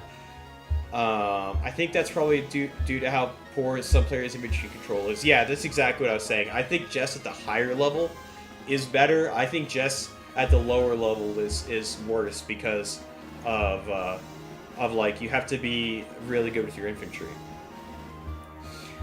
There's a few maps where Jess is even the best. Oh yeah, for sure. The thing about Jess is a minus 10% on infantry and B-copters, so your copter play is severely nerfed, while also having infantry that deal way less damage than you need. Yeah, that is tricky, but if you get into tank brawls or you use her power in the right times, she can be really, really strong. I'm not very good with Jess, honestly. Every time I play Jess, I lose. So I just choose not to.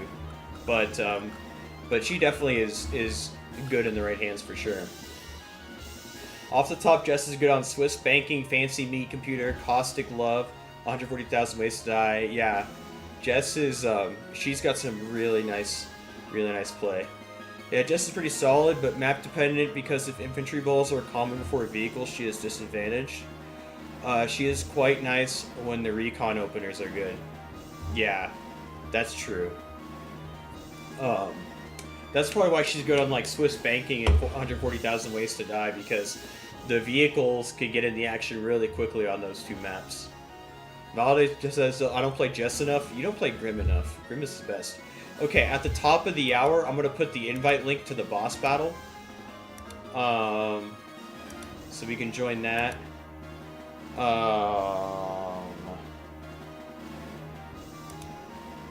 Yeah. I guess I'll just do it at the top of the hour.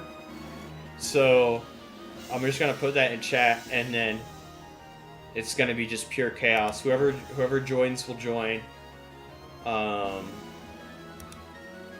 And let me switch my position on the map to the boss. So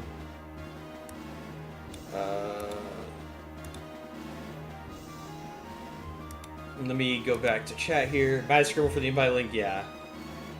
Is it live? Yeah, it's gonna be live. It's gonna be a 10-1 live. And mostly the 10 is for me as the boss, because it's hard. But group timing, I have a tournament starting another game. What game?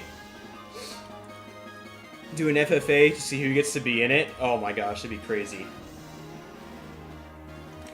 What is the boss battle?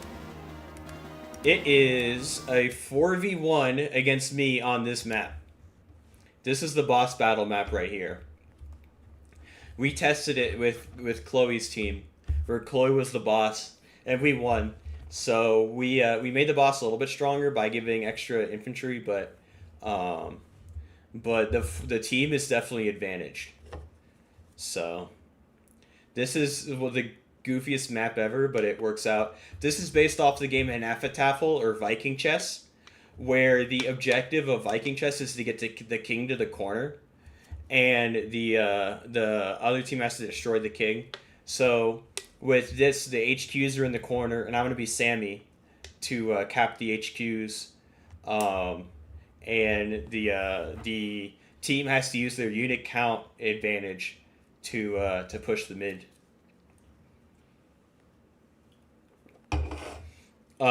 Best 4 of 7 determine who is in the 41. Go all out. Yeah. Okay, so I'm going to pop that invite link in here. Maybe. There we go.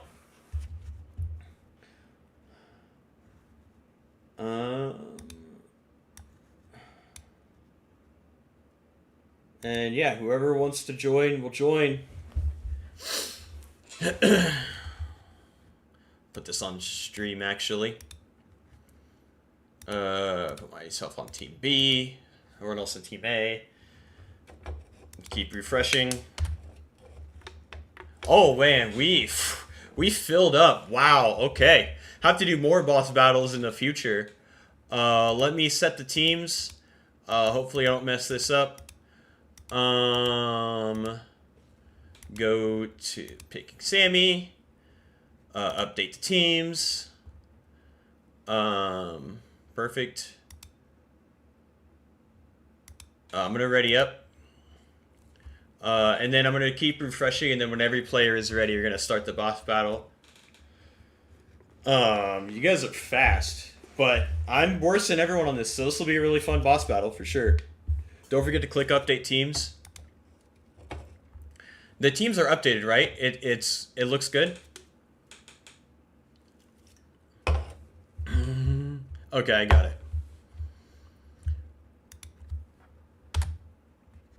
Okay, so we're just waiting on Andy Kuma and Christian 1 to ready up. Timbers said, great, I wanted to go to bed anyway. Have a good night. Thanks for joining the stream. Thanks for joining the tournament. This has been so much fun. I'm not making an optimal pick, but I'm also not that weak. Yeah, exactly. We got to nerf Villa for it a little bit. Teams are fine. Okay, cool. Oh, Astro said I always forget and then it turns into an FFA. Yeah. Yeah, I try not to do that. I've done that. I've made that mistake before. I've definitely made that mistake before.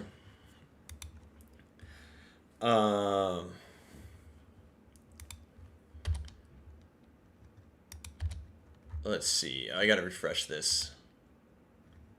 Okay, so yeah, just waiting on Andy Kuma to ready up, and then we'll be ready for the boss battle. It's gonna be very exciting.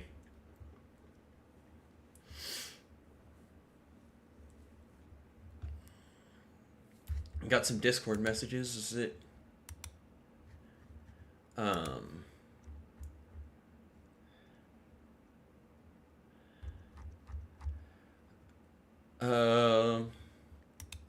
Let's see.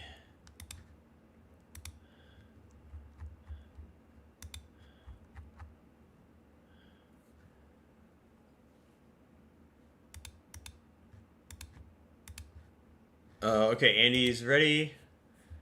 Don't forget our El Capitan games. Yeah, exactly. All right, let's start. The boss battle is started. Oh, Villafort's going Eagle. Christian 1 went Max. Tienzra went Grim. Andy Kuma went Sammy, and I went Sammy. So, we're in it, and this is gonna be really exciting.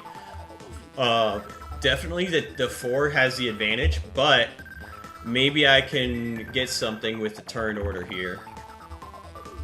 Day 20 lightning strike coming, yeah.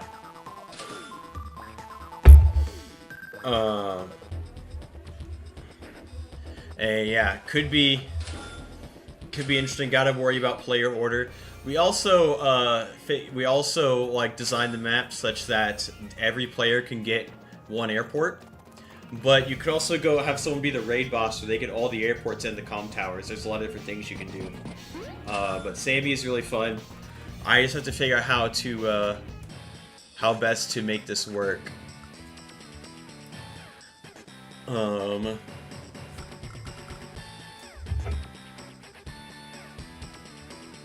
What Chloe did is rush the bottom. I was thinking of spamming mechs though. These mechs are good, but Sammy into actually maybe pushing the top might be a good idea for me because Eagle and Grim, I might be able to push this area. So maybe I should push the top. And mech spam is strong, it's just slow. And the mid player has to make something happen because once the 4 get too strong, then the mid player just falls. Javier and take 3 towers. Yeah, Javier's banned on this, but yeah.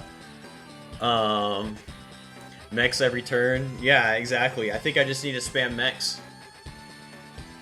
Once I get these cities, I just need to go all mechs. Mechs, copters, anti-air. Everyone should have been Olaf, make him miserable. We banned Olaf for that reason. No global damage, no Kindle, no Rachel.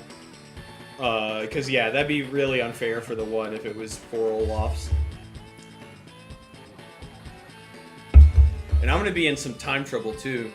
I have 4 turns to think about what I'm gonna do on my turn, but obviously I'm gonna go for the bases, and I think what I want to do is send this infantry to get this top airport, and I'm gonna try and push this top side, and maybe be able to get the black HQ perhaps.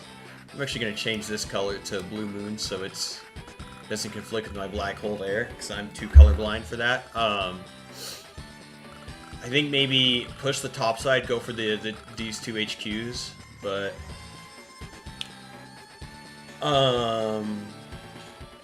yeah, they're coordinating in chat. I wanted to be Kindle, but Kessler doesn't like his rich wife. Yeah, Kindle might be too good on this map.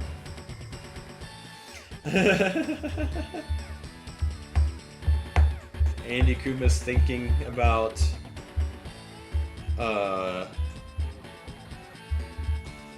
what to do here. Grabbing the airport.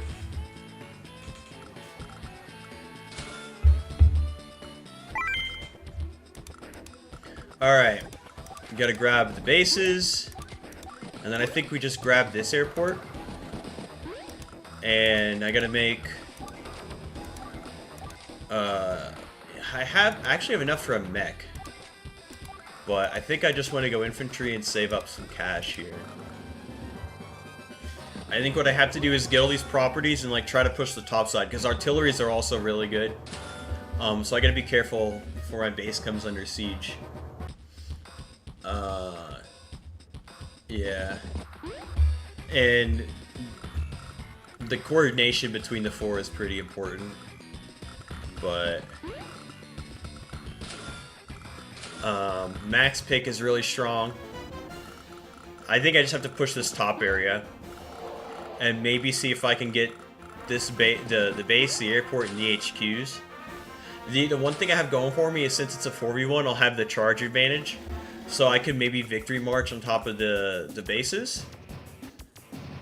Well, the way we designed it, every player should be getting 1 airport. But because he moved this over, yeah. Okay, so we gotta finish capturing this stuff, and then I want to get this airport. I'm gonna start these outer chains. Go here. I just want to go income right now. I have 10k, so I'm gonna build. Maybe a mech at the top wouldn't be a bad idea. Oh, I can actually go tank here. Let's go. Now I can put pressure at the top. Let's see. The map is asymmetrical. It's yeah. It's X mirrored and 2Q symmetrical. Yep, that's exactly right. On the left and right, there are cities missing compared to top and bottom, 619 and 419. 619 and 419. No, but every player gets the double city. So blue gets this double city, Azure Asteroid gets this double city, green gets this double city, and red gets this double city. So it's symmetrical as far as the players go. Who is Tian's Realm in chat here? I think just Tian's Realm. Boss Body's not playing Sturm. I'm disappointed. Yeah, I want it to be more like Viking Chess, where all I have to do is to get to the corners. That's what I base this map off of. It's a really fun board game. And Nafataffle or whatever. Wait, there's no city is missing. No, Kessler, check the same placements on the left and right. These cities? I'm kind of confused. Let me close out of this Microsoft Paint thing real fast. I'm kind of confused as to, oh, like these cities are placed a little awkwardly. I guess I'm kind of confused as to the asymmetry. 1619 and 1419. Yeah. They're right here and right here. Every player gets one of the double cities.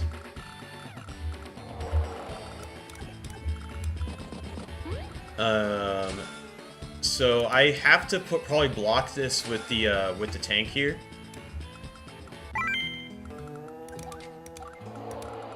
Try to put pressure on green and red up top. That's the game plan right now. Capture these.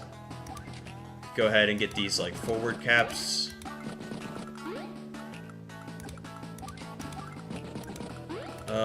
Oh, I could get this, but then I just get interrupted. I don't know if I can quite fight into that. So I'm just gonna go for these caps right here. Gonna build infantry out of the middle to get these mid caps. And then I have 14k left. 14k. I think I could go 4 mechs, honestly. And just spam mechs. You know what? Oh wait, I had less than that. I got 14k income. So we'll just put 2 mechs on the top and 2 infantry down here. There we go. And then I'm gonna try and push this top side. I think that you should build rockets, yeah. No, wait, it's not asymmetrical, it's just 2Q rotational. Yeah, it is.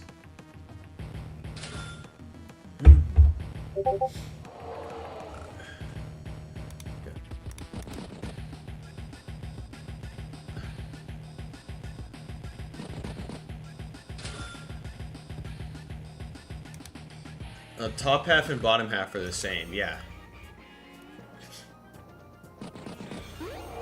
Yeah, they are the same. It's a little bit goofy with like the comm towers and such, but we did a practice game and it all evens out. Claim my rocket license, yeah. I'm not gonna have enough money next turn for rockets though.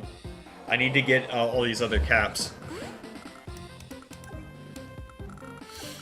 But I gotta be really careful with like the tank placement and stuff, and just have the mechs all cover, and play defense on this side. Like maybe building artillery or something would be strong. Battlecopter too. What I have to do is use the fact that I have a better early game than the team does, and try to push out. I'm guessing a tank is gonna come up from here. Could go copter tank base skip. I mean copter infantry base skip. Yep, that's exactly what's happening. So now I have to go back and build a copter of my own or an anti-air. I wonder if a copter from here can cover a tank. 1, 2, 3, 4, 5, 6. Yeah, if I bring the tank back, 3, 4, 5, 6. I can bring the tank back, build a copter. And maybe if there's a lot of investment over here, I like front shift over to a different side of the map. But I have to go really fast, or else I'm gonna get attack really fast. I mean, or else I'm gonna get blasted. Rockets seem good, but kind of goes against having HQ kill. I guess you can just base kill instead. Yeah. Chloe had a really good base kill. Should have had Chloe be the boss instead. I'm just not good enough, but that's okay because we're gonna make this work. We're gonna capture all these cities, get all this nice juicy income right here. And then, honestly, I could start this and start some fighting over here. Bring the tank over here. Bring the mech down. Bring this infantry to capture this. Bring this infantry to interrupt the cities. Wait, can the copter can hit there. I need my own copter over here. Make sure everything's covered. Mech over here maybe for some defense.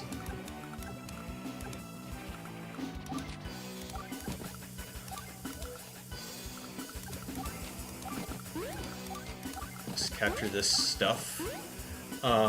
This map is like 90% 4Q. The black hole is very disadvantaged from the looks of it. Yeah, that is the problem. Is black hole is disadvantaged. I have 5k, so I can go infantry. I can just go more infantry here. Move this infantry. Oh, I think I messed up. I didn't see these infantry were active. Big blunder by me. Well, maybe I can like fight horizontally. Oh, I have to base skip that. Okay. My plan is impossible as Max. Was it build a rocket? Secret T-copter to the corner? Yeah, that's honestly not a bad idea. T-copter to the corner would be pretty strong. I didn't even think about that. Just bum rush the corner with T-copter. The problem is it gets shut down by a tank quite easily. But maybe I could grab an HQ off of it. And the battlecopter too. But I'm playing a little more defensive than I would like. I need to attack. The good thing is Villafort doesn't have too much money. And Christian 1 built a tank down here, so maybe I can push this corner now. Because neither one of them can build... Actually, Villafort... Yeah, neither one of them can build an anti-air this turn. So my copter is going to get some nice attacks. I just have to make sure it doesn't get trapped.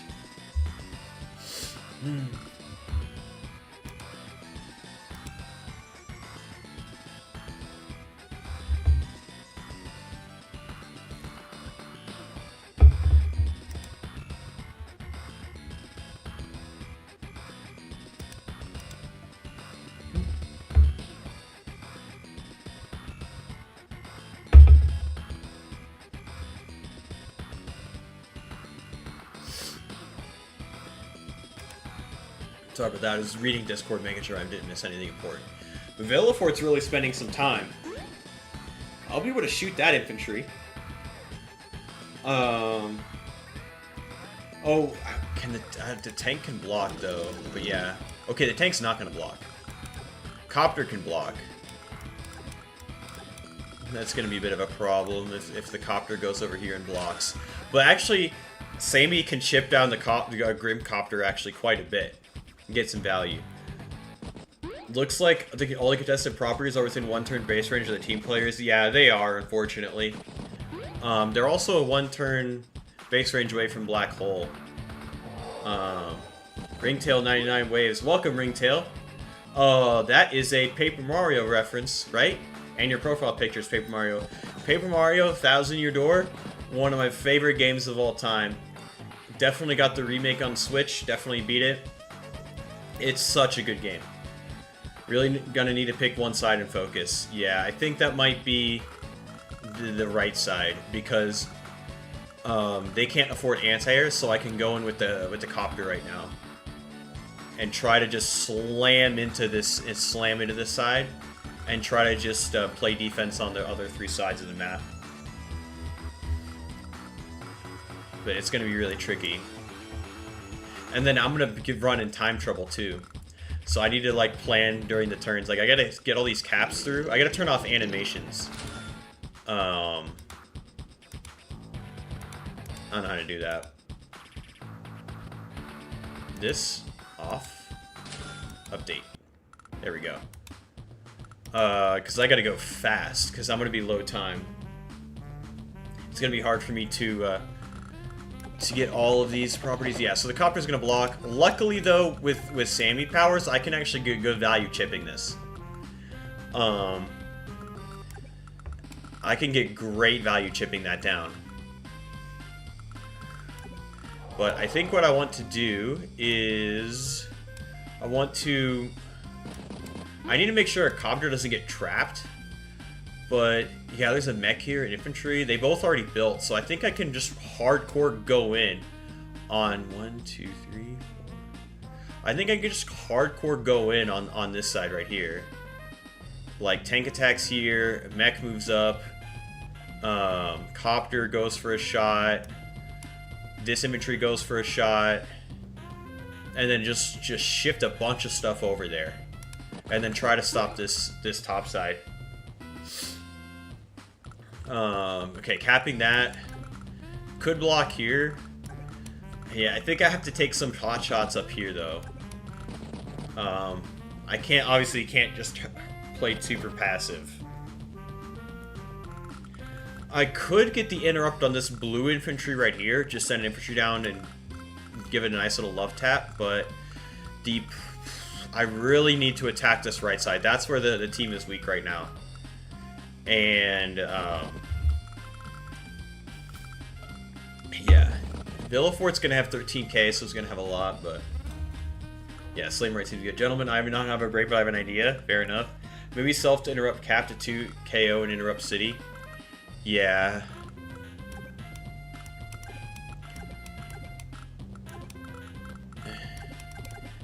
Yeah, that might be a really good idea. And then the mech can even start the cap too. It's probably not the best place for the mech to do that, but it still reaches and it's out of range of this infantry right here from blue. So, but I really have to slam the right side. So I have to cap these, and then this cap I can interrupt to hit this infantry. Well, let's see what Andy Kuma cooks up here. Andy Kuma's gonna go after this, gonna go after the comp tower.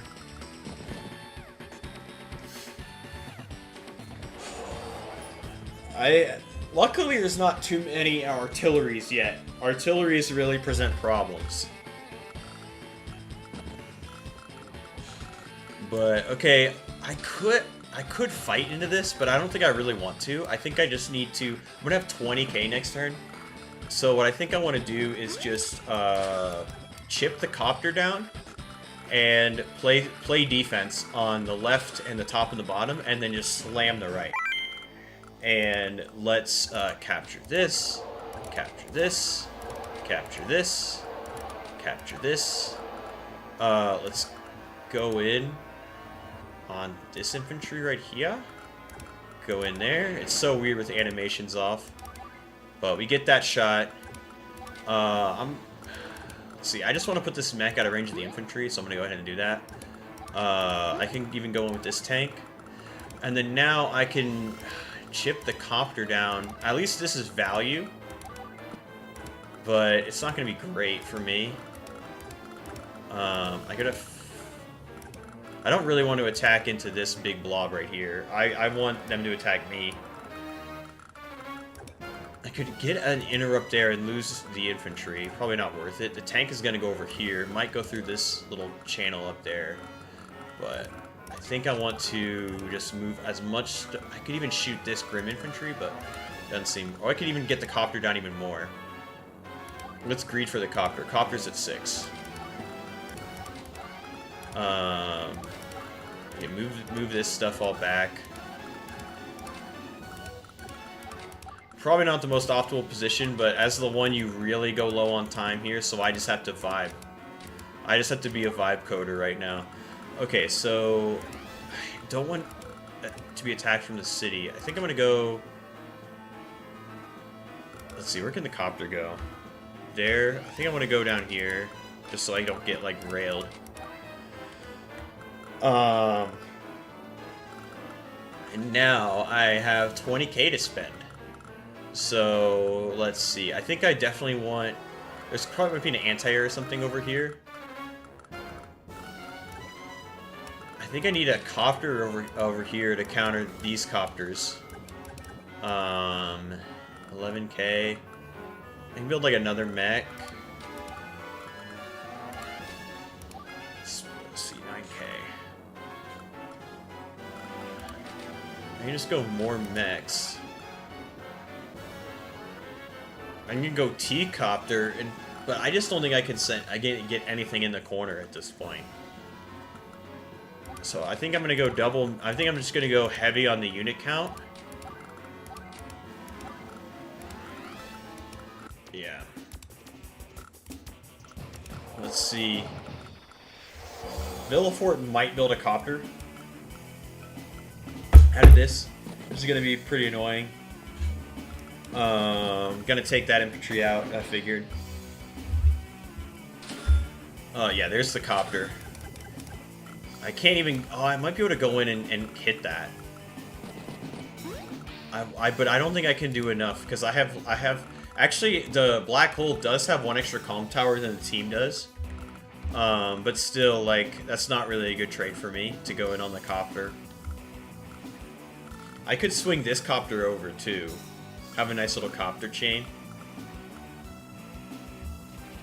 But I really need to slam this right side of the map.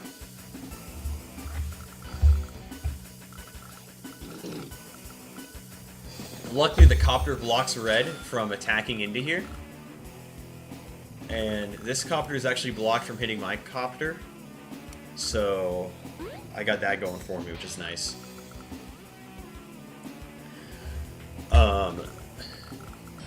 And yeah, back to blue. I don't know if blue is... I think... Let's see, 10k, he might go tank. I'm guessing he's going to go tank as max. He has this tank too, which can go over here this way. But I think I need to start making some indirects. Maybe I need missiles. But no... I should have put like a port over here. Build an air carrier. A no-fly zone. Wow, a team game. Yeah. A boss battle time.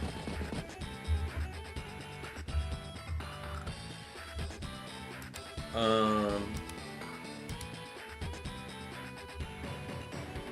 me go check something real fast.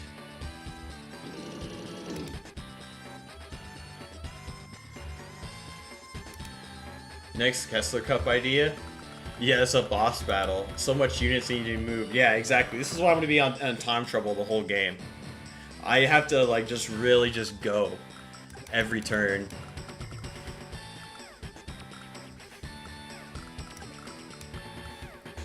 But I do have a nice income lead. I got 24,000. But that's obviously, like, because I'm in a 4v1. And yeah, it's going to play a little defensively over here. I'm betting a tank is going to come out. Tank infantry seems to make the most sense to me. I don't think base skip copter makes a lot of sense, because yeah, you have to defend this side because I'm attacking it. I could interrupt my own cap here and go after the mountain infantry, but I don't think that'd be worth it. But I need to attack into this. I think I can go... I could build a jet fighter too, which would be pretty strong. And now green's got to be careful with the copter, because my own copter would do more than enough damage to it. And I gotta be careful with this copter too. I mean, a jet fighter would be strong, it like covers my whole base. But it might be too much, just one unit. Whereas it might be a better idea to just like build artilleries. You know, try and like play hunker down on 3 sides while I push this right side. And it's gonna be tough for sure. But maybe I can hold out. We need like positional player like Talose or Darth Noob to play the boss on this level. Clears the infantry, very sad. The mech will be able to take a shot, and mech on mountain's gonna be really strong there. Especially against Eagle with no air units, be pretty strong. So I could take that guy out with the mech. I gotta be careful with the copter too. Luckily, chipping it down got me a lot of value off of it. But I might even be able to like start this cap honestly, because I'm Sammy. Do just Sammy things.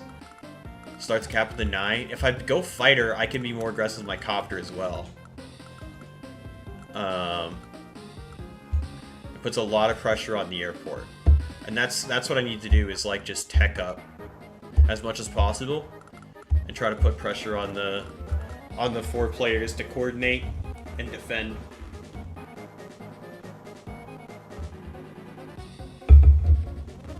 Tien's really thinking about this one, thinking hard. Thinking long and hard, which is just what Grim makes me. When I see a Grim game, I start getting long and hard. I mean, what? Huh?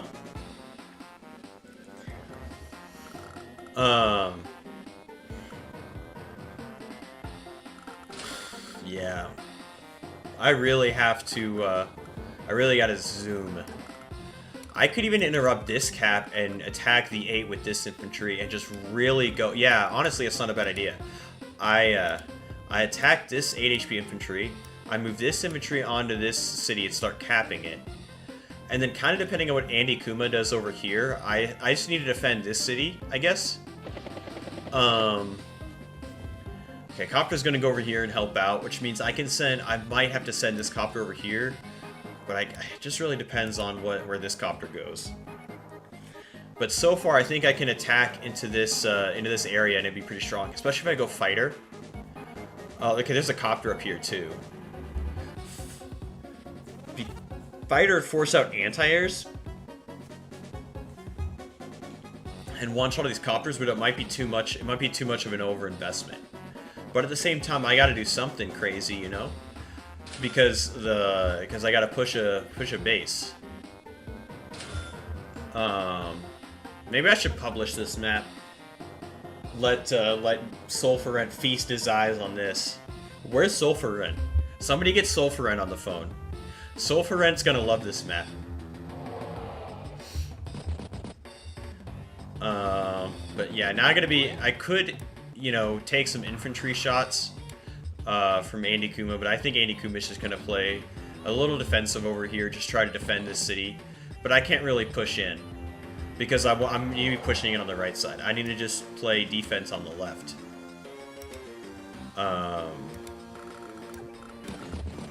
Yeah, and then just try to like get as much tech as possible. Yeah, it's some good defense right there. It's some good wall. I can't really do much about it. There's the artillery too, so yeah. Now I have to push this right side before I get pushed on my left side. Alright, let's see what we can do. I think I just want to go in, like I said. I think I'm just going to kill everything. But first I can capture the mech, because what else am I going to do with that thing? Now I can capture this. I can clear the arrows. I need to clear this guy and start this cap. I just don't have the units to do so yet. Can move the, tank's not gonna work. Oh wait, what if I do get a nice little copter chain going? Big map. Is this your map? Yeah, it is. This is the legendary map. I think I'm just going to hard commit into this right-hand side. I know I got the copter chain. I have to make sure my tank is protected by a mech. And then go over here. Oh, I also have to worry about this copter too. So it might be a good idea to just bring the tank back. Do this. Yeah, that copter I don't think... Oh, can hit this copter right here, so I have to protect it with an infantry. And then I could go with this mech shot, kill this infantry. And maybe chip some of these down. But I just mostly have to play defense on this left side.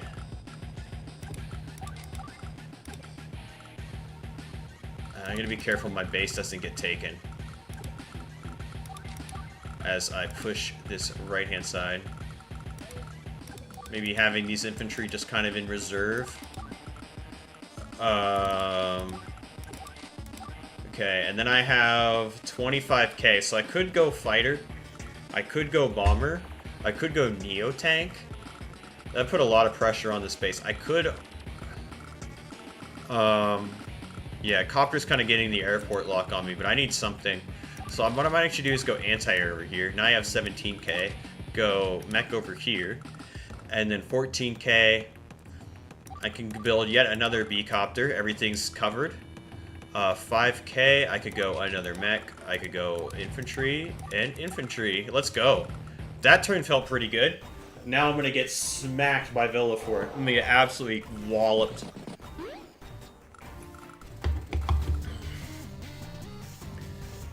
So they've got about 100k value. Andy Kuma's got a little bit more. And I've got 80k. So it's looking pretty good so far for the balance. But I will have the charge advantage for sure. So if I can get a good victory march, then I'll be set.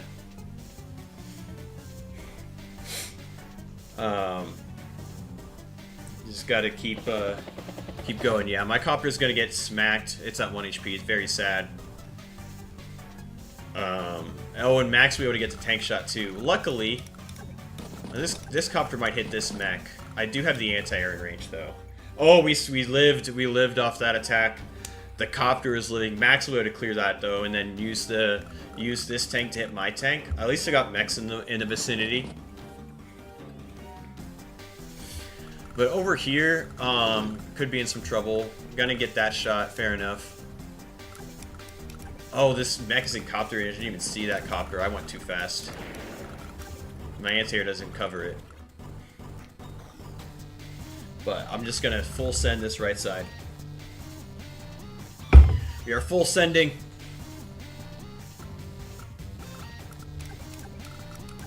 I have a lot of coverage over here. And the good news is they have enough to go like another copter, another tank. Okay, yeah, it does go for another copter. But if I can bring the big swarm of infantry down, I might be able to trap these units inside the production facilities and then use Victory March.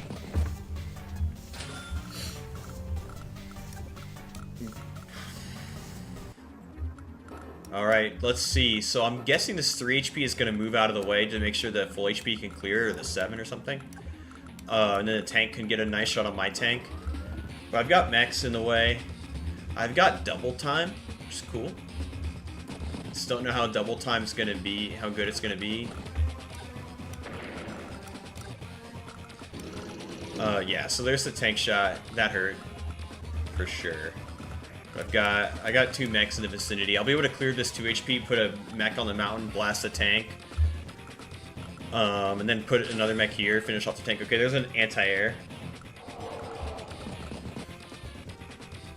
Anti-air is going to be really strong.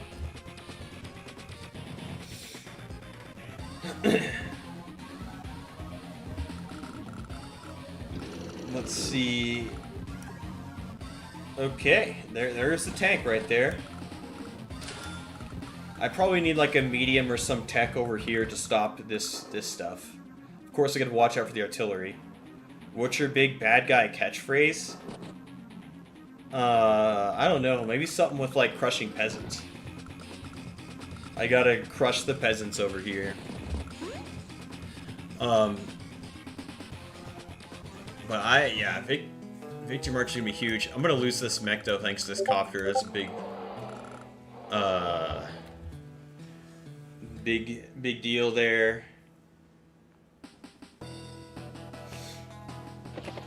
Yep, that hurts. Ugh. Hate to see it. I can shoot the tank, get it down a little bit, but the problem is I need something to do with that copter. I have 25k next turn, which means I could go something like fighter on the airport.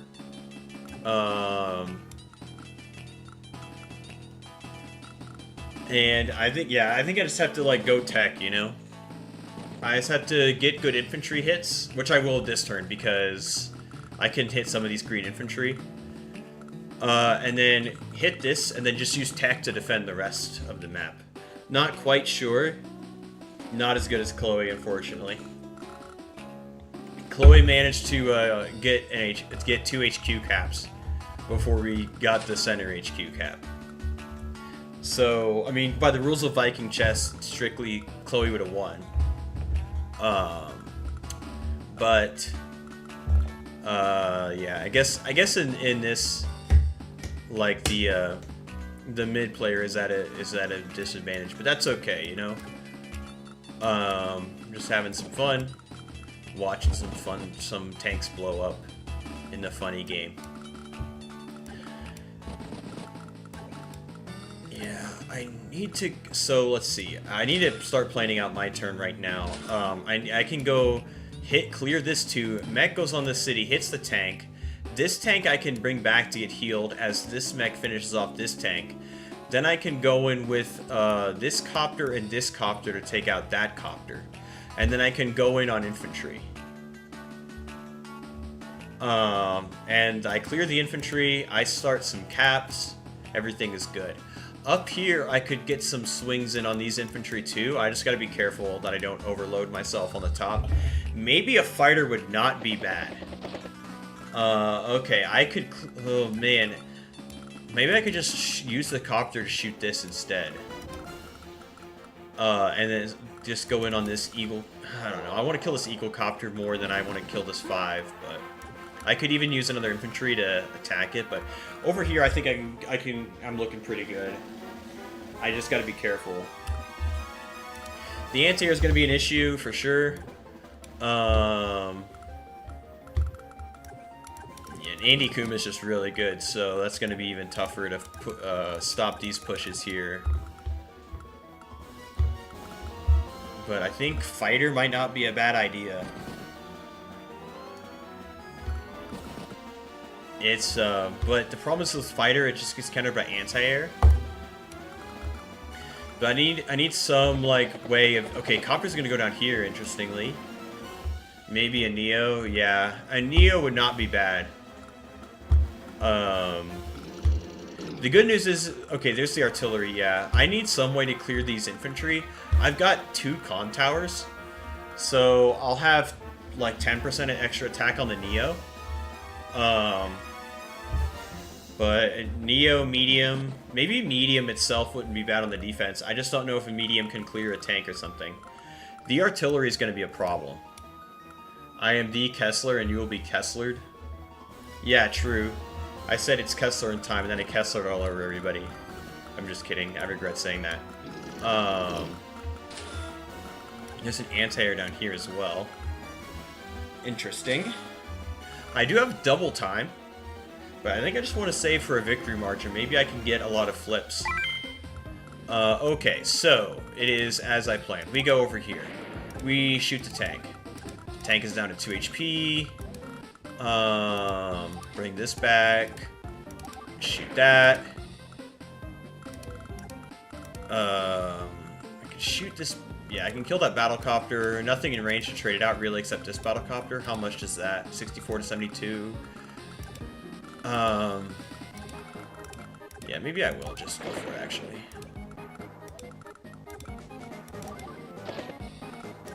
The problem is not being able to clear this battlecopter hurts a lot. I can clear... Oh, wait a second. I can do this and then hit this guy.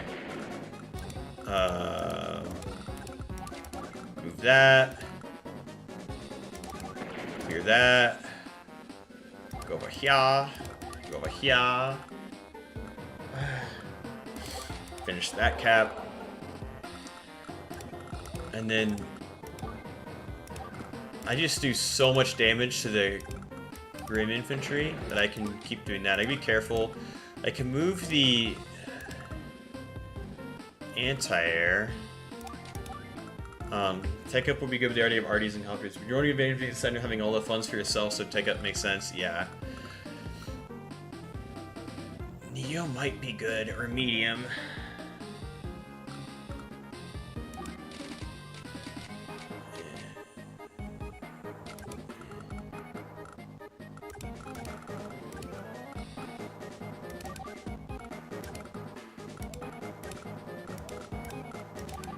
Let's go.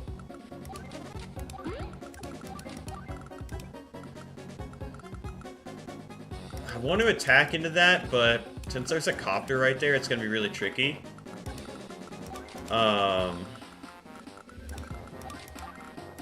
I I gotta also be careful about Andy Kuma Victory March. Well, Andy Kuma doesn't have any charge yet.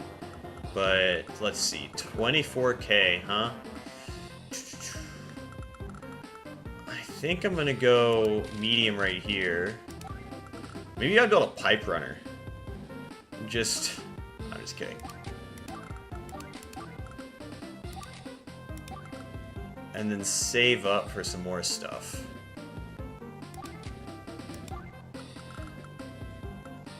I'm gonna get smacked next turn.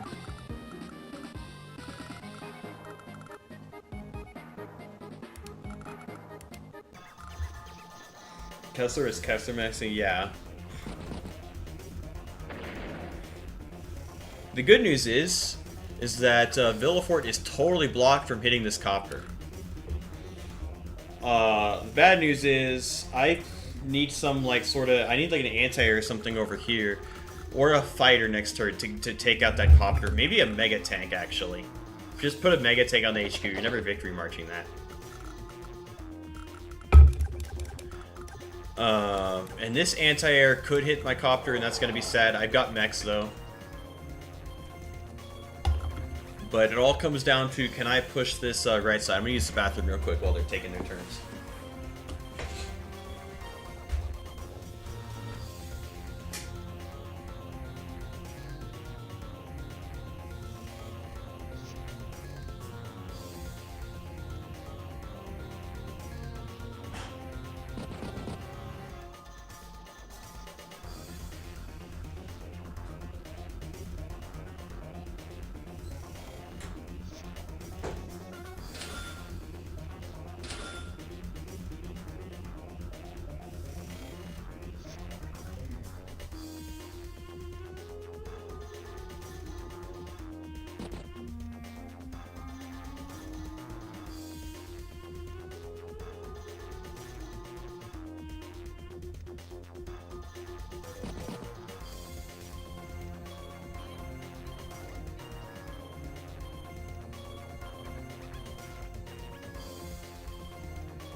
I have returned.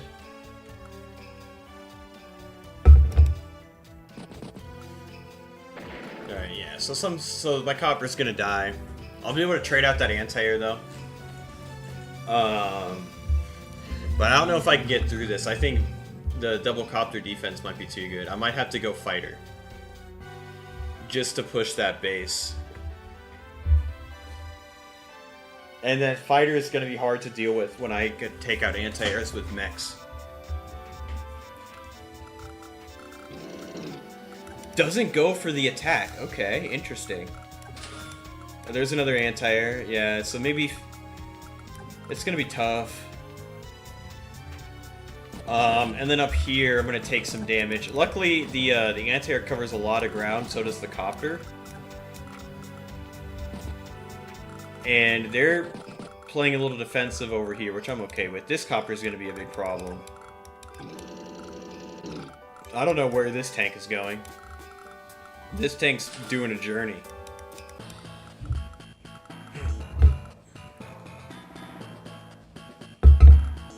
It's going on a journey.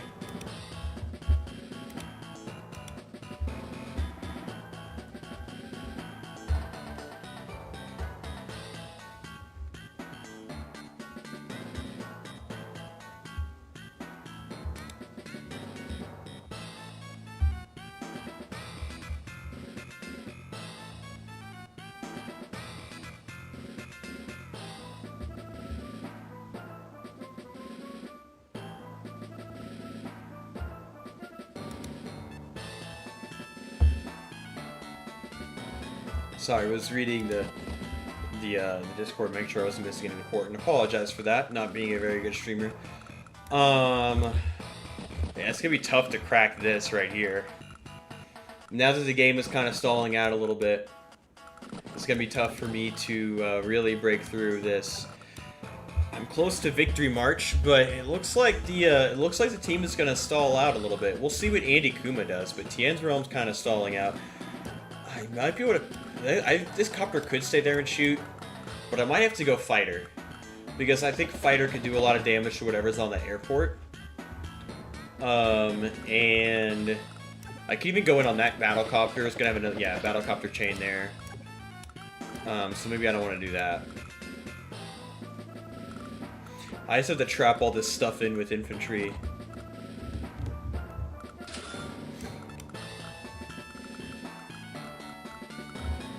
This is tough.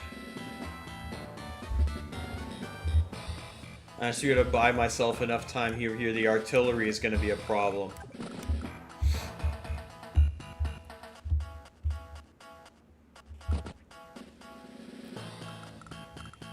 Maybe I do go T-copter and try to sneak a HQ. That'd be tough. You're running low on time. Want to pause the timer when it's your turn for a bit? Yeah, I guess that could make it fair a little bit. But also don't mind a little bit. His timer's probably the main way for us to have a fair fight. That's actually wrong. The team is advantaged. The team has the advantage on the map. That, like, this is, I'm already, like, not favored because of maybe if I get low time, I'll ask for a timer pause. Right now, I'll just go with it. The team definitely has the edge on the map itself. But it's a fun little, asymmetrical, goofy map. It's not Global League. Not trying to make it super balanced,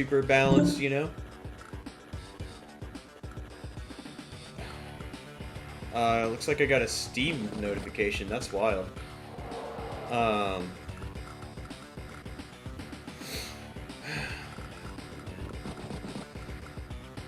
don't know who just messaged me on Steam, so it could be someone who changed their name. They need to check that. But I shall do that later, after I figure out how to get through this.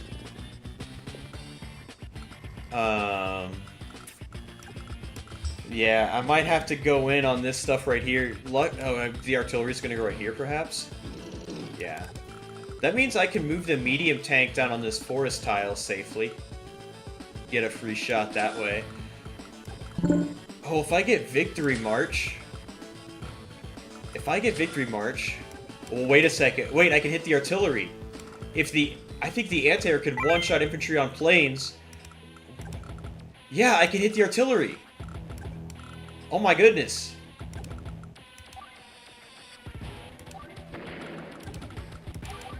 Let's go. Okay, now I just want to kill that guy just because I feel like it. Now I can go in on this stuff. Yeah, I don't want to be fighting too much over here, but that artillery hit looked really good for me. And then the other thing is the player order. It can hit the anti-air, which means I need to protect my anti-air somehow. Ah, shoot. I can bring the mech, but then it's just going to get hit. Nah, that's going to be a bit of a problem. The tank can hit my anti-air. It's just going to be an issue. And then my medium tank could get surrounded, I guess. So maybe this artillery was a bait. But you know what? I don't care.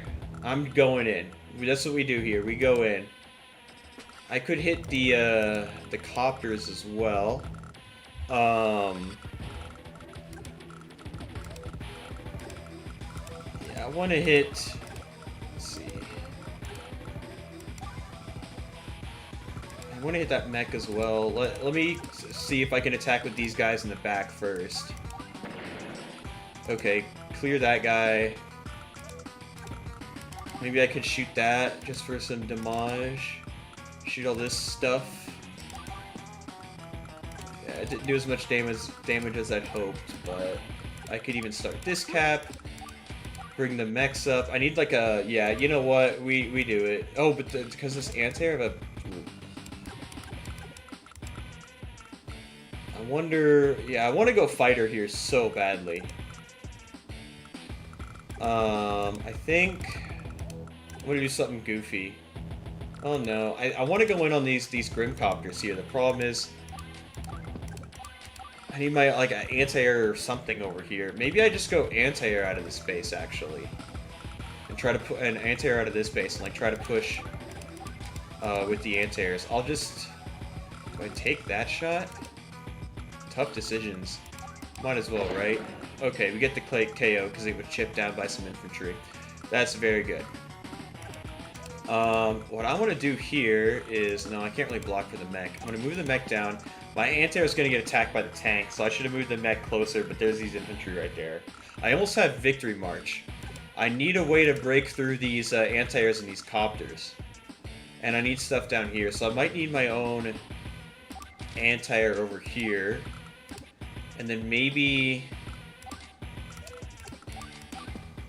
There's going to be an artillery right there. Maybe like a tank or something here. Oh, wait, mech here. Bring this stuff back.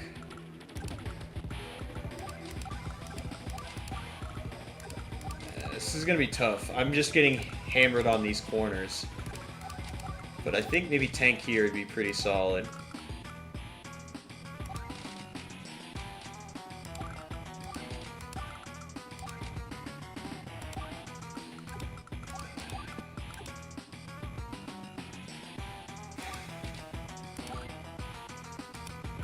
Oh wait, I still gotta figure out what to do with this copter. Let's put it where... Let's put it where I won't get shot by everything.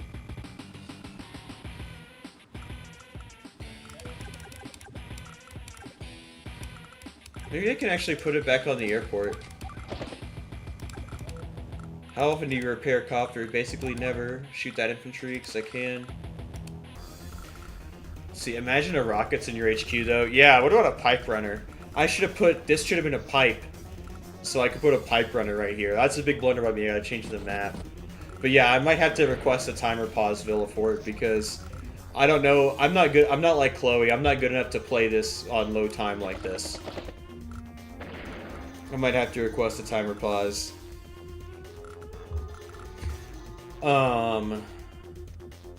Got some Steam messages, put those in the monitor.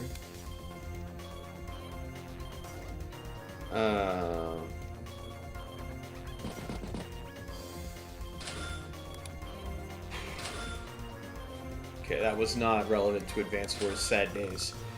Yeah, so not important there. I don't need, not urgent. I can answer that way later. Yeah, there's another copter here. I want to go fighter so badly. Okay, going in. I imagine this tank can get a shot and the mechs can attack. The good news is, even though this medium tank can get surrounded, I've got some good unit presence over here, and I've chipped the artillery. Bad news is, like, everything on my left side is going to get surrounded now.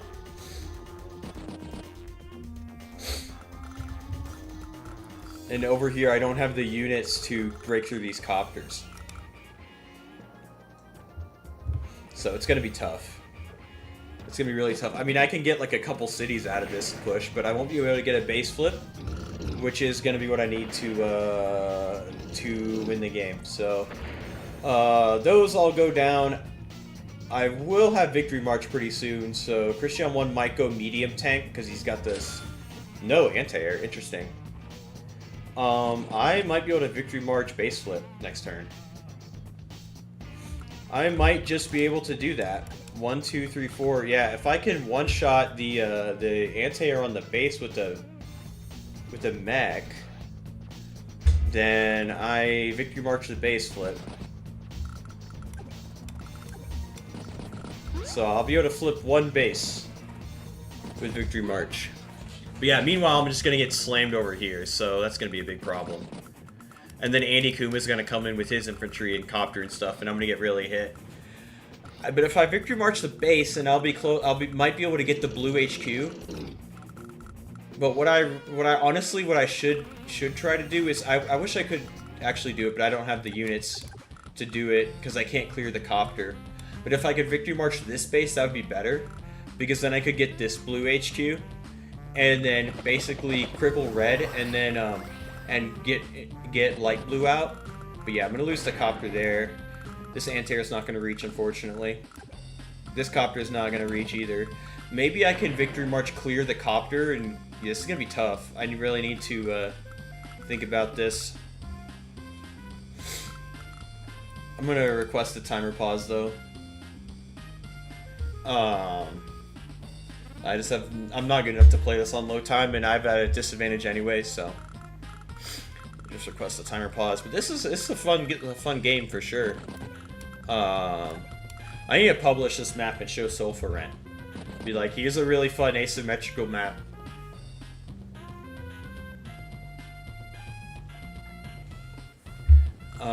Waste of time, yeah.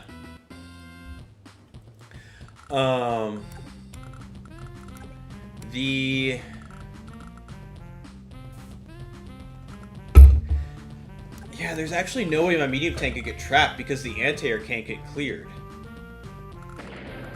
But a lot of this infantry is just going to come in. I mean, Tian's Realm is just going to come in and start shooting a bunch of stuff, and that's not going to be fun. And then Andy Kuma's going to... Yeah, well, I guess it can be surrounded by this big blob of infantry. Boss should get more increment time. Yeah, I wish there was a way to change it. I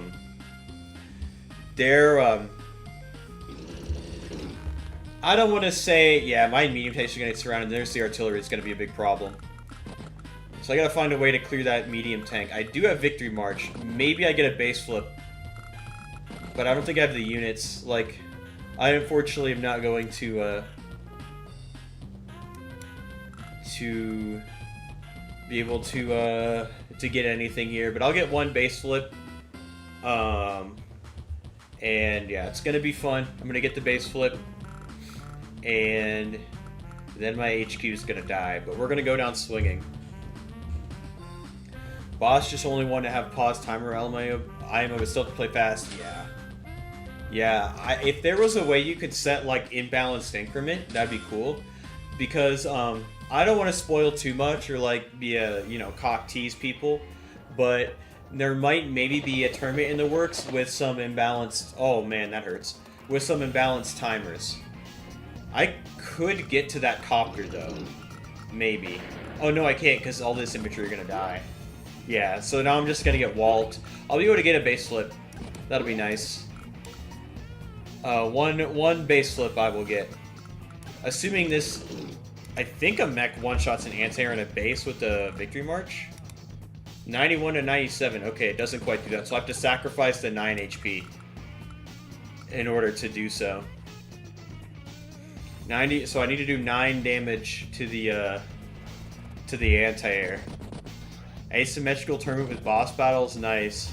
No, that's not the tournament. The tournament's gonna be a little bit different. I remember Deej and Mangs bring up the same issue regarding increments during their hosted FOG tournament. What, did they have boss battles in their FOG tournament? You can do it with 2 mechs. Oh yeah, true.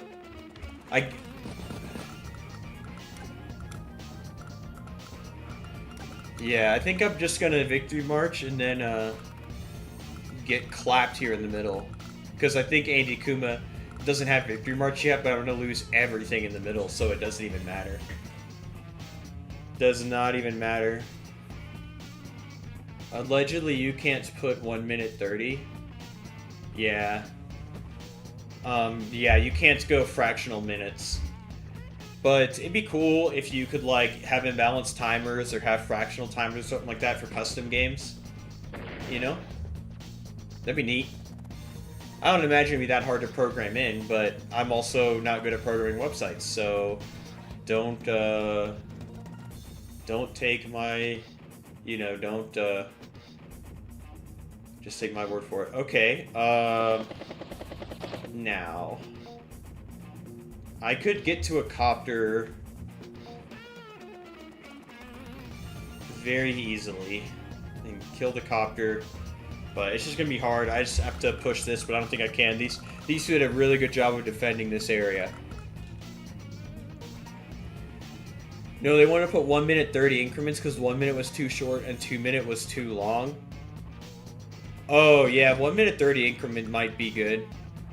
But yeah, the whole timer system could see improvement. Yeah, I mean, I'm not gonna flame the devs for anything. They I don't know enough about programming websites. I don't know what's doable and what's not. You know, so maybe I don't want to be like a backseat gamer and be like, oh, like this is what the devs need to do. Like they can do whatever. Let's see. Okay, so I can move this infantry. Wait, I need to be victory march capping stuff. So we're gonna cap that. Then we can move over here, clear this. That gets us to the copter. Clear that. And now, let's see. We can clear this. Clear this guy with this mech. And then 7 to 13. Oh yeah, I can use both of these mechs and get the base flip.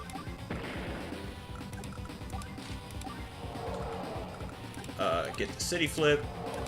Get this city flip. Let's see. I can hit this infantry down there. I can hit one of these two. But I can actually go all the way over here and hit this infantry. And then secure this cap with this 2 HP. Let's see. I can hit this guy, because why not? Hit it anti-air, but then I just lose everything. I wonder if I can get to this artillery. Probably not. Wait, maybe I can clear...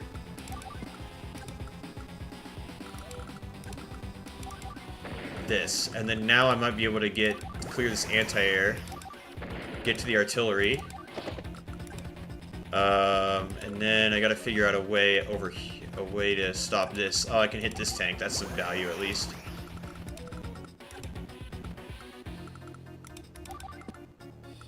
Anti-air can clear this guy.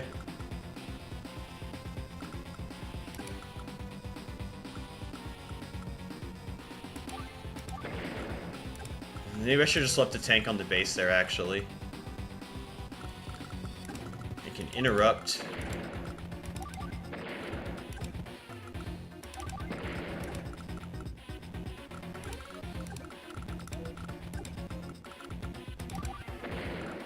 We're just gonna shoot indiscriminately. This is what we do.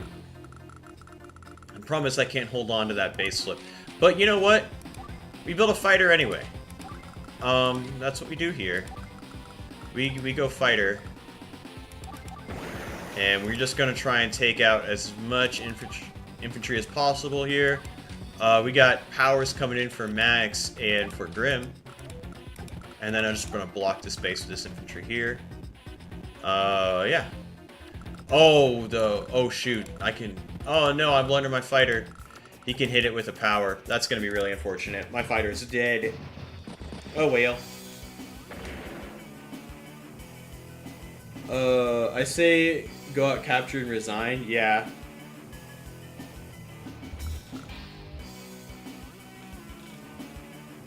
Yeah, it could be.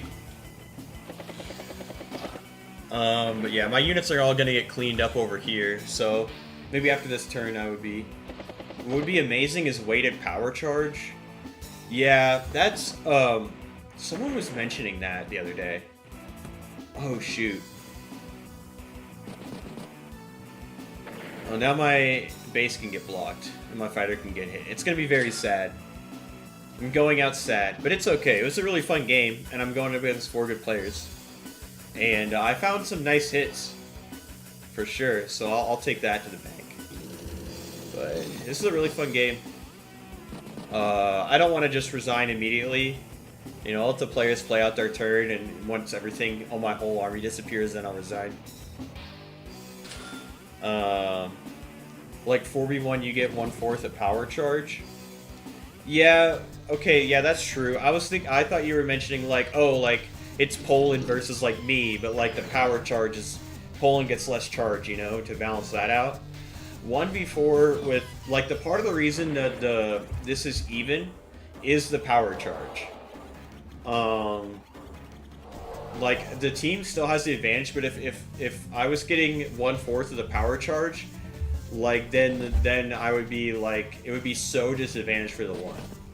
Like I'd have to add even more bases and stuff, or like more income for the one. You can only resign in your own turn anyway in more than 2 player games. Oh, that's someone told me that was not the case. But yeah, maybe I'm wrong.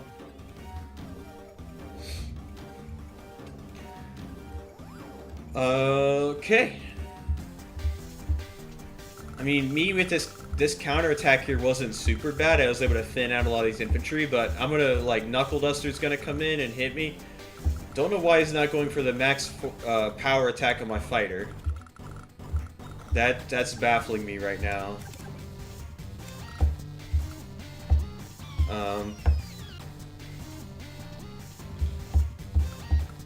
Unless it has been changed. Yeah, only one way to find out, and that's to resign this turn.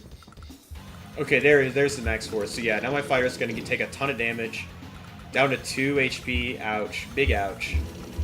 And because this base is blocked over here, I can't do anything. Sad, sad.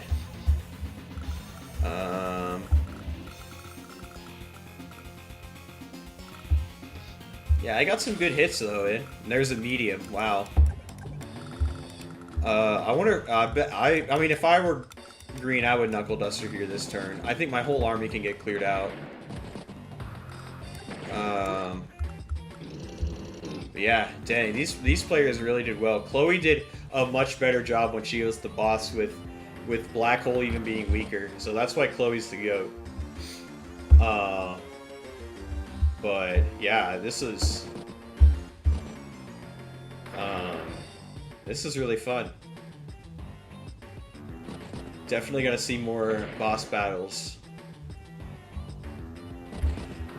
You know what would also be fun is like really low timers, but it's like 4v4.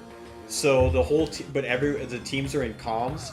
So the teams are just screaming at each other in comms like what to do because you have no time to actually do your moves. But that might be too chaotic. That might just be too chaotic. Yeah, and I might be able to... Andy Kuma's not going to have Victory March. But I don't know, I don't really know realistically how much I can hold on. Going to bed, thanks for the stream, Cusser, was nice. Thanks for watching, and thanks for playing in the tournament. I will link this, while I'm thinking about it, actually, I will link this feedback form. And you can fill it out even if you're a spectator. I can get all the feedback. I need all the feedback I can get. Oh, and then I need to announce the tournament awards. So I'll do that after this game. Announce tournament awards, then I'm going to end the stream. This has been so much fun. Oh my gosh, look at that URL. Look at the last, like, section of the URL there in chat. That's actually hilarious. The capital letters there. 44 is no time to talk, so basically my 2v2 wheel against Chloe with Sprite. Chloe and Strider. Yeah. Yeah.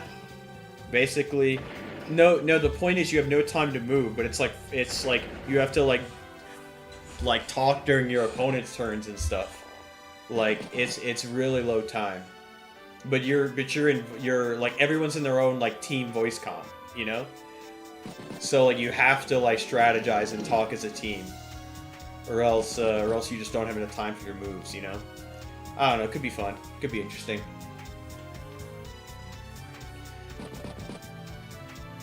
I got one base flip. Maybe I should have went for the T-Copter and just tried to push an HQ. Or maybe maybe it would be better on this map is if, like, instead of having the fronts be, like, going, like, through the middles where the bases are, make the openings on the diagonals. So, like, it's easier for the mid player to get to the HQ, but also you have to face down, like, 2 bases. I don't know, it could be interesting. Alright, so let's see. I can take out 2 battlecopters here. I can take out 3 battlecopters.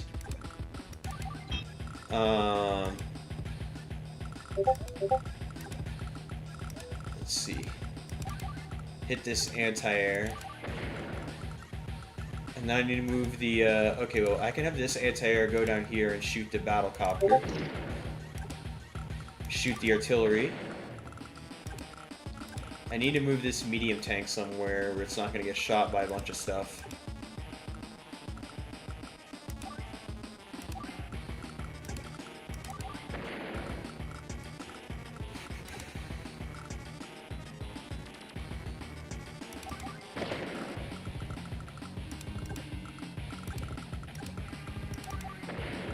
I mean, Andy Kuma's gonna victory march on my HQ, and I can't really do much about it.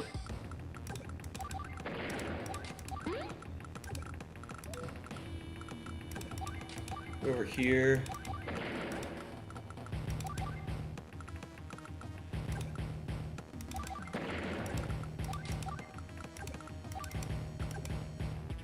Oops. We're just gonna go down swinging. Andy Kuma's only got 9 units, actually, just threw everything into the meat grinder. But I'm, like, so far down, I'm just gonna lose all this, like, pushes over here. 28k. Oh, I have 23k.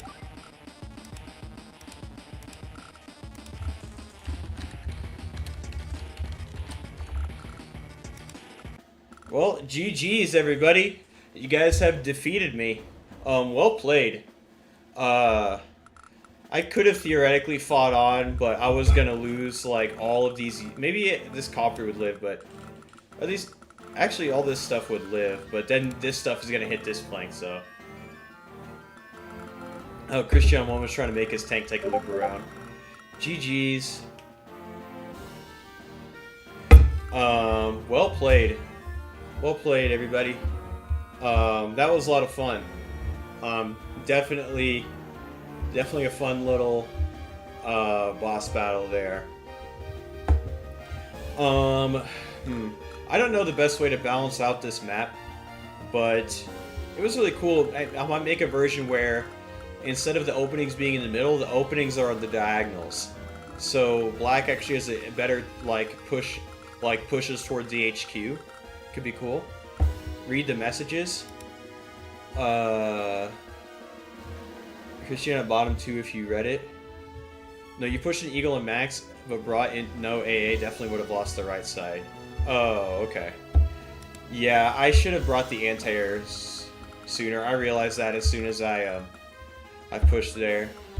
Definitely should have built anti-airs that one turn I was like pushing all the infantry. But I sacrificed my whole army for a greater good, yeah. Definitely. But that was a lot of fun. For sure. Okay, so you give Kessler hope by letting that base flip. No, I knew it was gonna happen. I knew like I was done a couple turns before that base flip, but that was really fun. Last thing. I'm gonna take a look at the awards over here. So for the tournament, getting a lot of Discord messages here, but wait, can I don't want to like leak everything, so I'm just gonna do this. But yeah, I'm gonna look at the awards. Let's see, you might need to refresh or actually open the message page. Let's read the messages. Oh, 23 messages. Each player, one airport is fine. No need to give me a second one. Not sure which airport to get each same. Take 4-4. Block 953B copter so I can capture. City can be blocked because of Kessler's copter. Block my city. I think me and TNs need to go in right now, put up pressure. This Kessler is all inning on the right, so I need to really get attention. Yeah, a lot of strategery here. He's looking at Christian's base. I just want the medium tank to protect the base and signaling what AA to do with the mechs. Who needs 2 bases? All you need is a tank with a dream. Yeah.